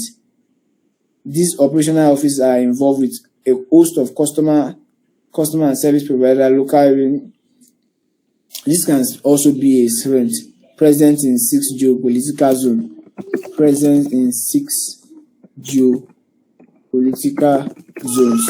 See the way I'm writing them small. Page, what is this? Page 7. See the way I'm writing them small. That's all you need to do in your exam. APNS sources produce various agriculture. The company is also into rice. You don't need all of these things. APNS presently has up to 4,000 staff members in its employment, and these staff are involved in distribution, marketing, processing. You don't need all of these things. Okay. The company offers good quality, inexpensive feed, quality products. That's also a strength. Quality and low price products. That's also what? Are we together? Yeah. Hearing you. Okay. Come on. Not like I'm on my own. So Adalat Nigeria strategy and sustainability. Our strategic focus. We are set for tomorrow, blah, blah, blah. Strategy can also be a part of a strength, depending on how the company is doing it. And you can also identify weaknesses from their strategies too. Sourcing raw materials and transforming them to deliver. Customer preference for food, clean labeling. These preferences are driving a rethinking. These preferences are driving a rethink towards products that are right for me. Okay. Customer preference for food and ingredients are rapidly evolving with greater emphasis on health and nutritional value, clean labeling, authenticity, supply chain visibility, and sustainability. Now, customer preference is changing. So, Adalat needs to be reporting on how they are managing customer preference around sustainability. So, you want to say page 9. Page 9. Customers preference on sustainability. You want to question how Adalat is doing on that. So, customer preference on sustainability. That's something to note. And you want to, these preferences are driving. We refresh our strategy to meet this changing consumer landscape, and we continue to invest in our capability on the key emerging trends and awareness. So, Adalat needs to have sustainability report. Talking about sustainability, this is what we currently have. Let me quickly take us. Do we have anyone that has read through that sustainability S1, IFRS S1 and S2? Where are they? Anyone? You've read through IFRS S1 and S2? Let me see. Nobody has read through it? Guys, IFRS S1 and S2, nobody? Wow. Okay. Please, let's read a bit about them. But I'm going to share something with us briefly. Let me try to get where I have it. they are not too much of a ask. They are just simply talking about sustainability reporting, what we need to disclose and all of those things. I'm coming. Just this guy. No, not this guy. No, not this guy. Grant Thornton. No, it's this guy. It's Grant Thornton. So basically, IFRS S1 and S2 is just basically talking about reporting on. It's just basically talking about reporting on disclosure in terms of climate-related disclosures, and then strategy in terms of company general requirements for disclosure of sustainability-related financial information. So in terms of your strategy as a company, how are you doing? How are you going about your sustainability? In terms of your sustainability-related risk, what are you doing about it? And then opportunities, what are you doing about them? Then there is the IFRS S2 basically is climate-related disclosure. And that is the one that I feel like might want to affect an agribusiness. So guys, you need to read a bit on IFRS S2 and S1. So basically, the two standards are designed to apply together. However, IFRS S2 has been developed to capture climate-specific requirements, which includes strategy disclosures that distinguish between fiscal and transitional risk. So what is APNLs currently doing on that? Do they have any strategic document that speaks to that, and how is that coming up? So you need to be able to use professional skepticism to talk about that within the exam. Go ahead. Okay. Yeah. Yes, sir. So I didn't really read in depth about the standards because I saw it somewhere that it will commence 1st January 2024. I think someone posted something on LinkedIn, and I was reading it day before yesterday. So I was now thinking if it's going to take effect because they actually brought it out in June, July or something this year. But on that LinkedIn post, the person was saying that it should take effect from 1st January 2024. So I don't know. Yes, I will still read it too, but I don't know if it's okay to still put it into the case study. It is okay to put it. It will be effective by then does not mean that it is not already in existence. That is when it will be required for people to be following, but now you have to start following it.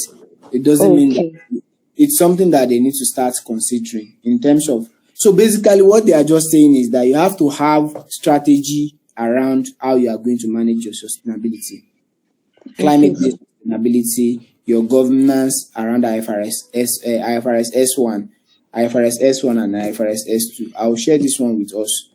I'll share this with us too, so that we can have this particular one. Yeah. So that's just basically it. But as we are reading through, if you see anything that relates to sustainability, we pick them and try to know their page, so that by the time we want to reference them, we reference them. But at the end of the day, what we are going to talk about sustainability is more of advising or using professional skepticism to say, is the company doing anything around sustainability reporting right now? If not, you advise the company to start doing recording or having their strategy around sustainability reporting, given that IFRS S1 and IFRS S2 is coming to effective by January 1st, 2024. So for the company to start being an early adopter of this in order to continue to set the pace and to continue to be the leading agribusiness and stuff like that. That's just how you use them. Our capabilities and how we are differentiated. So these are their strengths too. See other strengths on page 9. Other strengths on page 9. Other strengths on page 9. Other strengths on page 9. Other strengths on page 9. So all these ones that you are seeing here, it's nothing big deal. Purpose, goals to achieve, strategy, slogan, all of these things are just by the way. Market focus, all of these things are just by the way. Products, all of these things are just by the way. These products might now be something that you work on by the time you are talking about value chain. Sustainability strategies, sustainability strategy reporting, good. So you as a professional, you talk about this part to say that our sustainability mission is to leave the world a better than we met it. Therefore, we are inviting cultural regression through this and that. You have to commend them. So commendation is what you are going to do. Adelat is currently doing XYZ on sustainability and should keep it up. And given the with this, Adelat is already considered an early adopter of sustainability reporting, given the coming sustainability standards on IFRS S1 and IFRS S2. Like, you just, so the whole idea is just to like comment on the sustainability part. Comment on the sustainability part. Professional skepticism will now be that does Adalat have, so to now be professional skepticism. So other sustainability points on page what is this? Page 12. Other sustainability points on page 12. Professional skepticism will be professional skepticism and sustainability will be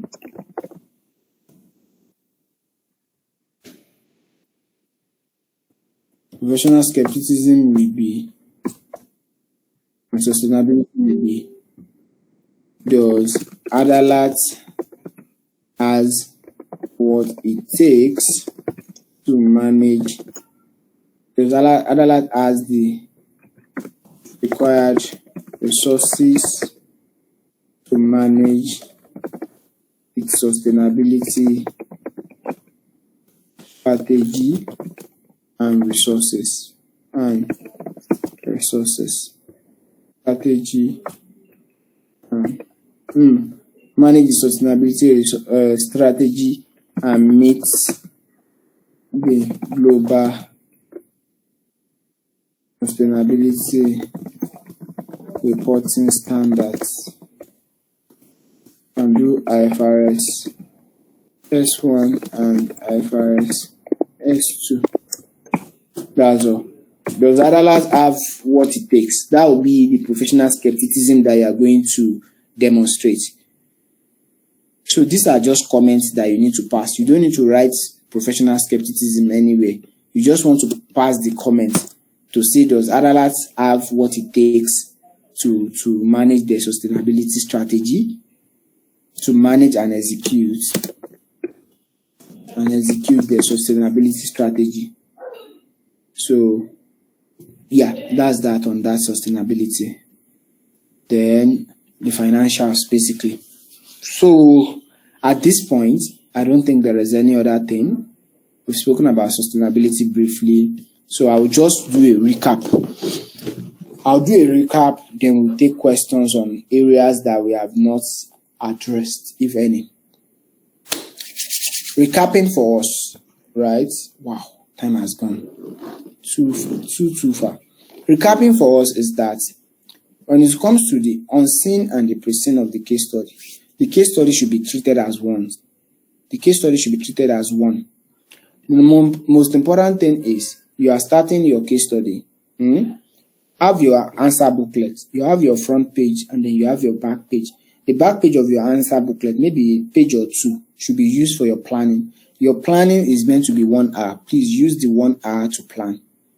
It might not be entirely 1 hour, but plan until you are satisfied. But do not do it excessively beyond 1 hour. By 1 hour, you're already good to go. So, as you are planning, the whole idea is that your planning is meant to cover your requirements 1 and 2. What you are doing is basically that you are bringing out your requirements 1 and 2 from the question paper and you are putting it to your planning area. in specific terms. It's wordy, but the requirements are clear. Bring out the requirements one by one, and put them out one by one. And then tell yourself that you must write something under each of these requirements, right? Then you have to make some certain decisions. But before you make the decision, go back. Again, before you start anything, read through. By the time you read through the first time, the second time, maybe before you go ahead to read the second time, you want to do your formatting. Your formatting is simply writing your table of contents, executive summary, introduction, terms of reference, and all of those things. There are already templates for doing those things. You can write the headings only and leave the pages for how you are going to do them.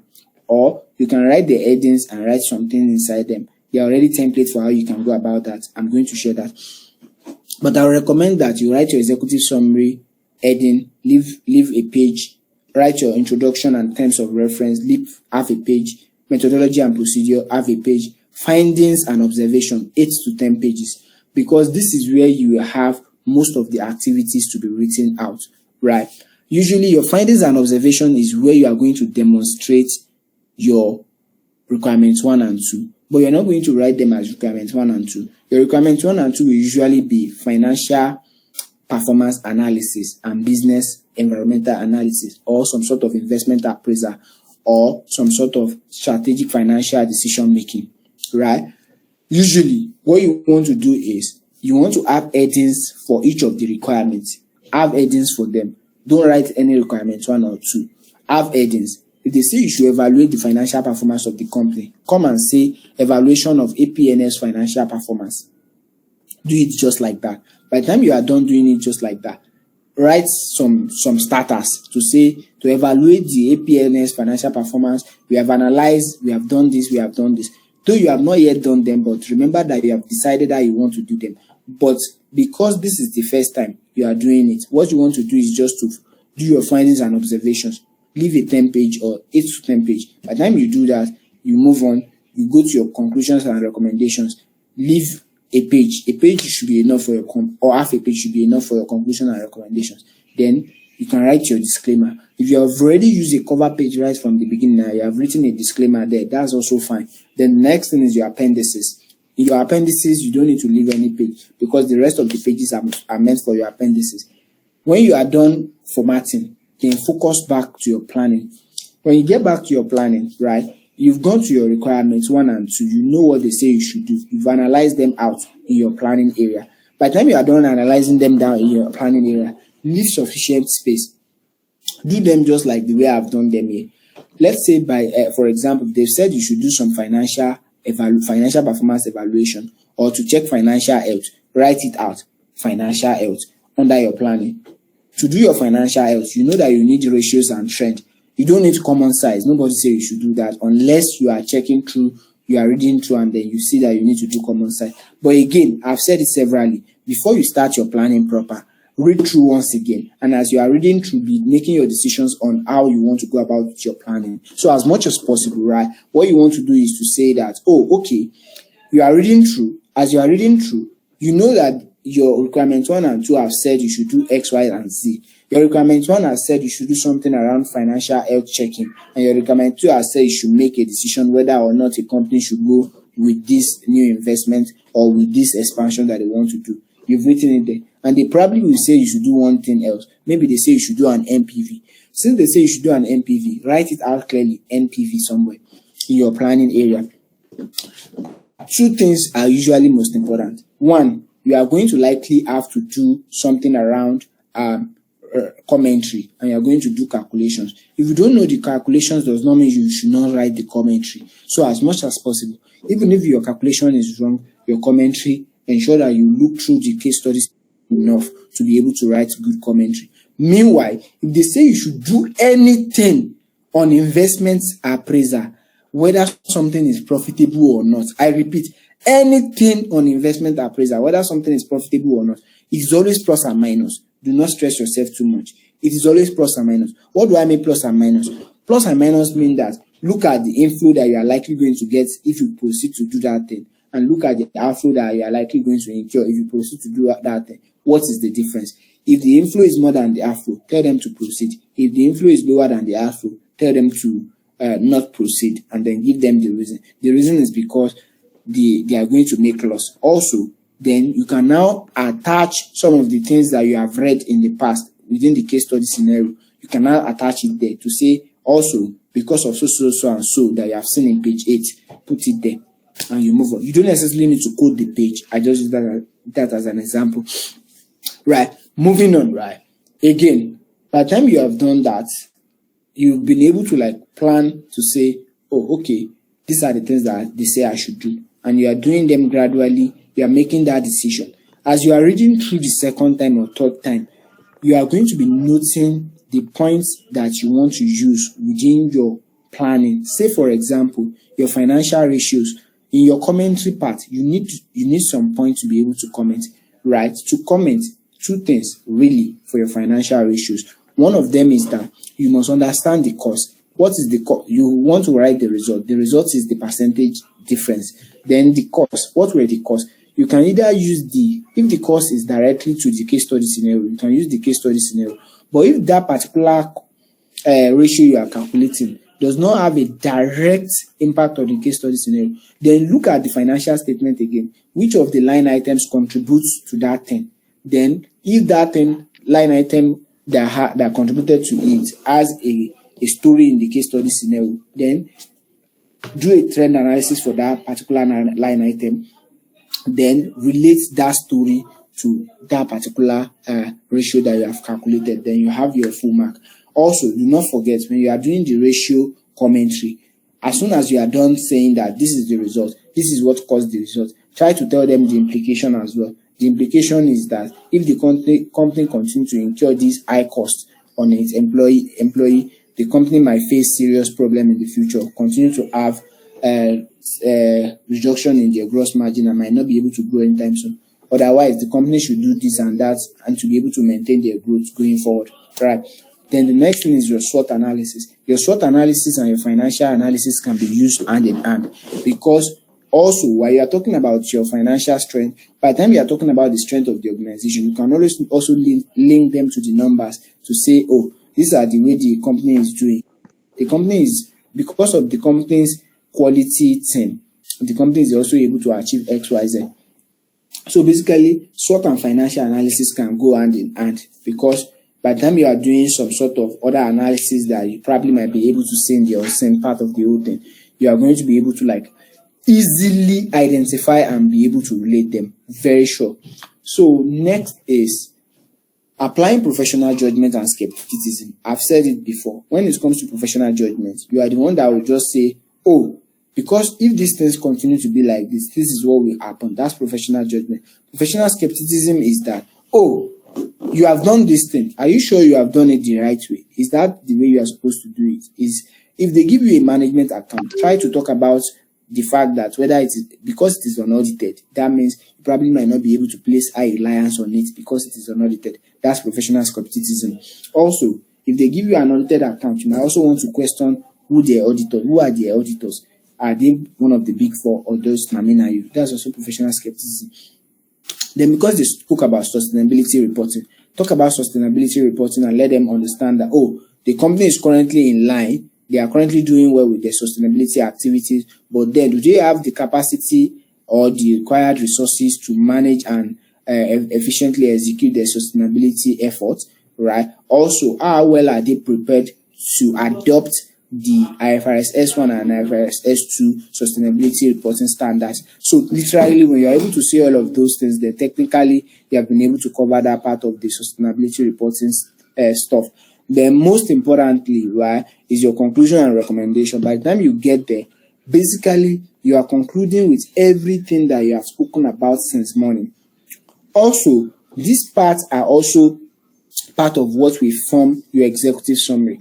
By the time you see the template, it is already clearly understood. Executive summary is also that by the time you decide your ratios that you are going to be using, you can easily go ahead and put it in your executive summary. Again, you don't need to finish one before you start another, really, because you have already left all the spaces. By the time you are done with one ratio and you know that it's relevant in more than one places, you should write something about those places so that you can be able to move on. summarily, in a nutshell, to cap it all, right? To cap it all, you should expect that the unseen might probably have some numbers, activities that you need to do. Trust me, those are not your biggest problem. Those should not be your worry. What should be your worry is your thought process. First, analyze out what they say you should do. Even by the time you see the unseen and you're not so sure how to approach the other parts of the unseen, that is not maybe a very serious technical strategic financial management part of the whole thing. Trust me, just ensure that you write the heading out and you write something that relates to the theoretical part of it under your report. And trust me, you will be fine. Any question before we move on? Before we call it a day? Question. Yeah, let's go back here. Have we addressed this guy? Were we able to demonstrate all this guy? Yeah, adios from Victor. Please go ahead.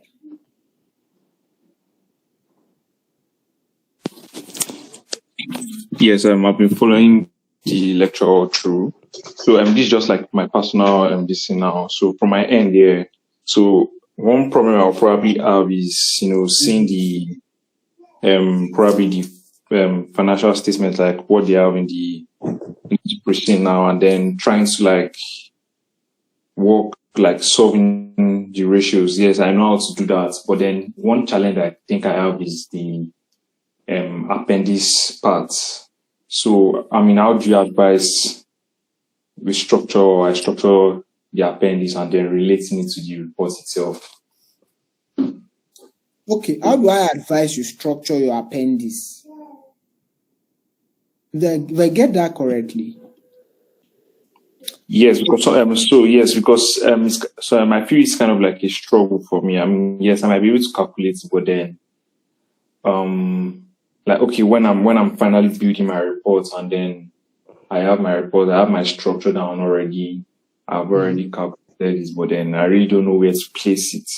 No, you will know where to place it because you have planned, right? So this is how it goes. You have planned. From the planning, again, Victor, please unmute your mic so that we can discuss this. Yes. From the planning, right? From the planning, you have already planned that these are the ratios that you want to do. And I said that by the time you are done planning that these are the ratios that you want to do, you go back to the report and start reading again and be picking lines that relate to your commentary. What you want to use to run the commentary, you start picking them. When you pick them, you come and put them here. For example, page 6 relates to something around EBITDA or no EBITDA. You pick it and come and put it here, such that EBITDA has to do with earnings before interest and tax, depreciation and tax. That technically means that your OPEX, your top line activities, your revenue, your cost of sales, your OPEX.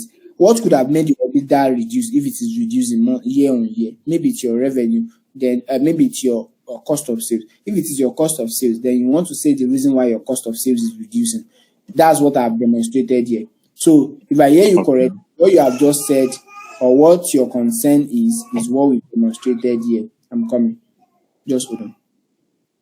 Your concern is how to run the commentary. Is that correct? So I know how to run the commentary. Commentary is my problem. So I enter the exam or now I see my sheet and then yes, we have seen the same part and we have seen the precinct. I probably know what to do already from the precinct. You don't know what to do from the precinct. Okay, yes, we don't know what to do. Yeah, we don't know what to do. Don't make that mistake. Yeah. So I enter the exam and then probably we have another set of financial statement or something like that. Yes. So how to now merge the two, like the precinct? You don't need to merge the two. Forget about precinct and unseen. Just once you enter your exam hall again, you enter your exam hall. Forget unseen and precinct. It is now one question paper. Forget unseen and precinct. And that is why I'm saying that I'm not giving you solution here because nobody knows the solution of what is coming out yet. What I'm very certain of is your thought process. Thought process is you enter the exam hall, right? The next thing is that Focus on the requirements. Just analyze the requirements in your planning area. That's all. Unseen or pre-seen or none of your business. Analyze the requirements in your planning area. Whichever part of the case study, whether it's the unseen part or pre-seen part, whichever one that now have to relate to what the requirement is asking for, that is what you use. Otherwise, it's none of your business to use anyone. Okay. Yeah. See, don't go and be doing ratios for pre-seen part when they do not ask you to do ratios for pre-seen part. Analyze the requirements 1 and 2. Decide from requirements 1 and 2, like I did here, guys. Like I did here. It is very easy. See, these are the requirements 1 and 2. They say they should do financial analysis, and then they should consider profitability, liquidity, and financial strength. That is all. That is what you need to focus on when it comes to financial ratios of that part. I'm coming. When it comes to financial ratios of that part, that is what we need to focus on. So now they say you should use the management. See, the question is always very clear. It is the students that used to go all over the places. And why? Because they don't know that they only need to focus on the requirements. If we count all of these things now, see now, almost 20 pages, you will be confused. You will be confused. So before you get confused that they've given you different things, see, this is pre-seen for last diet. They've given them exhibit 3. It contains financials. By the time you go to the unseen too now, they are still giving them some additional 0.5, one number. These are other numbers and all of those things. And then these are numbers too. Then which one am I using to do what I'm supposed to do? It's not about which one are you using. What did they say you should do? Whatever they say you should do is what you will use to decide what you are doing. I hope that is clear. In terms of your appendix, just the normal way of writing that, gross margin ratio, 2021, write it under it, do the solution under it, 2022, do it under it, 2023, do it under it, that's all. And then you go and use it to run your commentary. I hope that answers your question. Yes, it's clearer now. Thank you. Yes. Please, guys, take your question, pre-seen and unseen. You are taking it as one. I'm not saying you should focus on unseen part only. Guys, by the time you get to the exam hall, the question is now one. It is not unseen and pre-seen again. It is one. And the most important thing on the paper is your requirements. Focus on your requirement. Analyze the requirement the way we have analyzed the requirement. I'm not saying you should focus on pre-seen or unseen when you get to the exam hall. Focus on requirements 1 and 2. What do they say you should do? Wherever what they say you should do is, that's where you go. Whether it's in the unseen or the pre-seen. I hope that answers your question. Chidera, please go ahead. Okay, sir. Thank you so much, sir. You've really done so much. Like, I was scared before this, but now I'm happy. I just want to, there's just something I'm not clear about. I was hoping you've explained it before, but I just still didn't get it. You know this professional skepticism you were talking about, right? Yes. Do we put it on, like, yes, you said we should not write professional skepticism. I got that part.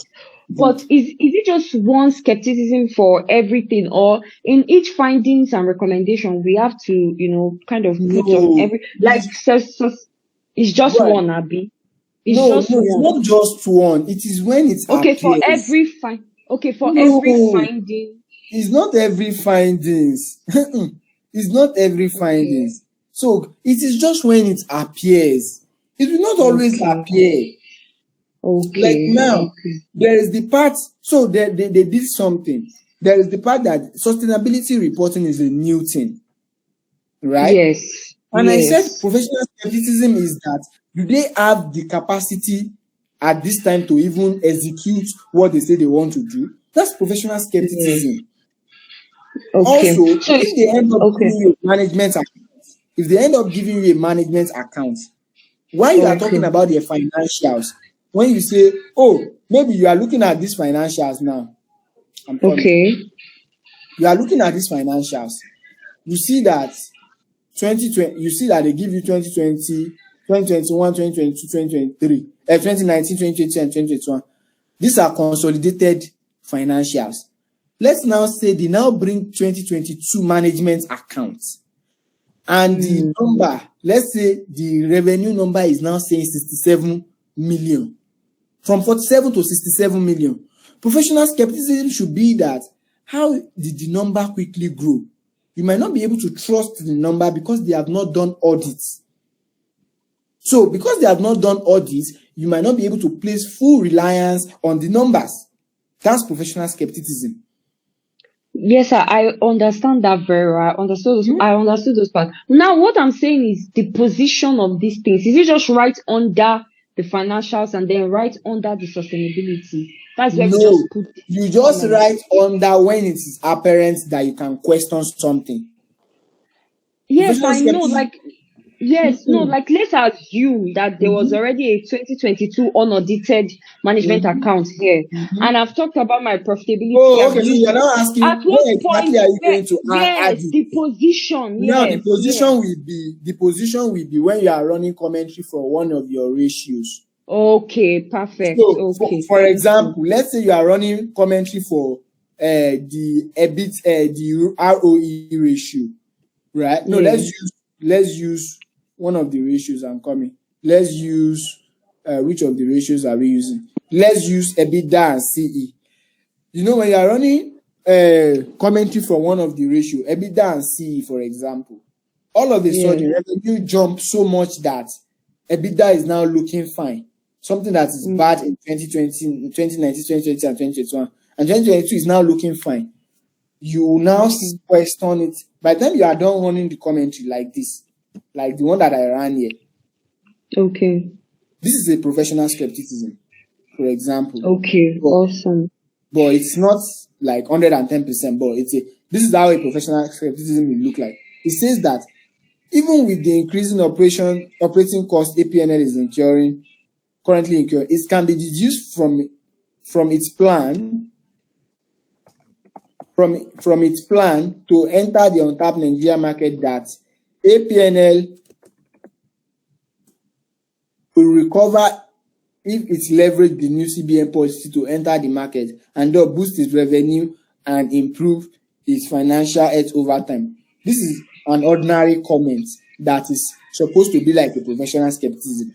Let's say that we want to now make it a professional skepticism, which is usually more or less like probing things. Though APNL financial health is looking good, however, because the 2022 report is currently unaudited,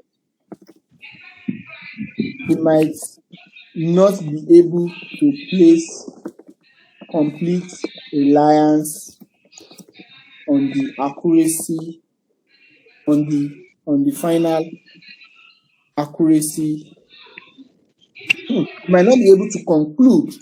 We might not be able to conclude that this will be the final revenue numbers after an audit is carried out. This is a professional skepticism. Yes. Something is looking nice. Something is looking too good to be true. You now come and say, no, this thing is looking good. However, it is too good to be true. So we still need to consider XYZ before we can conclude that it is now good. Does that make sense? Yes, sir. Thank you so much. Yes. After everything you are doing, it's not after every findings and observation. It is when you feel like it's not just good. It is when you feel like there are questions to be answered. And that's when you apply professional skepticism. Does that make sense? Yes, sir. Thank you so much. Yeah. All right, Okay. Thank you very much. Please, I want to ask about the history of the company. So for internal report, are we supposed to put the maybe brief history about the company in our report, and where are we supposed to put it? If yes, where are we supposed to put it? In all honesty, Like background.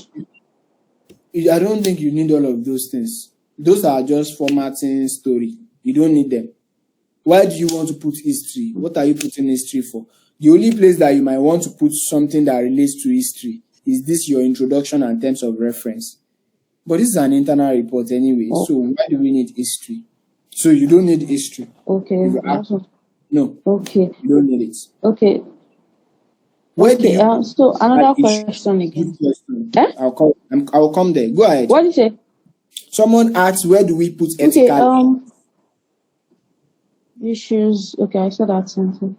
I will answer that. Okay, for requirements, answer that's requirements 1 and 2, breakdown. So I want to ask, do we need to put like after, okay, maybe for example, the requirements question for requirements 1, maybe to evaluate the financial or so, I don't know the question yet.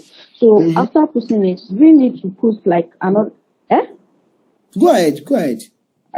You want to say something? Okay.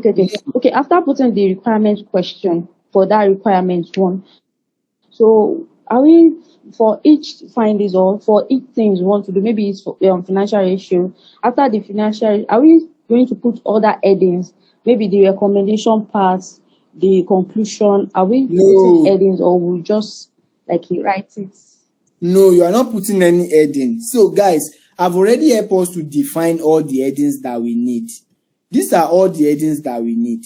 It is very clear. These are all the headings that we need. These are all the headings that we need. These are all the headings that we need to start with. Starter headings. These are all the headings. Every other things are going to be subheadings. Every other things are going to be subheadings. However, for like when you run ratio analysis and you want to make commentary and you want to make recommendation, you don't put additional headings. You only put headings for things that you come out with when you are doing your analysis, when you are doing your planning. Those are the other things you need headings for. Any other things, they are just by the way. And the ones that you come out so with, that recommendation, the conclusion, we just write it without putting it. Maybe this recommendation is more heading before you start writing the recommendation. Hold on. There are 2 conclusions and recommendations here. You know that there is the conclusion of overall everything that we spoke about. Yes. This one. You know that there is this conclusion. No, under executive. No. This one under findings and observation. Can you see my screen? So is it?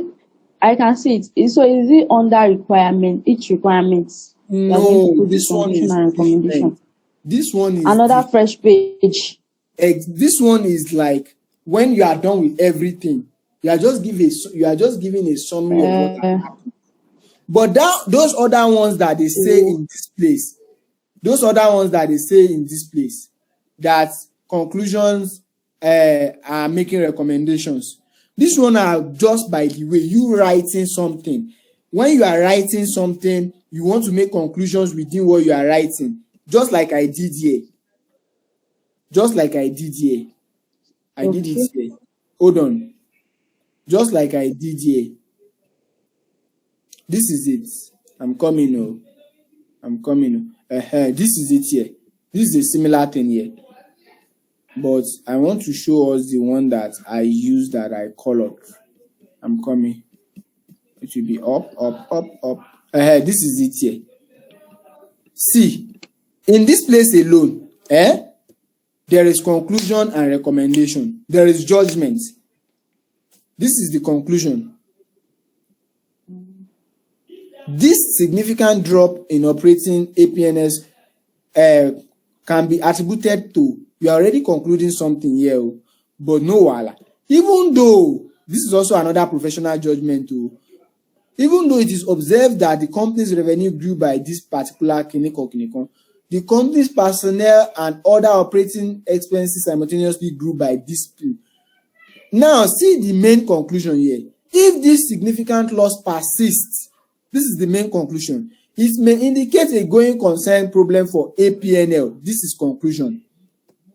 And then the recommendation is that it is advised that APNL looks into reviewing its personnel and other operating costs.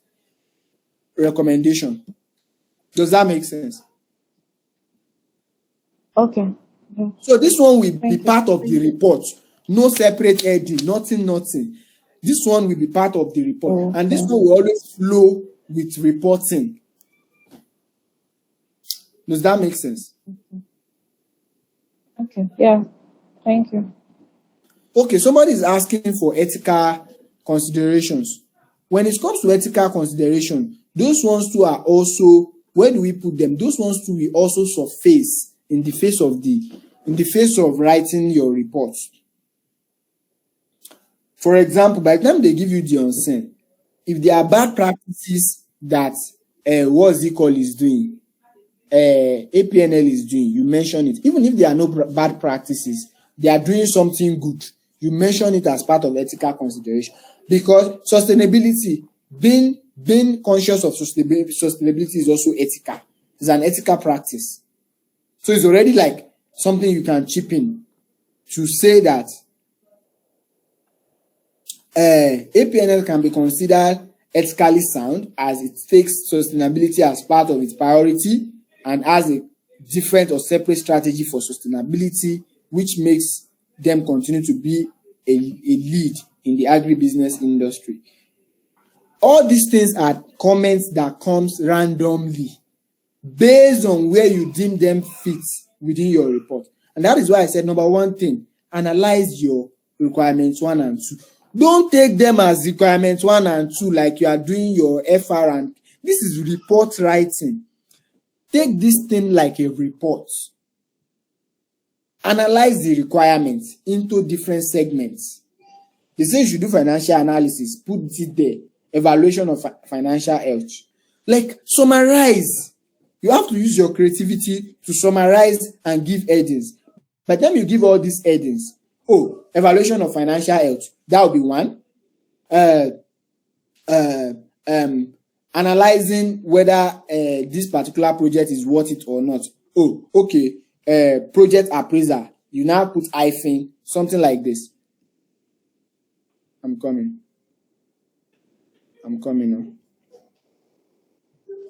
on. We are almost there.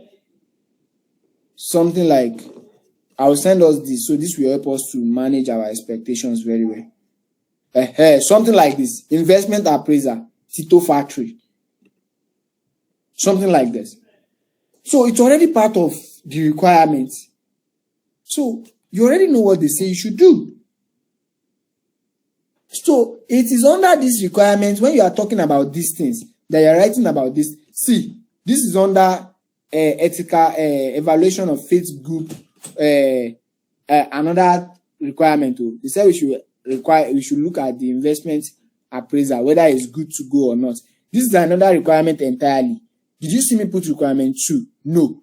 I just say this is the one that you say I should do. That is requirement 2. And I continue to go ahead and do them. Does that make sense? Guys, I need to call it a day now. If you have any personal direct question, my line is still very much available till the exam date. I'm very much happy to support us throughout till the exam day. Feel free to reach out to me for your questions or anything at all. My number is on the WhatsApp group. Let's reach out. For those of us that probably we are writing just case study, even if you are not just writing case study, please let's make an attempt to solve. Even if it is not to solve, let's make an attempt to take a complete case study and analyze, plan how you want to approach it and send it to me for review. I'm happy to also help you to review and ensure that we achieve a common goal.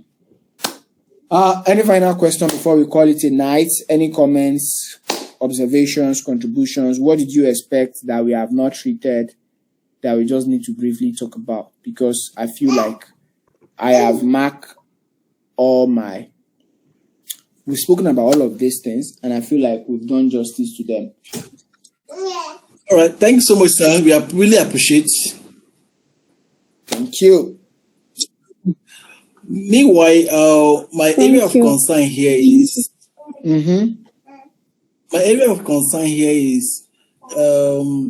the business proposal. Is there no calculation in that aspect? There will be, and I've said it that if there are calculations in the business proposal is always to check whether it will be profitable or not, right? Yes, sir. Then the next thing is to look at what are the expected inflow if you go for the business. What are the expected outflow? Match both of them. When you match them, it is usually, when it comes to ICAN business proposal stuff, it is usually most of the time minus and plus and minus. So match outflow with inflow. By the time you match them, whatever result it gives you, that's what you use to determine whether or not for them to go ahead. Let's now say that they brought something that is out of this world that will require heavy calculation. Don't worry yourself too much. I've told you to do planning.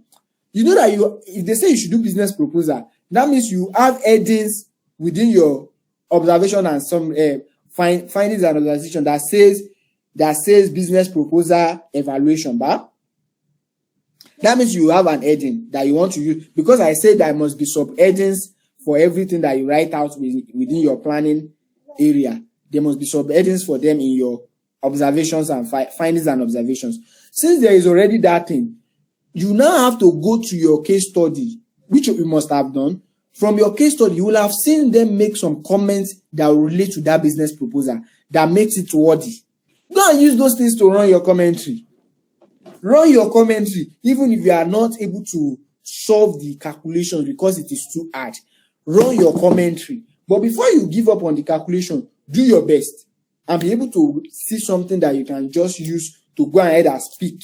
Because at the end of the day, it is report writing. It is report writing. You can make your report based on what you know too. It is report writing. I hope that answers your question. Now, please look at the statement of account again. The earning before interest and tax.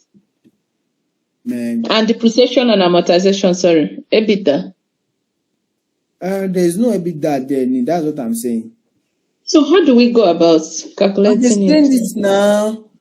Please, I didn't get it. Okay. You take your profit before taxation. Because EBITDA is earning before interest and tax, depreciation and amortization. Depreciation and amortization, yeah. So what you will now do next is you add back your depreciation and you add back your finance cost. Finance cost is your interest. You add both of them back to your profit before tax. That's all. Okay, thank you. Guys, are we good to go? Can we call it a night? You guys are exhausted. Please don't forget to send that stuff, boss. No, you will get everything. You will get everything that we use. Thank you. Good night. Yeah, thank you very much, guys. Good night. Thank you. Thank you. I hope we really get value for this class. Thank you. Yes. Yes, sir. Thank you so much. Yes. Thank you, sir. Good night.